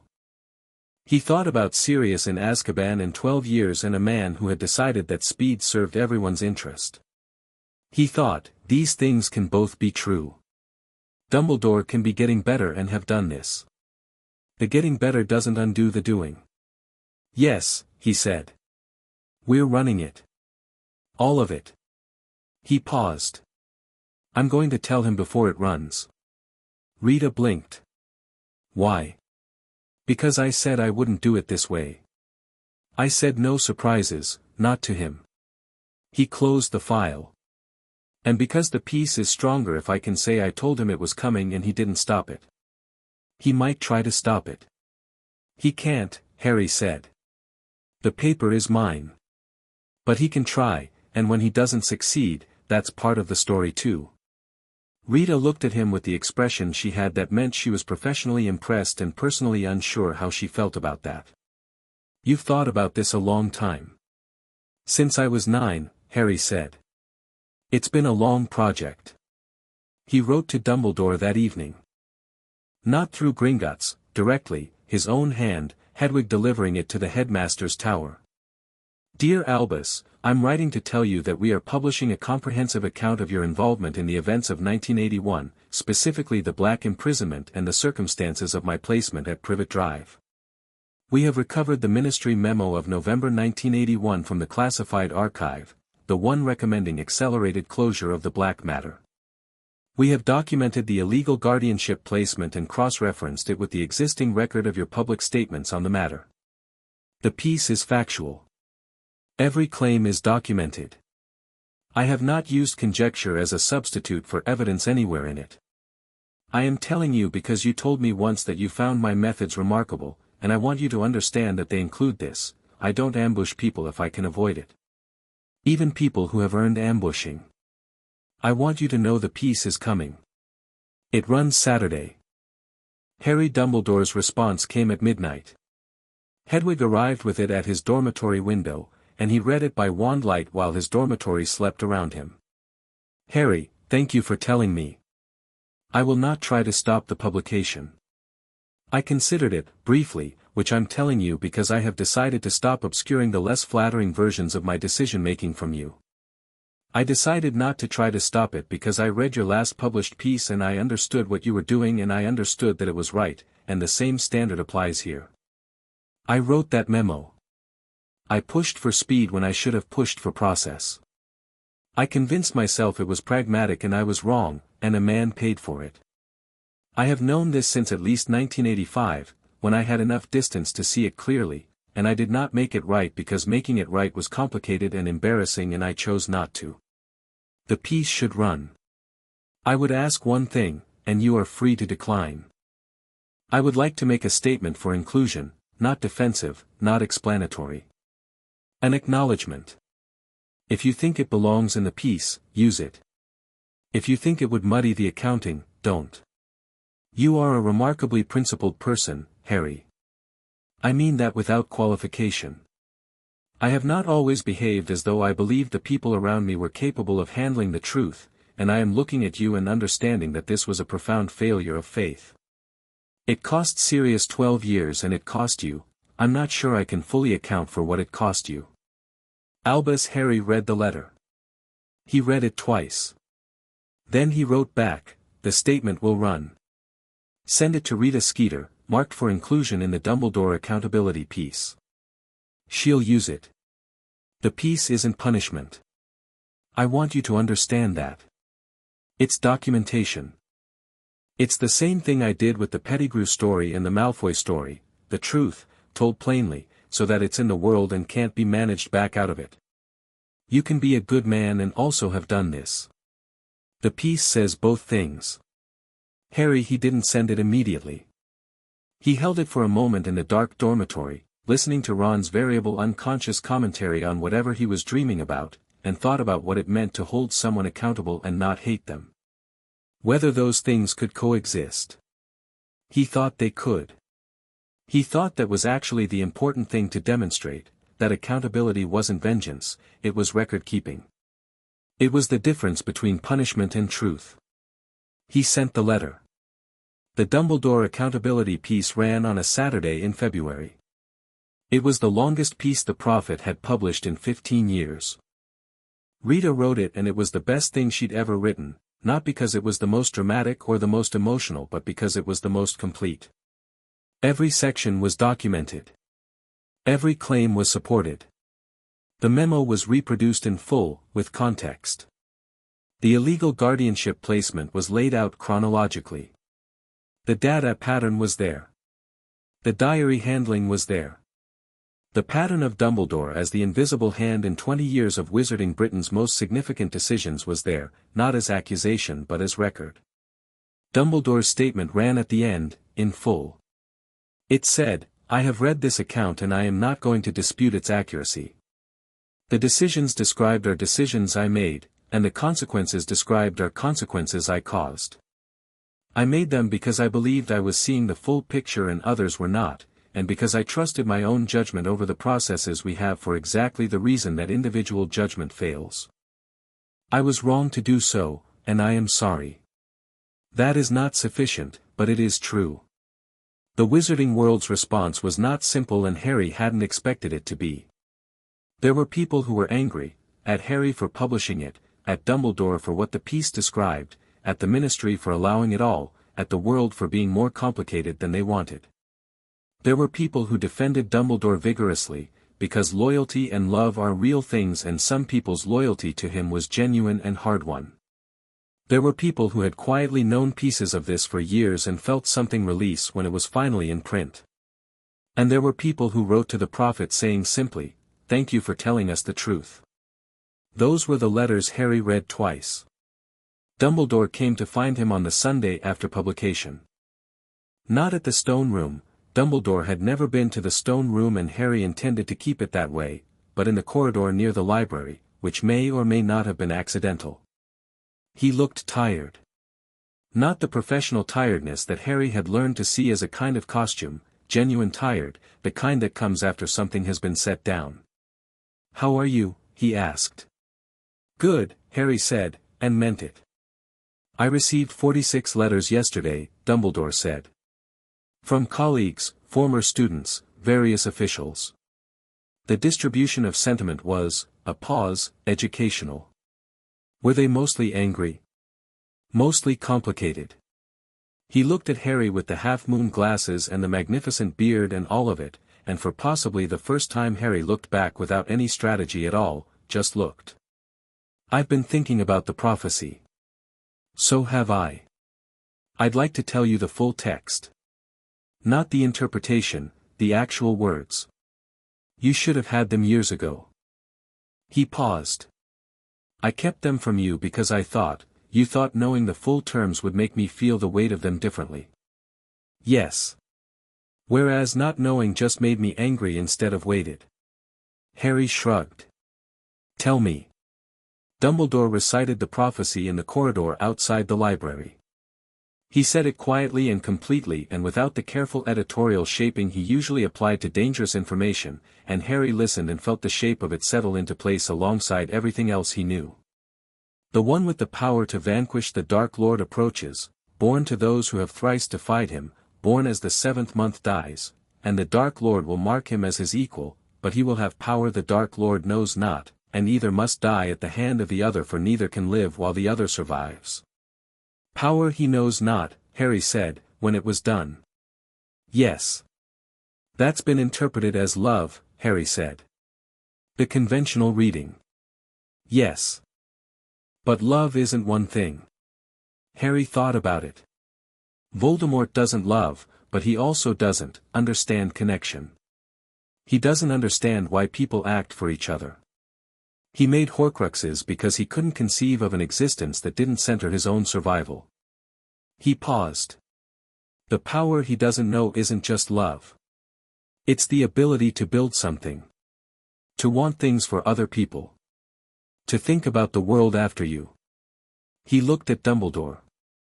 "He can't imagine dying for something. I can." Dumbledore looked at him for a long moment. "You're not planning to die." "No," Harry said. "But I'm not afraid of the possibility, which means it doesn't control me. And he's terrified of it, which means it controls everything he does." He shrugged. "That's not a small advantage." Another long look. "No," Dumbledore said. "It isn't." The Horcrux hunt had moved by spring. Sirius had found Fletcher and through Fletcher the trail of the locket. It had passed through 3 hands since leaving Grimmauld Place, and its current location was a cave on the coast of Scotland, a location Sirius identified through the Black family's old safe house records, which suggested someone in Riddle's past had known the family well enough to know their geography. Harry told Dumbledore about the cave.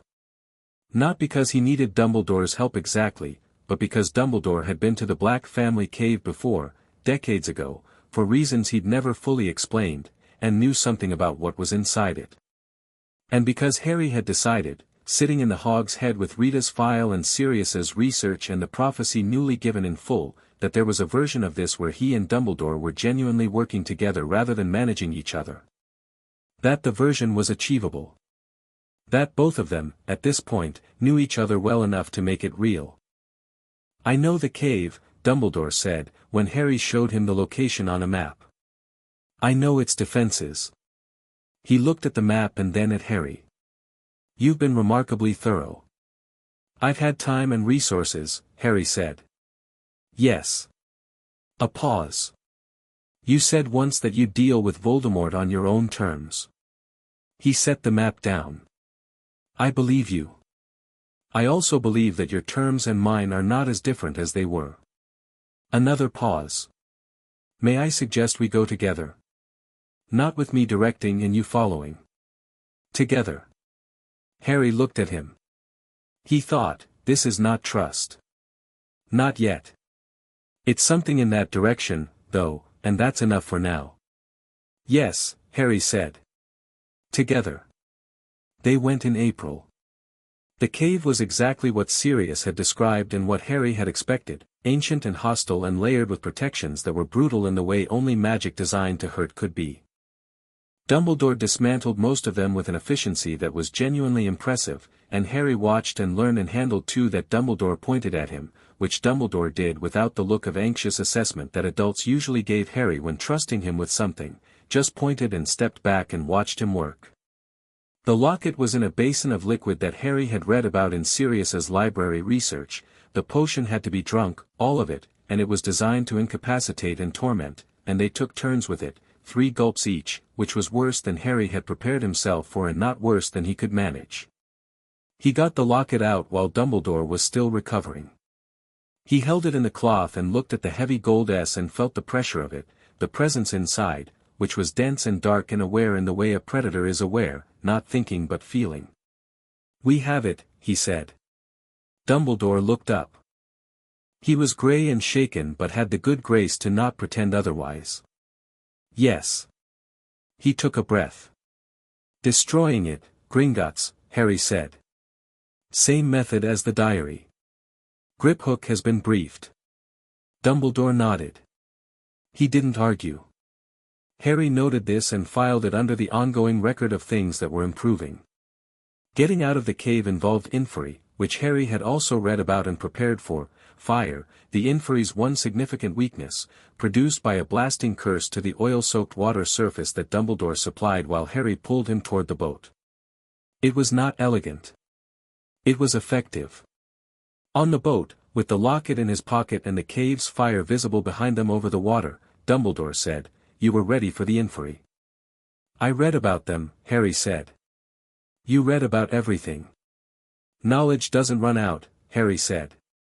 That seemed like a good quality in something to collect. Dumbledore made a sound that was definitely a laugh, slightly strangled by lingering potion effects. Harry helped him out of the boat and back to the rock shore and thought, this is what working together actually looks like. Uncomfortable and unresolved and moving forward anyway. He could work with that. By June, the account of the year was this: Peter Pettigrew was in ministry custody, awaiting trial. The trial was expected to be public, documented, and complete in all the ways the Black hearing hadn't been. Harry had already written the framework for the piece that would run after the verdict. The locket was destroyed. The diary had been destroyed. The Horcrux count was down.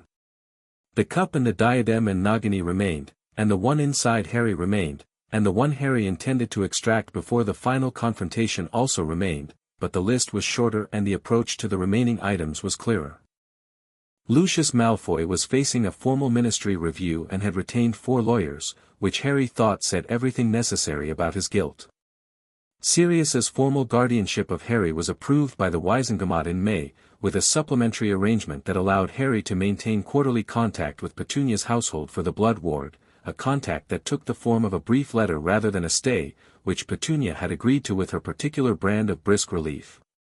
Harry moved his things to Grimmauld Place at the end of term.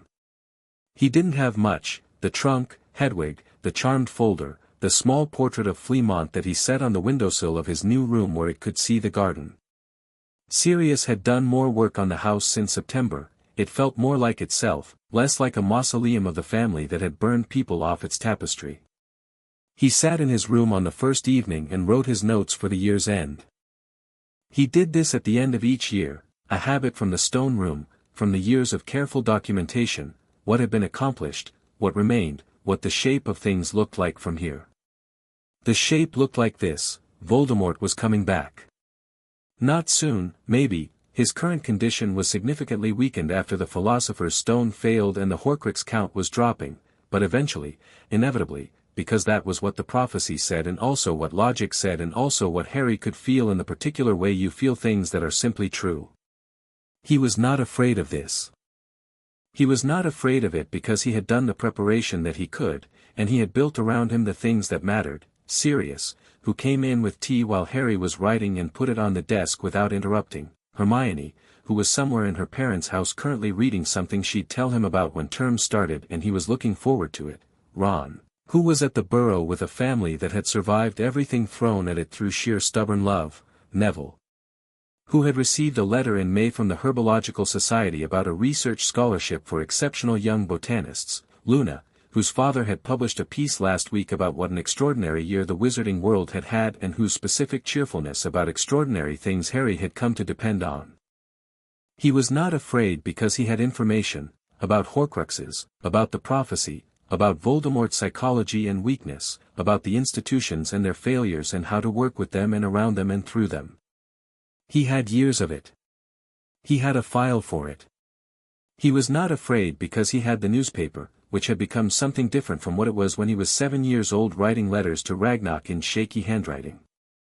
It was a real paper now, not perfect, still imperfect in specific ways he was still fixing, but a paper that asked real questions and printed real answers and had readers who trusted it in the specific way readers trust something that has told them the truth when it was inconvenient.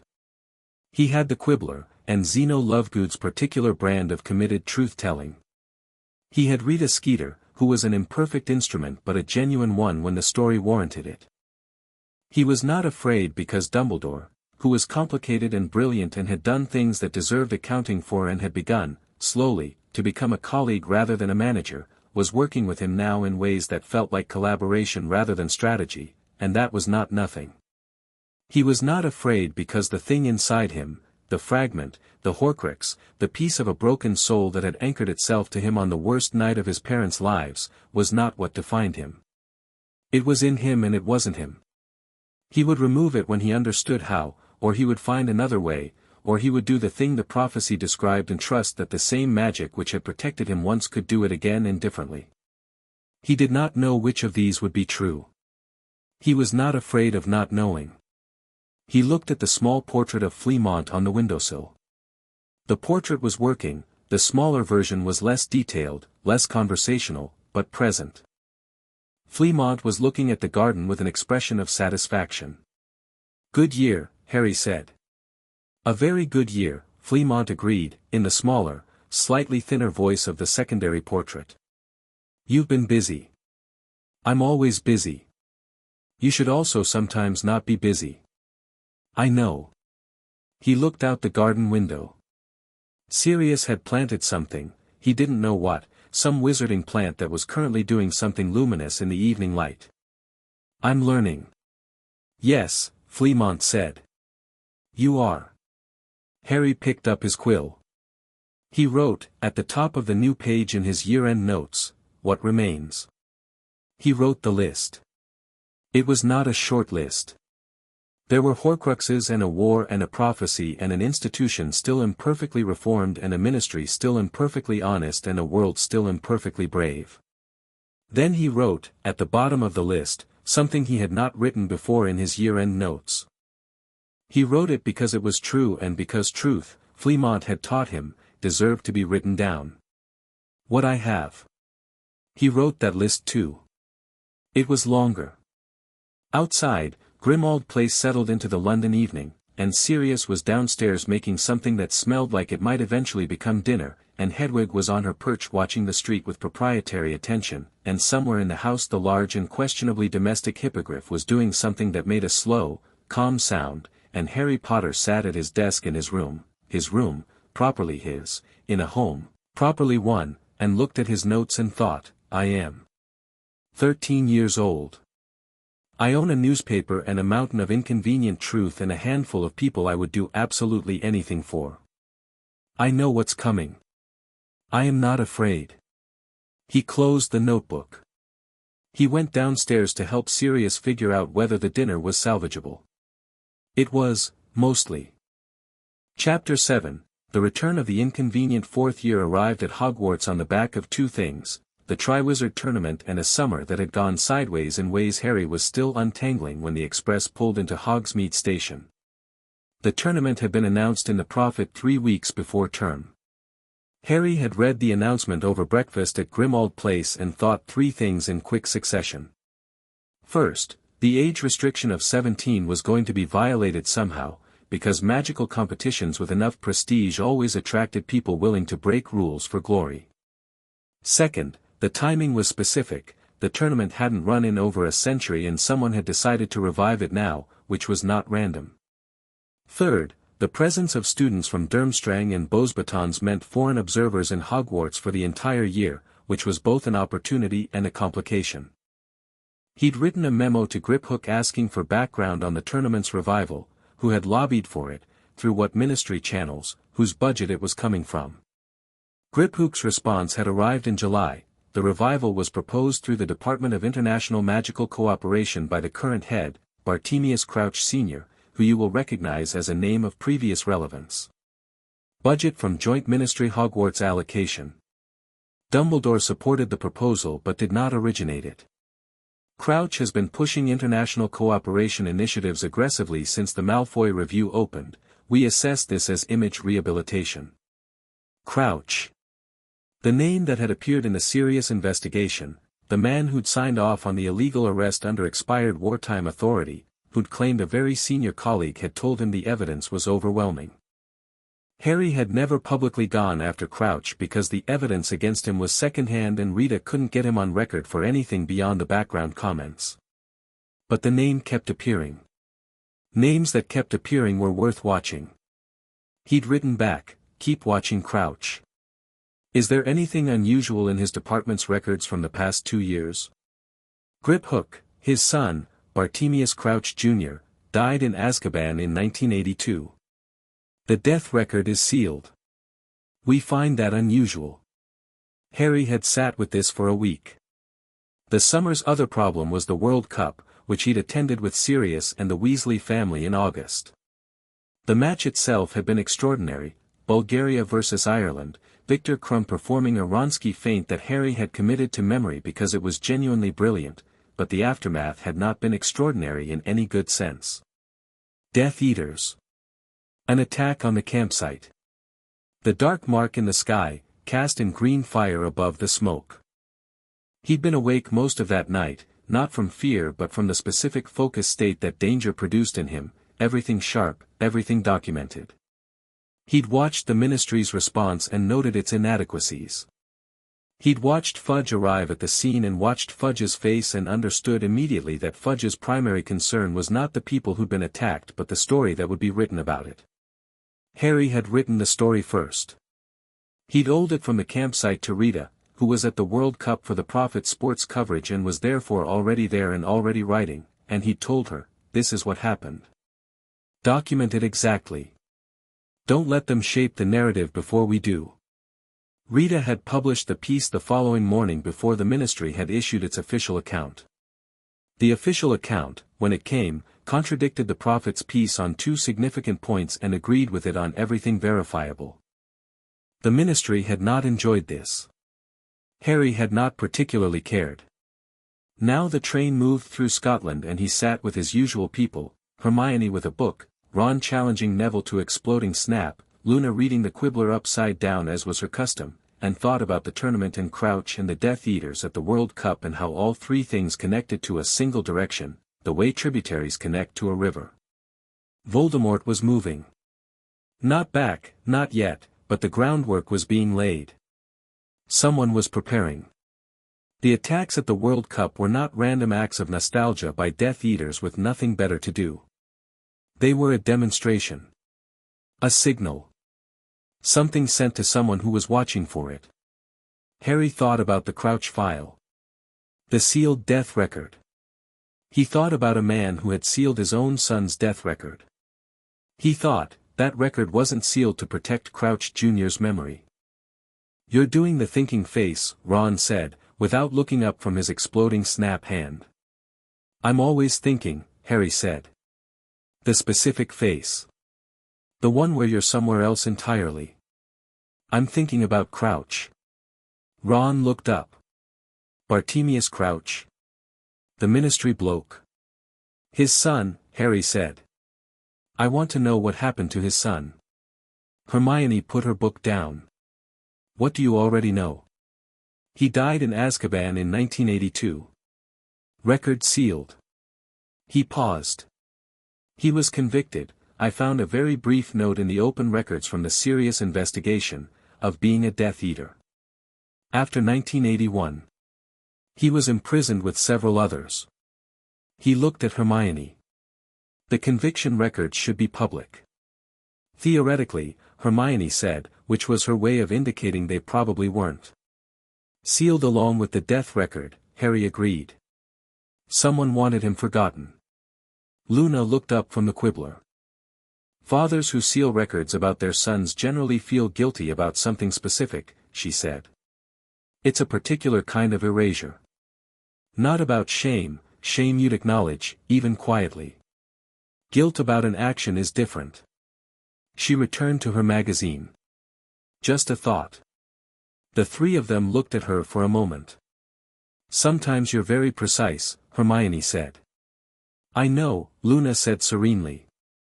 Hogwarts in September had the addition of 200 foreign students, which changed its texture in specific ways, the noise levels, the range of robes and languages and approaches to magic that appeared in corridors and classrooms, the general sense of a place that usually knew its own rhythm being asked to accommodate a different one.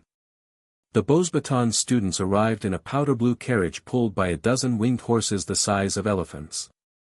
The Durmstrang students arrived in a ship that materialized in the lake like a dark thought, its mast appearing first through the water. Harry watched both arrivals from the castle entrance with a journalist's attention, cataloging faces, postures, the way groups presented themselves. The Beauxbatons students moved with a collective grace that was either cultural or trained. The Durmstrang students moved in the tightly coordinated way of people who've been taught to occupy space together rather than individually. Victor Krum was among the Durmstrang students. Harry recognized him from the World Cup, the sharp dark eyes and the pronounced athletic presence. Krum had the particular quality of fame that sits awkwardly on genuinely private people, and Harry understood this from the inside out. He also noticed that Krum, moving through the entrance hall, registered Harry specifically, not with the excitement of a fan or the blankness of a stranger, but with the focused attention of someone who has been briefed. Someone had told Krum to look for Harry Potter. Harry filed this under interesting and moved on. The Goblet of Fire was unveiled in the Great Hall after dinner, a large wooden cup with a flickering blue flame, and Dumbledore explained the selection process with the air of someone who genuinely believes in what he's describing. Harry listened to the rules and thought about the age line, a thin golden circle drawn around the goblet to prevent under-17 entry, and thought about what Hermione had said on the train, an age line won't stop someone who knows enough about the underlying charm mechanics. He thought about who knew enough. He thought about the tournament's revival and Crouch's lobbying and the very specific timing of all of it. He wrote to Grip Hook that night, "Is there a mechanism by which the Goblet of Fire could be made to function as a binding contract if someone were to submit a fourth school's name and have that name selected? What would the legal consequences be for the person selected?" Grip Hook's response took 3 days, which meant it was genuinely difficult. Theoretically, yes. The goblet is a form of magical contract engine, it creates binding obligations upon selection.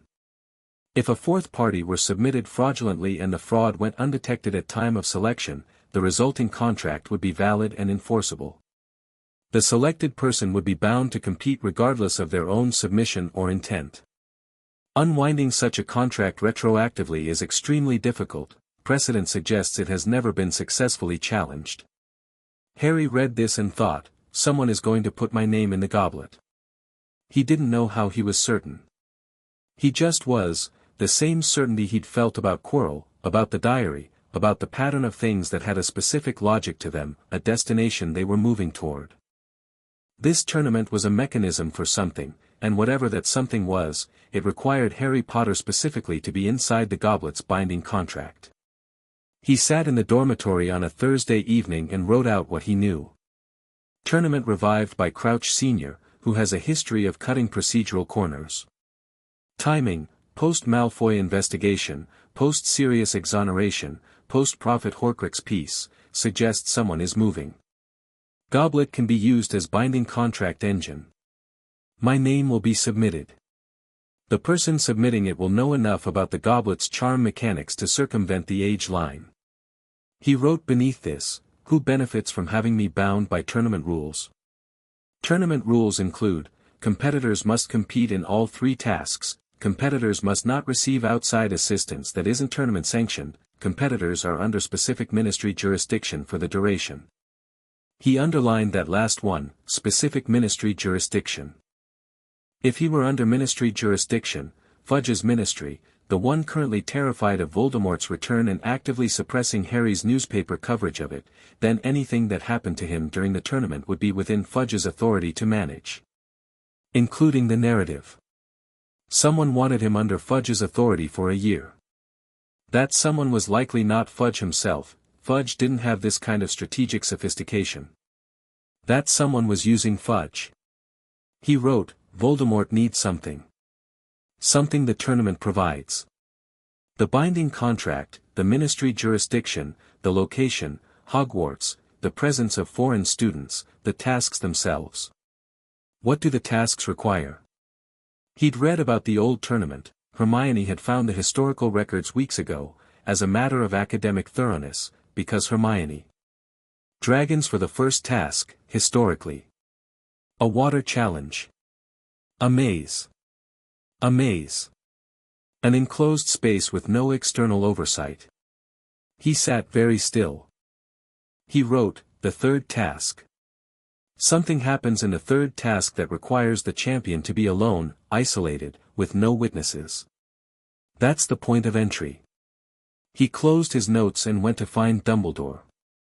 The headmaster's office was warm with Fawkes's presence. The Phoenix had a quality that Harry had come to genuinely appreciate, a kind of warmth that didn't demand anything. He sat across from Dumbledore and put his notes on the desk. Someone is going to put my name in the goblet, he said. Dumbledore looked at the notes. He looked at them for a while. What makes you certain? The mechanism, Harry said. The goblet becomes a binding contract. The tournament puts me under ministry jurisdiction. The third task is likely isolated, a maze, historically. Whatever Voldemort needs, the path goes through the tournament. He paused. Who at Hogwarts or connected to it has the charm mechanics knowledge to circumvent an age line and submit a 4th entry to the goblet? Dumbledore was quiet. You have a theory, Harry said. I have a concern, Dumbledore said carefully. The defense position this year, Alastair Moody, Mad-Eye Moody. Former Auror.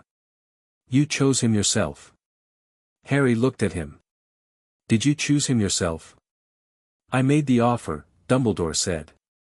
I cannot verify that the person who accepted it is the person I made the offer to. Harry stared at him. You think Moody's been replaced? I think it's possible. Polyjuice potion, used consistently, can sustain an impersonation indefinitely as long as the supply holds. Alastair Moody, the real one, is not a man who answers correspondence predictably, which means absence of contact from him is not itself alarming. He paused. It's a theory. I have no evidence. If Moody's been replaced, Harry said, then whoever replaced him is inside the school, with access to the goblet, with defense credentials that give them justified reason to know about dangerous magical objects and contract engines. He thought about this. And with 12 years of Moody's memories to draw on, assuming they got the information somehow. Polyjuice requires not just the physical form but knowledge of the person to maintain convincing impersonation, Dumbledore agreed. So whoever is in there has detailed information about Moody. Which means either they captured him recently, or, Crouch Jr., Harry said. Bartemius Crouch Jr. Sealed death record. He was a Death Eater. He served under Voldemort. He pulled out his own notes from his pocket, the summary he'd written on the train.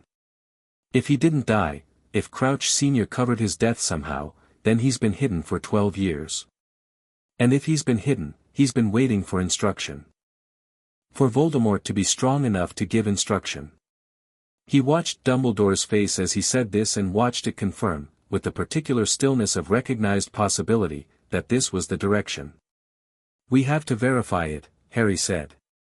Without alerting whoever is in the defense position. Agreed. Dumbledore looked at his hands.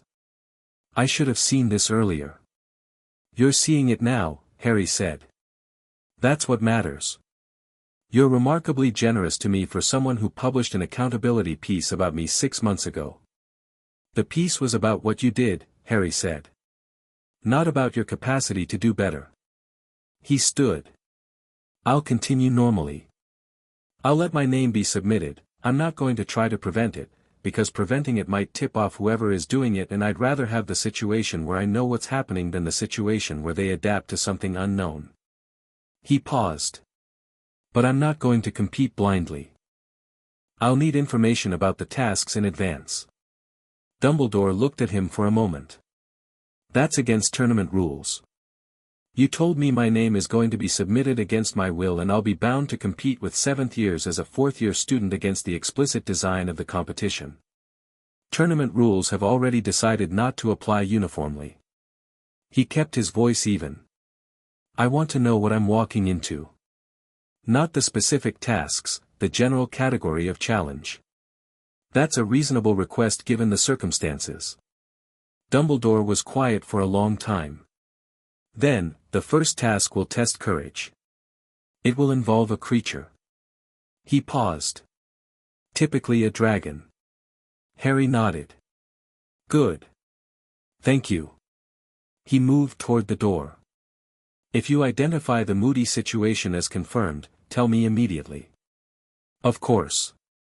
A pause. Harry, if I am correct about the impersonation, the real Moody is being held somewhere. Kept alive for the Polyjuice supply. I know. Harry looked back. We'll find him. The goblet made its selection on Halloween. Cedric Diggory for Hogwarts. Fleur Delacour for Beauxbatons. Victor Crumb for Durmstrang. Then the pause, the flame going dark blue, the fourth piece of parchment appearing, and Dumbledore reading the name aloud in a voice that was perfectly, professionally level. Harry Potter. The Great Hall response was what Harry had expected, the surge of noise, the looks, the particular way 400 people process something that doesn't fit the expected narrative. He stood up, because sitting down and looking confused would be a performance, and he was finished with performances, and walked to the front of the hall and handed Dumbledore the piece of parchment that had come from the goblet. Dumbledore looked at it. He looked at Harry. His expression was controlled in the way of someone who knows exactly what's happening and has chosen how to respond to it. The back room, Dumbledore said quietly. With the other champions. Harry went. The back room was the antechamber off the Great Hall, where the 3 champions already stood looking variously comfortable and uncomfortable with each other. Cedric Diggory was tall and kind-faced, the type of person who is naturally decent without effort. Fleur Delacour stood with the contained assurance of someone who has been excellent at things for long enough that it's simply a fact about her. Victor Crumb stood apart from both, watching the door with the dark-eyed attention Harry had noticed at the sorting. He also noticed that when Harry walked in, Crumb looked at him with that same specific attention, the look of someone who'd been told to look for him. You are Harry Potter, Crumb said. Not a question. And not fan recognition, something more deliberate. Yes, Harry said. You're Crumb. You were brilliant at the World Cup. Something shifted in Crumb's face, slight, the adjustment of someone whose expectations have been marginally revised. The Wronski feint in the final third. Best I've ever seen it done. The timing on the pullout was exceptional. Harry meant it. He'd replayed the sequence in his memory several times because it was a genuinely elegant piece of flying. Crumb looked at him for another moment. Then something in the deliberate quality of his attention shifted, became slightly less official. "Thank you," he said. Quietly. Like it was an actual exchange rather than a scripted one. The door opened and the adults came in, Dumbledore, Crouch Sr., Ludo Bagman, and Madame Maxime. And Snape, who had accompanied the group with the bearing of someone who has strong opinions about being there. Harry watched Crouch Sr. The man was composed, the composure of someone who has been composed through difficult situations before, but there was something running underneath it, a specific quality of tension that wasn't the same as nervousness. It was the tension of management. Of someone moving pieces. Harry smiled at Crouch Sr. pleasantly. Crouch Sr. did not quite smile back. Bagman made jovial noises about tradition and binding magical contracts. Crouch Sr. said that the contract was binding and Harry would compete in all 3 tasks and the rules of the tournament applied. Harry listened to this and said, "I understand the contract is binding. I want it formally noted, in the tournament record, that my name was submitted without my knowledge or consent, and that Gringotts Bank as trustee of the Potter family account was not informed of the submission prior to the goblet selection. I'm raising this now so it's on record, not as a challenge to the contract itself." Silence. Bagman blinked. Crouch Sr.'s composed expression didn't change, which itself said something. Dumbledore looked at a spot 6 inches above Harry's head with the expression of someone who is not smiling. "Noted," Crouch Sr. said. "Flat. Professionally flat." "Thank you," Harry said. "What are the tasks?" He wrote the piece that night. Not the piece about Crouch Jr., he didn't have enough for that yet. The piece about the illegal 4th entry to the tournament. About the binding contract mechanism and what it meant for an underage student.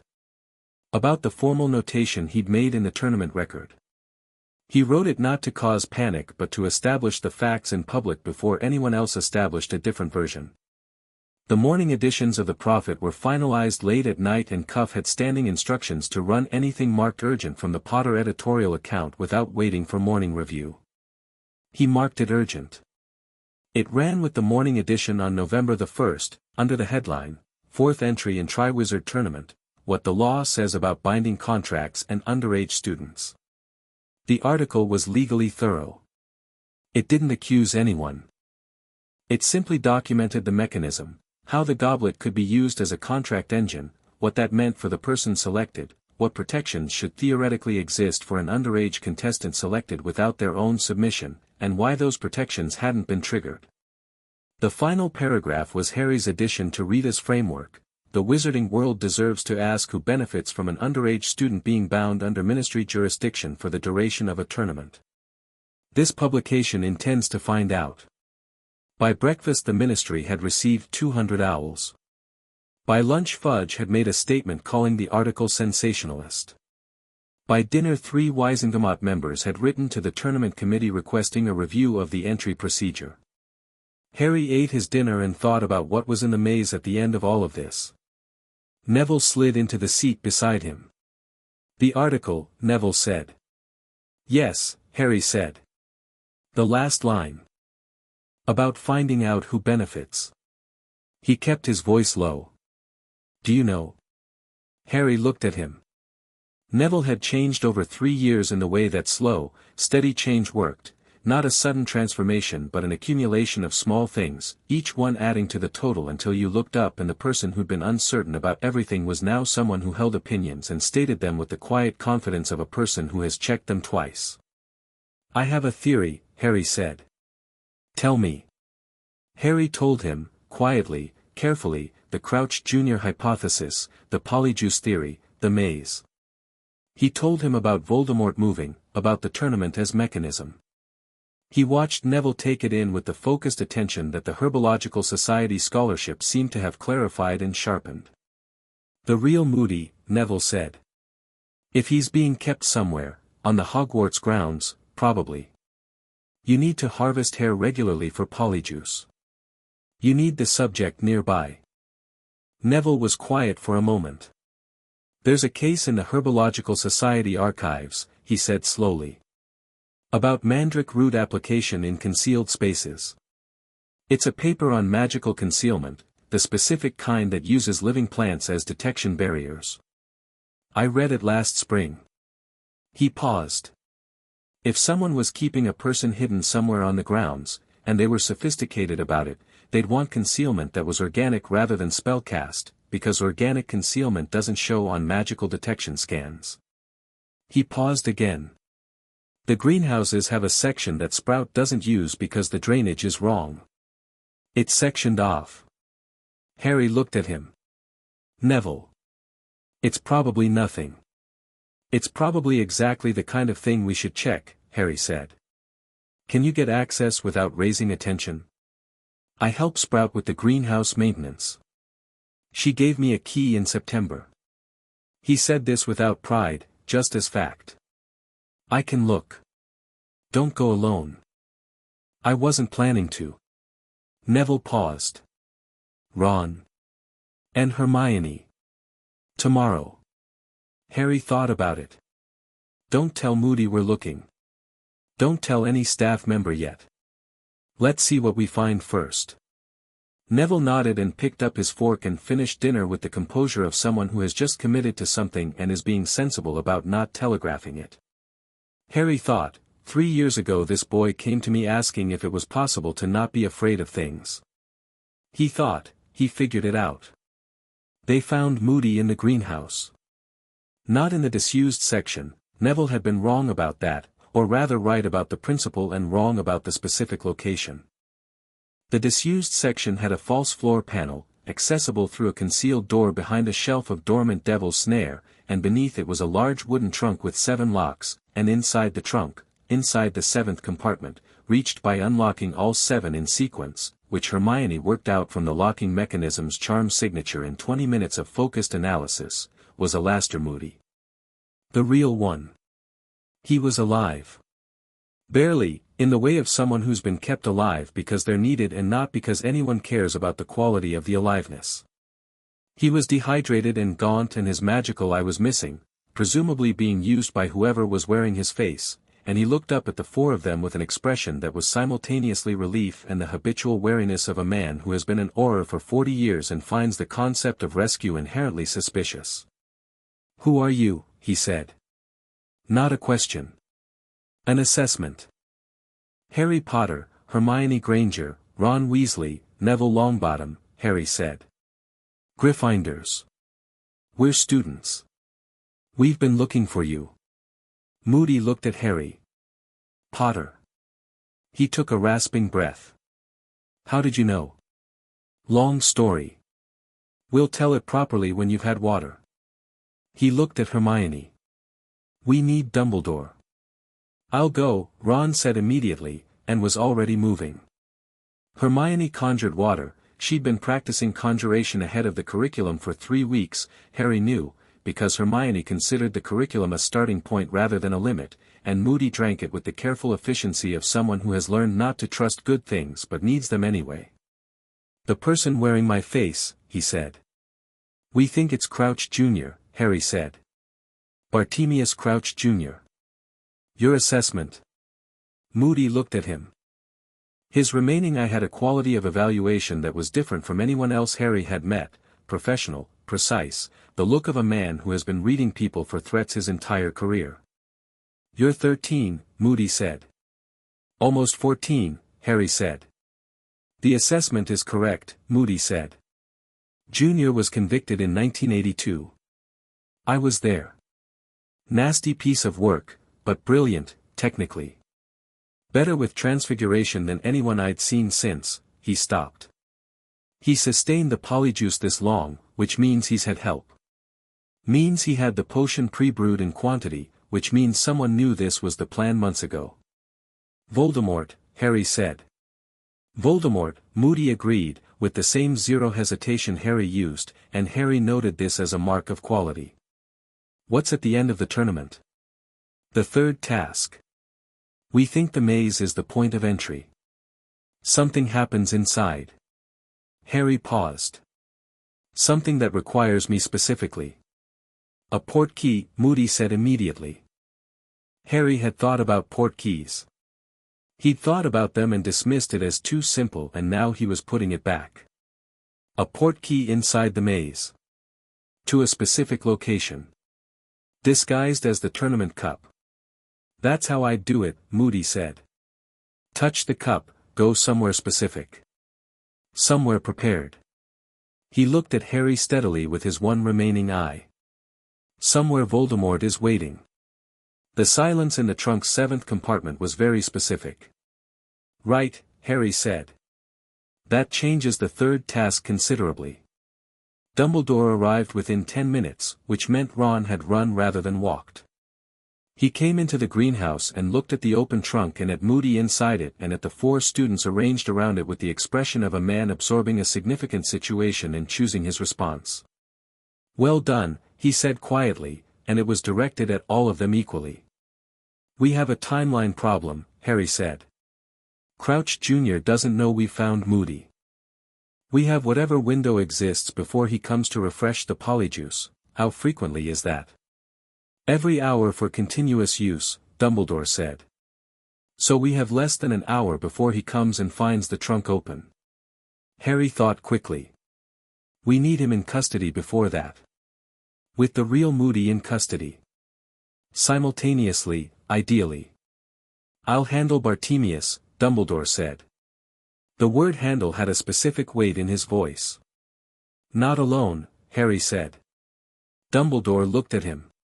He's a capable Death Eater with a year of Moody's instincts and 12 years of desperation, Harry said. Don't go alone. A pause.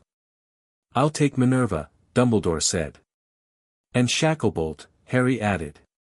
He's here for the tournament security. He's good. He is, Dumbledore agreed. He looked at the 4 of them. Get Alastair out of the trunk and to the hospital wing. Stay there. Don't leave until I come to you. He left. Harry and Ron carefully helped Moody out of the compartment. Neville held the greenhouse door. Hermione was already planning the route to the hospital wing that avoided the route Crouch Jr. would likely take. Moody, being half carried toward the castle, said to Harry, You should have been an Auror. I own a newspaper, Harry said. Same job, Moody said. Better hours. Worse protection. The confrontation in the defense classroom took 11 minutes and resulted in Crouch Jr. restrained, depolyjuiced, and in ministry custody before the next polyjuice dose was due. Harry got the account from Dumbledore later that evening. Minerva McGonagall had contributed what Dumbledore described as a decisive piece of transfiguration, and Shacklebolt had done the binding charms, and Crouch Jr. had been, in the end, less formidable than expected, because 12 years of waiting and hiding had taken a specific toll even on brilliant people. He'd talked. Under Veritaserum, in the presence of Shacklebolt and Dumbledore and 2 independent Wizengamot observers Harry had insisted on, the insistence delivered through Dumbledore, who had relayed it without argument. He'd talked about everything. About Voldemort's current state, a rudimentary body, somewhere in Albania, sustained by a Death Eater loyal enough to host him, requiring a ritual to restore full corporeal form. About the ritual. About what the ritual required. Harry sat across from Dumbledore that night with the transcript of the Veritaserum session and read it very carefully. The ritual required 3 things. The bone of the father, unknowingly given. The flesh of the servant, willingly sacrificed. And the blood of the enemy, forcibly taken. The blood of the enemy. Harry's blood. That was what the portkey in the maze was for. Not to kill him, to use him.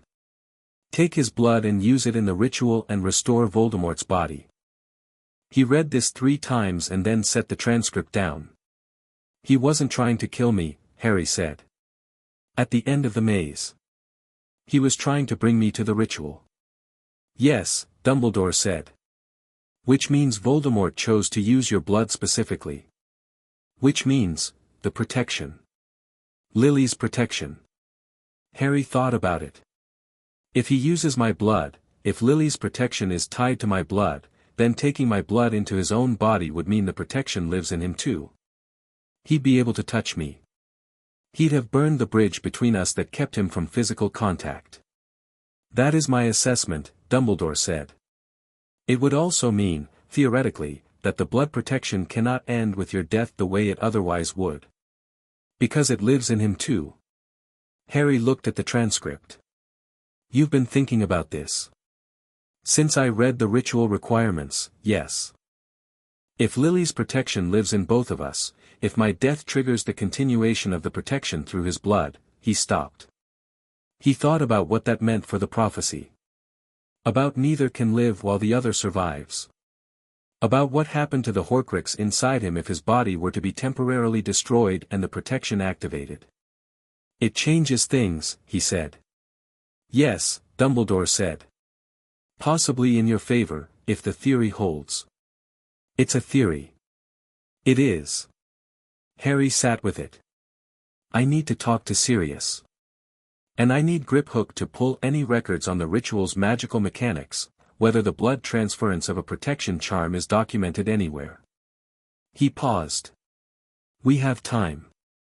The ritual requires me and I'm not going to the maze.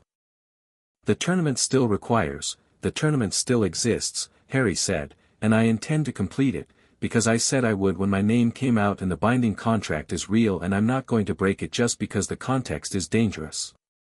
But the maze task will be documented, publicly, before I enter it. Every person who enters that maze with me will know what I know. He looked at Dumbledore. I'm also publishing what we found about Crouch Jr. tomorrow. The Ministry will want to manage, the Ministry does not get to manage this one. Harry's voice was even, not angry. A Death Eater spent a year in this school impersonating an Auror. The real Auror was imprisoned in a trunk. A tournament was used as a mechanism for getting my blood to Voldemort. The wizarding public needs this information. He paused. I'll give Fudge a 2-hour window to make a statement before the piece runs. That's more than he deserves and less than he'll want. Dumbledore looked at him for a long moment. You're going to exhaust that man. He exhausted himself the moment he decided denial was easier than preparation. Harry stood. We're doing this correctly. Which means publicly. Rita wrote the Crouch piece in 3 hours and it was the best thing she'd ever done, which was saying something now.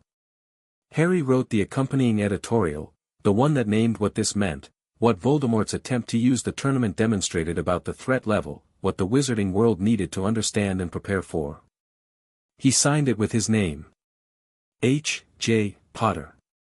He wrote the last paragraph standing in the common room at midnight, everyone else asleep, Hermione's notes on the desk beside him and a cup of tea going cold, and he wrote it the way he'd written everything that mattered, not to frighten and not to manage, but to tell the truth in the plainest words he had. Voldemort is returning. Not as a rumor, not as an anxiety, not as a whispered name. He is returning in a specific, documented way, through specific people and mechanisms that we have now interrupted but have not permanently prevented. The attempt will come again. It may look different.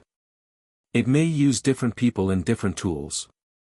But the shape of it will be the same, a man who believes himself singular, trying to make himself permanent at the cost of others, relying on a world too frightened to look directly at the thing approaching it. We are not looking away. We have the accounts of what happened here. We have names and records and testimonies gathered correctly, with witnesses, with legal process, with the full weight of public documentation behind them. We have, in other words, exactly what Voldemort has never been able to tolerate, the truth, written down and given to people who can read it. The war to come will be fought on many grounds. This publication intends to be present on all of them, without flinching and without being managed. We expect the same of our readers. He read it over once. Then he sent it to press. The days after were full of noise, the Ministry's response, which was loud in its embarrassment and thin in its substance, Fudge's statement, which Harry's pre-written response disposed of efficiently, the international coverage, because Beauxbatons and Durmstrang students had gone home with the story and it was now moving through European wizarding communities with a velocity no ministry could contain. Krum found Harry in the library on a Wednesday, 3 days after the piece ran. He sat across from him without preliminary. "My headmaster," he said. "Karkaroff." He was marked. He held up his forearm and didn't roll up his sleeve, just indicated. "He's been watching his arm since September." "I know," Harry said. "He's a former Death Eater. I have files on the Death Eater acquittals. He was one of the ones who named names to save himself." Krum looked at him. "He left 3 days ago. After your article." "He ran." "Where?" "I don't know. He didn't say." He paused. "I thought you should know, because you seem to be the person who is collecting these things." Harry looked at Krum steadily. "Why are you telling me?" A pause. Krum turned a quill over in his hands. He'd picked it up from the library table, an absent, fidgeting gesture. "Because someone told me to watch you. When I arrived. Someone at Durmstrang with connections I'd rather not name. I was told Harry Potter was dangerous and needed watching." He set the quill down. "And then I watched you and what I saw was not what I was told to watch for." Another pause. "I thought you should know that too." Harry let this sit for a moment. "Who told you?" "A ministry official. Not British. Someone connected to the dark, to the movement that's reforming." He said this carefully, with the precision of someone who has thought about how to say it. "I don't know his name. He came to Durmstrang 2 years ago and spoke to Karkaroff privately." "Would you testify to this?" "In writing, through Gringotts?" Krum looked at him. "Yes," he said, without hesitation. "I would." Harry pulled out parchment. "Tell me everything you remember about him." The third task happened in June under a sky that was pale and clear and the kind of summer evening that had no business being the backdrop for a genuine threat. Harry entered the maze knowing what was inside it, not because anyone had told him, but because he'd requested access to the tournament committee's planning documents through Gringotts as part of the formal Potter account's response to the illegal entry situation, and the committee, after legal consultation, had provided redacted versions which Hermione had spent 3 days deredacting through legitimate cross-reference. He knew about the maze's creatures. He knew the cup was in the center. He knew the cup was a portkey. He entered with this knowledge and no intention of being where the portkey went. What he also knew, from Moody's testimony and Crouch Jr.'s Veritaserum account, was the location Voldemort had prepared, a graveyard, specific, identifiable. Little Hangleton. He'd given this to Shacklebolt 3 weeks ago with a request for a ministry security team to be prepositioned there. Shacklebolt had processed it quietly, without telling Fudge, because Harry and Shacklebolt had developed a specific professional understanding about which things Fudge should be told before they happened.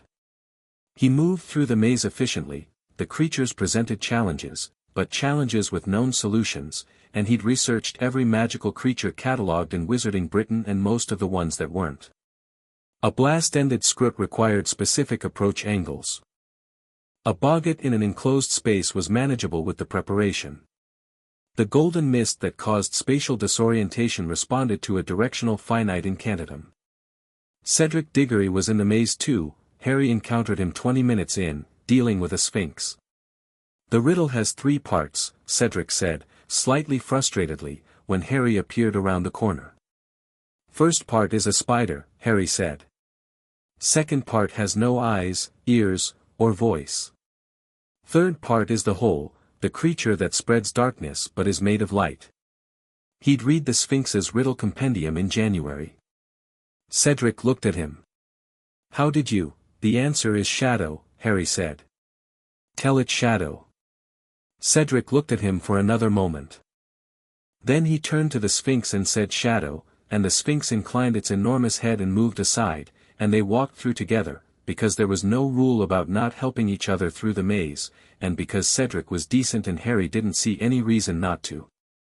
"The cup," Cedric said, when they could see the golden glow of it through the final hedge line. "You could take it. You've been faster than me the whole way." "I know," Harry said. "I'm not taking it." Cedric looked at him. "Why?" "Because it's a port key to somewhere I don't want to be." He stopped at the edge of the final clearing. The cup sat on a stone plinth in the center, gleaming. "Something is wrong with this tournament, Cedric. Your name was submitted correctly. Mine wasn't. The whole competition was designed to get me to that cup." He paused. "I have ministry security positioned at the destination. But I'm not touching the cup and I'm asking you not to touch it either. Not tonight." Cedric looked at him for a long time. "You're serious." "I'm always serious." Another long look. Then Cedric looked at the cup and back at Harry. "All right," he said, with the simple trust of someone who has no reason to distrust. "What do we do?"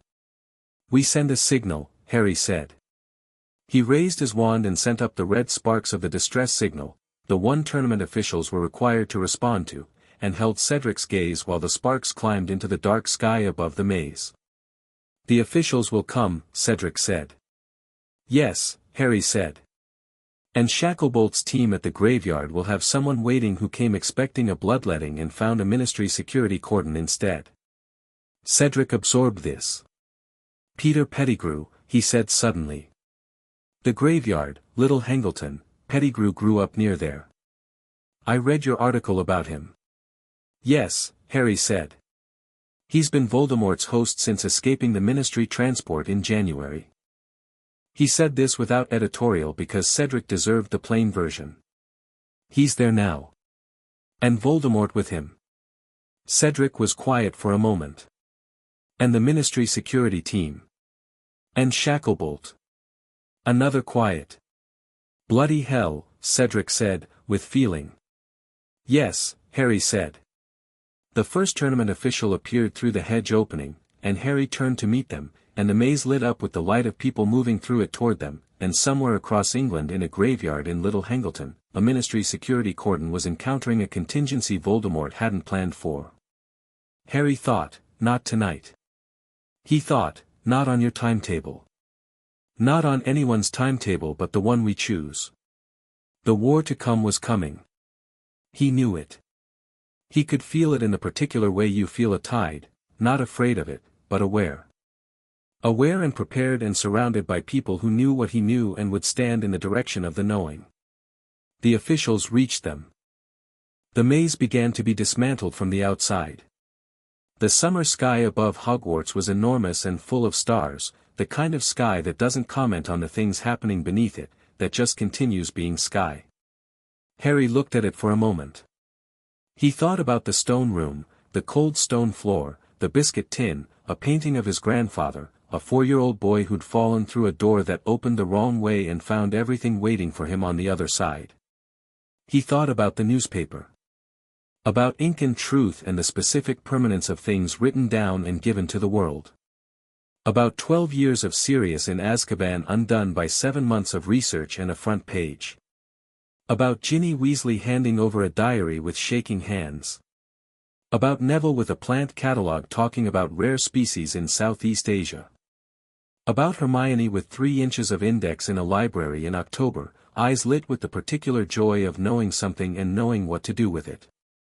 About Luna, who had taught him that truth and belief were different things and the difference mattered. About Fleamont in his frame, smaller than the original but present, looking at the garden with satisfaction. About Sirius, who had looked at him across a pub and said James would have been so bloody proud of you and meant it so entirely that Harry had felt it in his actual bones. About Dumbledore, who was somewhere in the castle right now, knowing the maze had been dismantled and the cup left untouched and the graveyard trap sprung on empty air, and who was, Harry was almost certain, not surprised, and possibly relieved. About a war that was coming on a schedule no one fully controlled, toward an ending the prophecy had described but not defined. He was 14 years old.